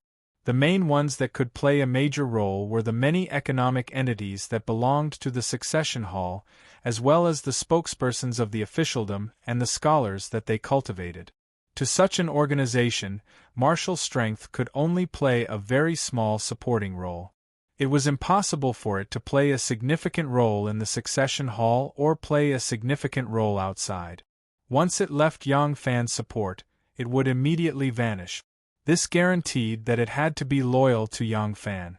Yang Fan wanted to find Shin Mu, but he didn't want his subordinates to be too simple and crude and cause misunderstandings in the hidden sect. In order to have a sense of propriety, he told his worries and analysis to the 3 Gu brothers. After the 3 Gu brothers understood, while they searched for Shin Mu's whereabouts, they also strengthened the security of the Yang residence. To them, this was a matter of course. But in the eyes of observant people, this behavior would have a completely different interpretation. Yang Fan didn't know that Shin Mu had launched an investigation on him once he returned to the capital city. What would Shin Mu think of his actions of searching for Shin Mu's whereabouts and strengthening the security of the residence? Shin Mu was very rational and listed Xian Zong as one of the suspects based on the information he had. This wasn't because he didn't trust Yang Fan. Based on the clues he had, he could only list everyone who had the strength to be suspects. In fact, not only did Shin Mu list Yang Fan as a suspect, but he also listed the Hidden Sect and the Longxili clan as suspects. As long as they had the ability to set up this assassination, they would all be on his list of suspects. He had to eliminate them one by one. Shin Mu didn't hide for the past 3 days because he was guarding against Yang Fan. Instead, he was guarding against the Hidden Sect themselves. He couldn't expose his whereabouts. If there was a problem with the Hidden Sect, then exposing his whereabouts would be a very dangerous matter for him. Hence, once he returned to the city, he immediately vanished. Using these 3 days, Shin Mu personally conducted an internal investigation of the Hidden Sect and confirmed that there were no problems with the Hidden Sect. Only then did he feel at ease and mobilized more manpower to investigate the Xianzong, the Longxili clan, and even the Guanlong Great clans. Yang Fan's investigation of him, especially his actions of strengthening his own security, immediately attracted Shen Mu's attention. If it was merely because of the dispute between the Xianzong and hidden sect in the Hebei province, Shen Mu believed that Yang Fan wouldn't harm him. But what if it was as Lan Jinhai said, that as Yang Fan's authority grew, so did his ambitions? After disappearing for 3 days, Shen Mu finally sent a message and asked Yang Fan to meet at the Furong Inn. The Xian sect's people also noticed the hidden sect's vigilance towards the Xian sect. Although both parties didn't display any obvious hostility, they were like two wild beasts with a keen sense of smell. Whenever one of them was vigilant or hostile towards the other party would immediately sense it. Hence, both parties became more vigilant, and the hostility grew heavier. This was something that couldn't be helped. Even for wise individuals like Yang Fan and Shen Mu, they could only rely on their subordinates' reports for a lot of information. Even if the intelligence agents didn't exaggerate things due to their own emotions, the intelligence agents could only make them be vigilant. Hence, when Yang Fan went to the meeting, it was much grander than usual. He brought the Gu clan's eldest brother, Ren Wei, and a few other skilled guards. At the same time, the Gu clan's third brother was in charge of guarding the Yang residence.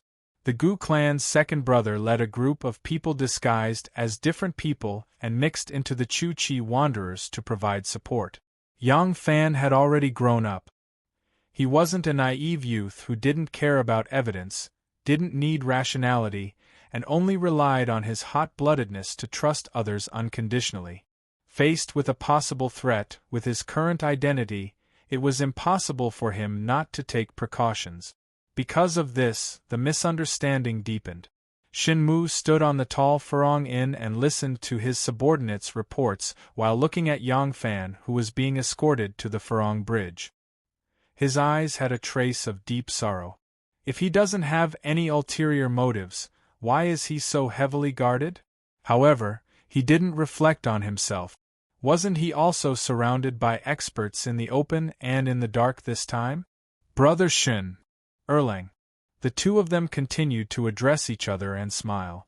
At their level, it was very easy for them to put on an impeccable human skin mask.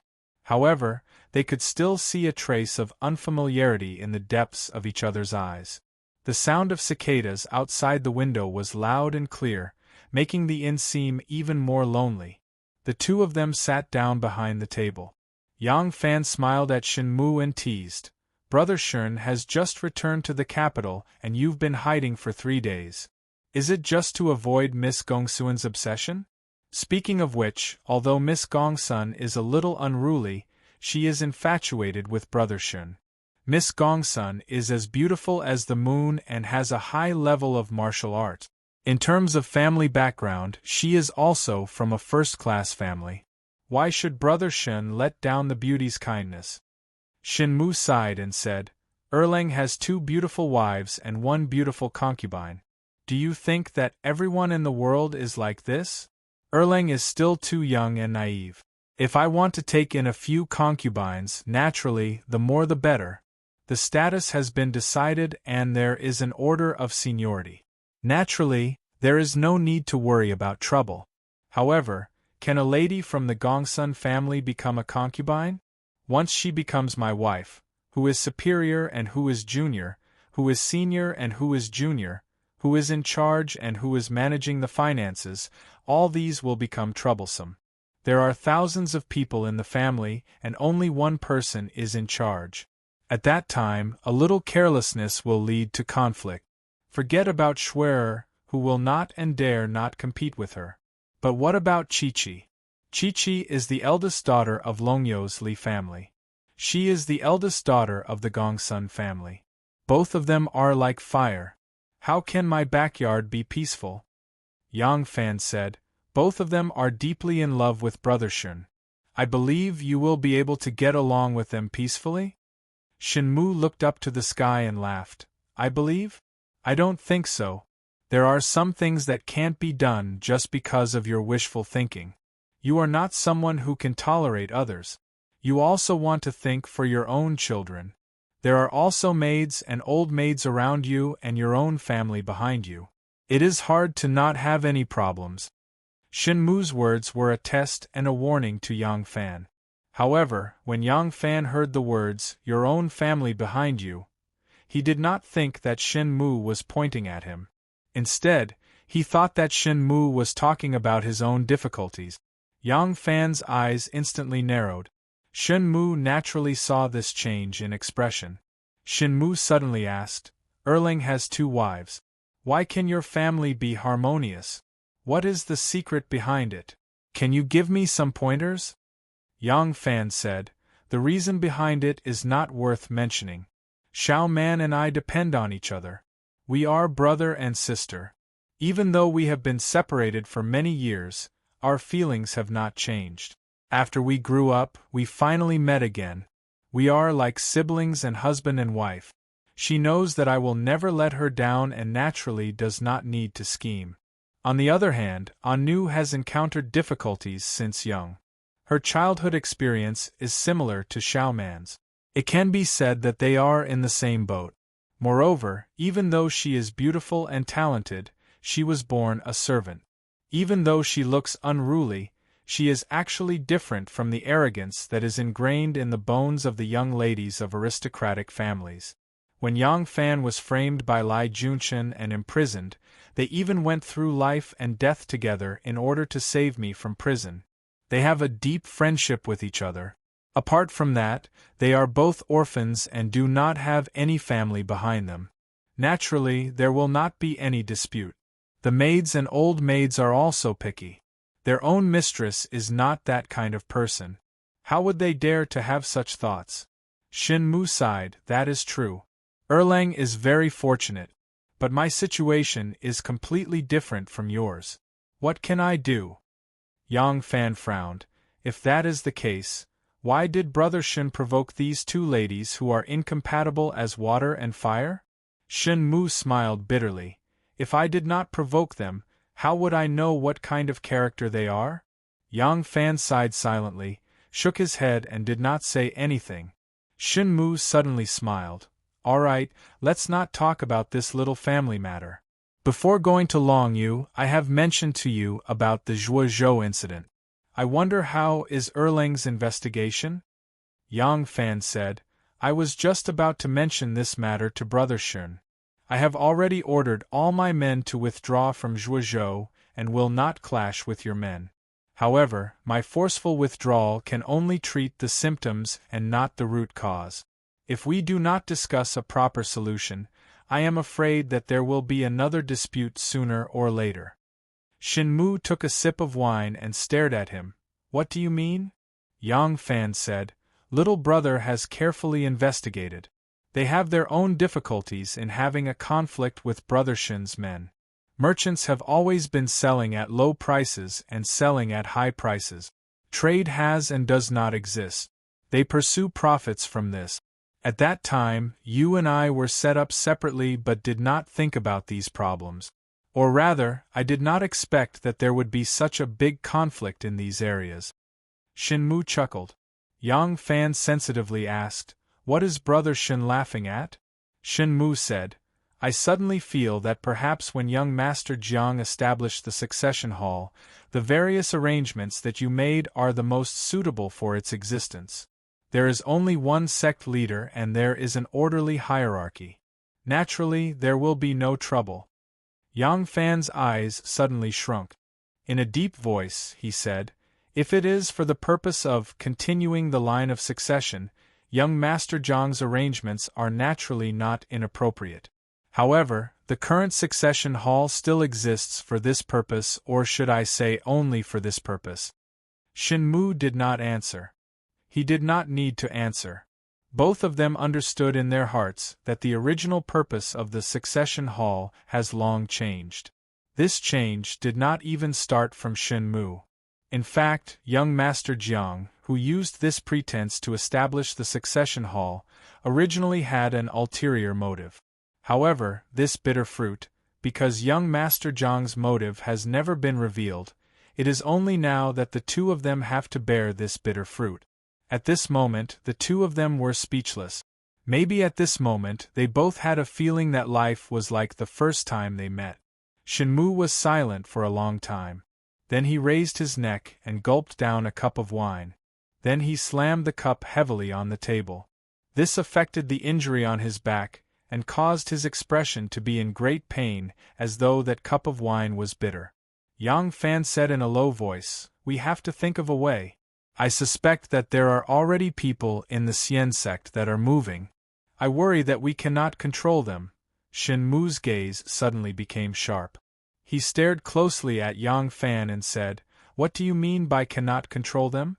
Yang Fan thought for a moment and then said, "I cannot be sure. Maybe they will do something behind my back that I am not willing to do. When the situation cannot be changed, I can only act according to their wishes. They are familiar with this move because this is what we and the aristocratic families have always used to deal with the imperial court, is it not so?" Shenmue poured wine with his head lowered. Using this action, he concealed the hint of disdain that he could not disguise in his eyes.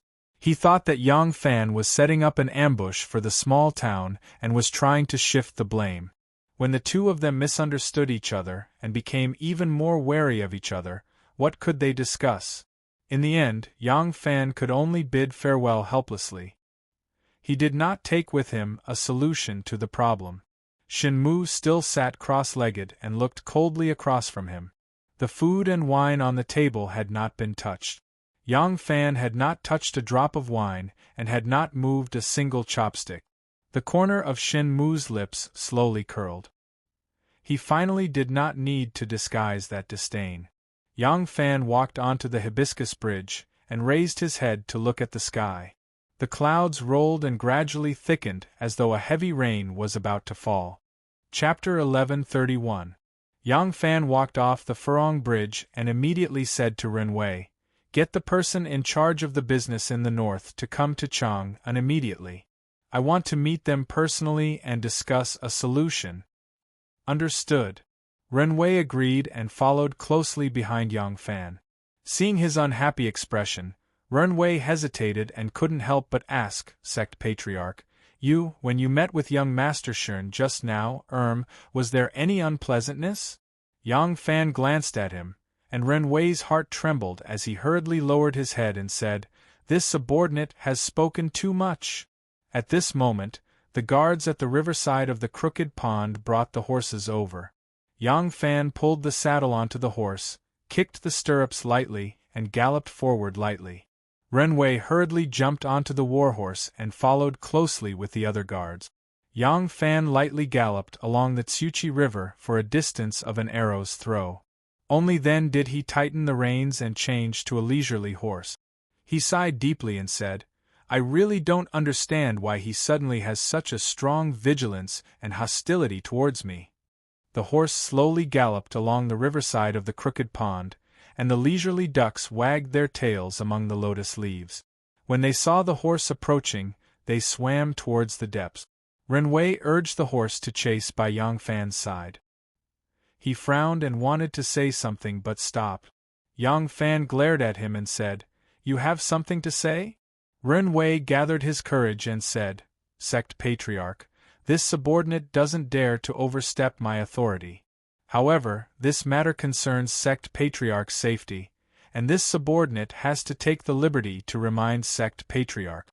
Young Master Shun and Sect Patriarch may have a friendship, but young Master Jiang is indebted to young Master Shun. What happened in the end? The hidden sect was single-handedly established by young Master Shun.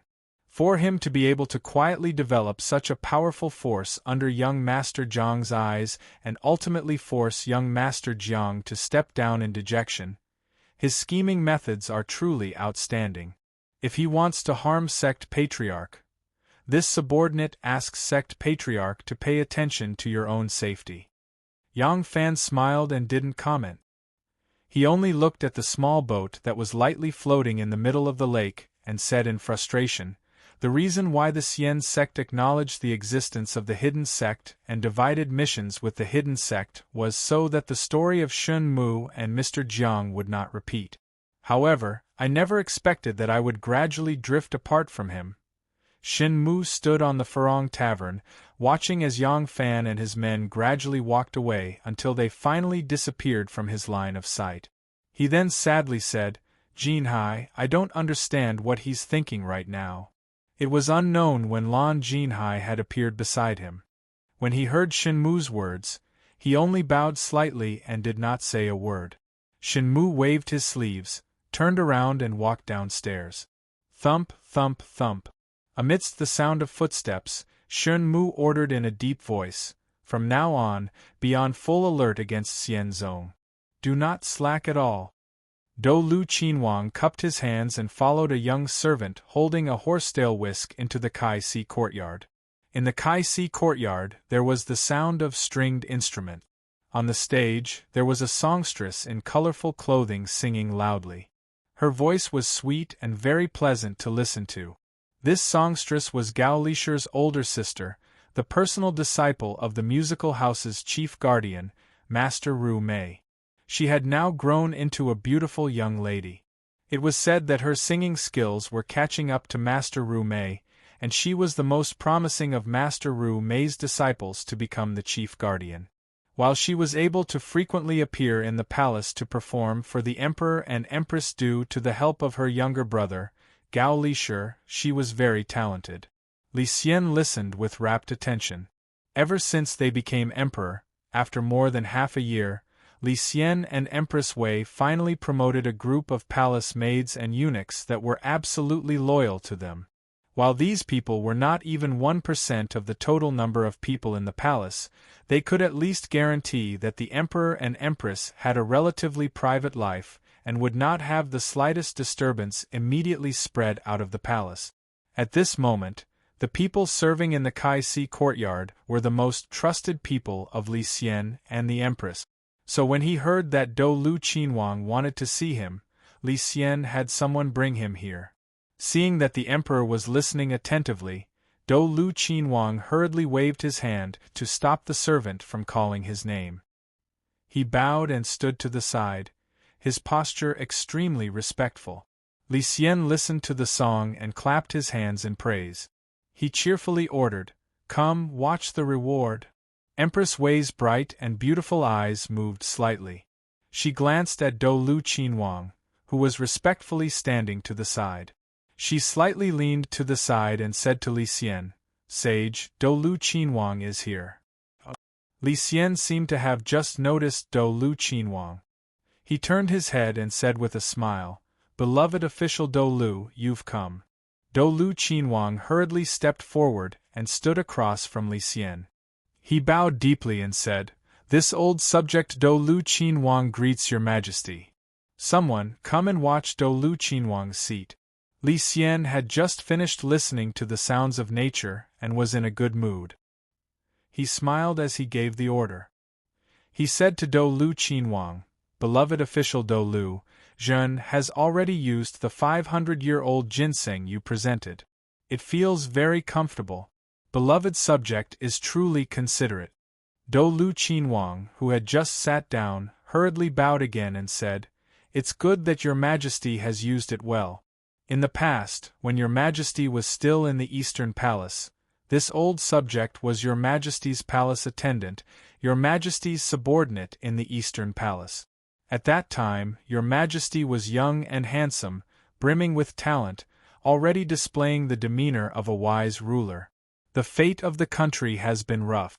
Now, with your majesty's help, the country has recovered. There are many things waiting to be done, and it is time to work hard. Your majesty has great talent and strategy. Once your grand plans are realized, you will be no different from a wise ruler of the present age. You will definitely be able to revive the Tang dynasty. However, because of your illness, you cannot realize your ambitions. This old subject often thinks about it and cannot eat or sleep in peace. This old subject does not understand medicine and does not know if that old ginseng will be effective for your majesty's old illness. This old subject only feels that using this old ginseng to nourish the body is always good. If your Majesty feels that there are some benefits after taking it, that would be this subject's greatest honor. Li Xian smiled slightly and nodded his head. He thought back to the time when he was in the Eastern Palace, and then looked at Dou Lu Qinhuang's head full of white hair. He couldn't help but sigh lightly and say, "Zhen remembers, at that time, you were my palace attendant. Every day you did your best to assist me, teaching me the knowledge of governing a country. You were like a teacher and a friend to me. Ai." In a flash, so many years have passed. At that time, beloved subject was middle-aged. Time flies, and now beloved subject's age has grown. Dou Lu Qinhuang heard this and tears streamed down his old face. He rose from his seat and bowed deeply to the ground. Choking with sobs, he said, "Assisting your Majesty was originally this subject's duty and also the mission that the previous emperor entrusted to this subject. How dare I not serve your Majesty to the death? However, this subject is old and can only do what is meager for your Majesty. The country is tied to your Majesty. The revival of the Tang dynasty completely depends on your Majesty. For the people of the world, for the Tang dynasty's country, your Majesty, you must take care of your dragon body. This old subject is like the setting sun past its twilight, but I still hope to be able to follow a wise ruler to accomplish great feats and leave my name in history." Dou Lu Qinhuang's performance was very energetic. Not only was his voice full of emotion, his old tears streamed down his face. Li Xian was very moved as he watched. Empress Wei smiled slightly and said, "Dou Lu Push is indeed a loyal subject of the country and a good subject. In ancient times, there were rulers and subjects who were close through marriage, never doubting or abandoning each other. It is a pity that you have a beloved son, but Zhen's daughters are all married. Fortunately, there are still women suitable for marriage in Taiping's Fu. I heard that you have already become in-laws with Taiping? This is good, this is good. Taiping is the saint's younger sister. Dou Lu Push becoming in-laws with Taiping is the same as becoming a relative of the saint." Hearing this, Dou Lu Qinhuang suddenly retreated 3 steps. Lifting his robe, he knelt on the ground, his forehead touching the ground, and did not speak. Li Xian and Empress Wei both started. Li Xian quickly raised his hand and said, "Beloved subject, why are you making such a big bow?" Dou Lu Qinhuang touched his forehead to the ground and respectfully said, "Would your Majesty first forgive this subject's offense of disrespect before this subject dares to speak?" Li Xian said, "Beloved subject, don't be like this. Please rise. If your words are inappropriate, Zhen will forgive you." Only then did Dou Lu Qinhuang crawl up. Cupping his hands, he said, "This old subject does not dare to deceive your Majesty. My son is naughty and mischievous, and does not study well. Even though he is an adult now, he is still a gambler, ignorant and incompetent. Even though this old subject often gives advice, there is no effect. Princess Taiping is your Majesty's younger sister. Princess Taiping's daughter can be considered a descendant of the emperor's nobility. How can this old subject bear to let my son delay Princess's beloved daughter? Therefore, I intend to break off the engagement and ask Princess's daughter to choose another good match. This painstaking effort, if I do not explain it, I am afraid I will anger your Majesty. Therefore, I ask for your Majesty's permission." Li Xian and Empress Wei glanced at each other. After a moment of astonishment, a hint of a smile suddenly appeared in their eyes. Li Xian cheerfully left his seat and walked in front of Dou Lu Qinhuang. With a smile, he said, "Beloved subject, to not avoid family scandals, you are truly loyal to the sovereign and the country. However, this engagement, since it has already been decided, how can it be broken off like this? If this gets out and others do not know the inside story, who knows what ugly things they will say? In Zhen's view, the frivolity of youths is actually nothing. Once they are married, they will naturally change their minds." Dou Lu Qinhuang wanted to say more when Empress Wei suddenly said, Sage, Dou Lu Qinhuang is an old minister of the Eastern Palace when Sage was the crown prince. Speaking of which, Dou Lu Qinhuang was the first to form a relationship with Sage and is not an outsider. What is there to hide from this loyal old minister of yours? There is no harm in speaking frankly. Dou Lu Qinhuang glanced at Empress Wei with some surprise, then looked back at Li Xian. Li Xian coughed and somewhat awkwardly said, "Beloved subject, I will not hide it from you. Ever since we ascended the throne, because of our political views, we have often clashed with the Prince of Xiang and Taiping, causing Taiping and the Prince of Xiang to misunderstand us. They are brothers of the same mother as us. Every time we think about being misunderstood by our own flesh and blood, we grieve and lament. Beloved subject was once Zhen's palace attendant and is also the uncle of the Prince of Xiang's consort. If you become in-laws with Taiping, then you will truly be the closest person to my Li Tang imperial household.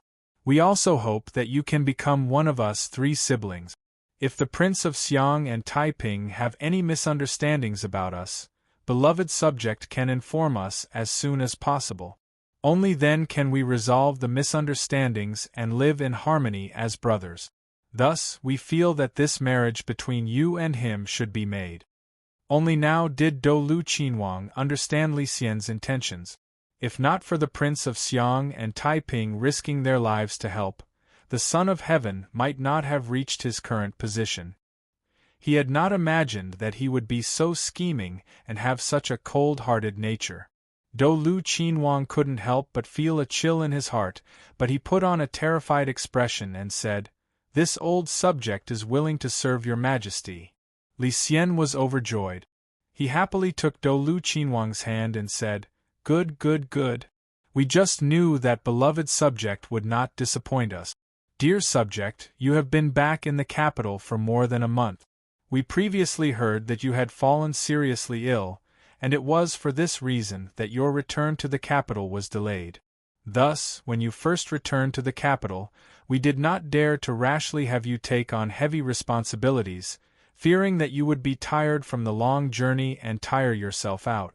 Now that beloved subject has been resting for more than a month, you should be able to come out and help us share some of the burdens.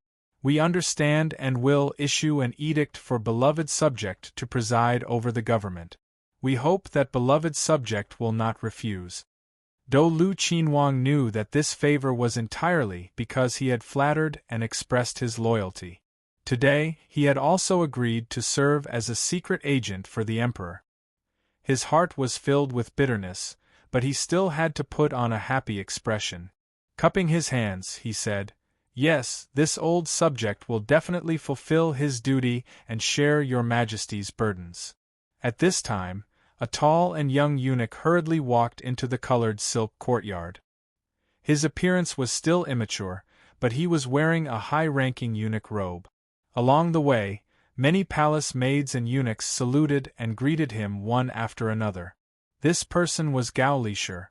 Because of his outstanding performance on the night of the coup, even though he was young and could still be considered an adult, he had become one of the few major eunuchs in the palace. Ever since Wu Zetian had been placed under house arrest, the important matters of looking after Wu Zetian had been his responsibility. Gao Lisher sprinted into Kai Si Garden and urgently reported to Li Xian, "Your Majesty, Emperor Zetian's old illness has relapsed and his condition is serious." Li Xian was startled and hurriedly asked, "Has the imperial physician been summoned?" Gao Lisher replied, "Nubi has already summoned the imperial physician." Li Xian urgently said, "Quick, quick, Zhen will immediately go with the empress to visit Mu Huang." Gao Lisher bowed and said, "Nubi has already had someone prepare the imperial carriage." Hearing this, Li Xian and Empress Wei hurriedly walked out of Kai Si Garden. When Dou Lu Qinhuang heard that Wu Zetian was critically ill, he was also very shocked. Seeing Li Xian leave in a hurry, he didn't even have time to say a word to him. Behind him, he bowed deeply and said, "This subject respectfully sends off Emperor and Empress.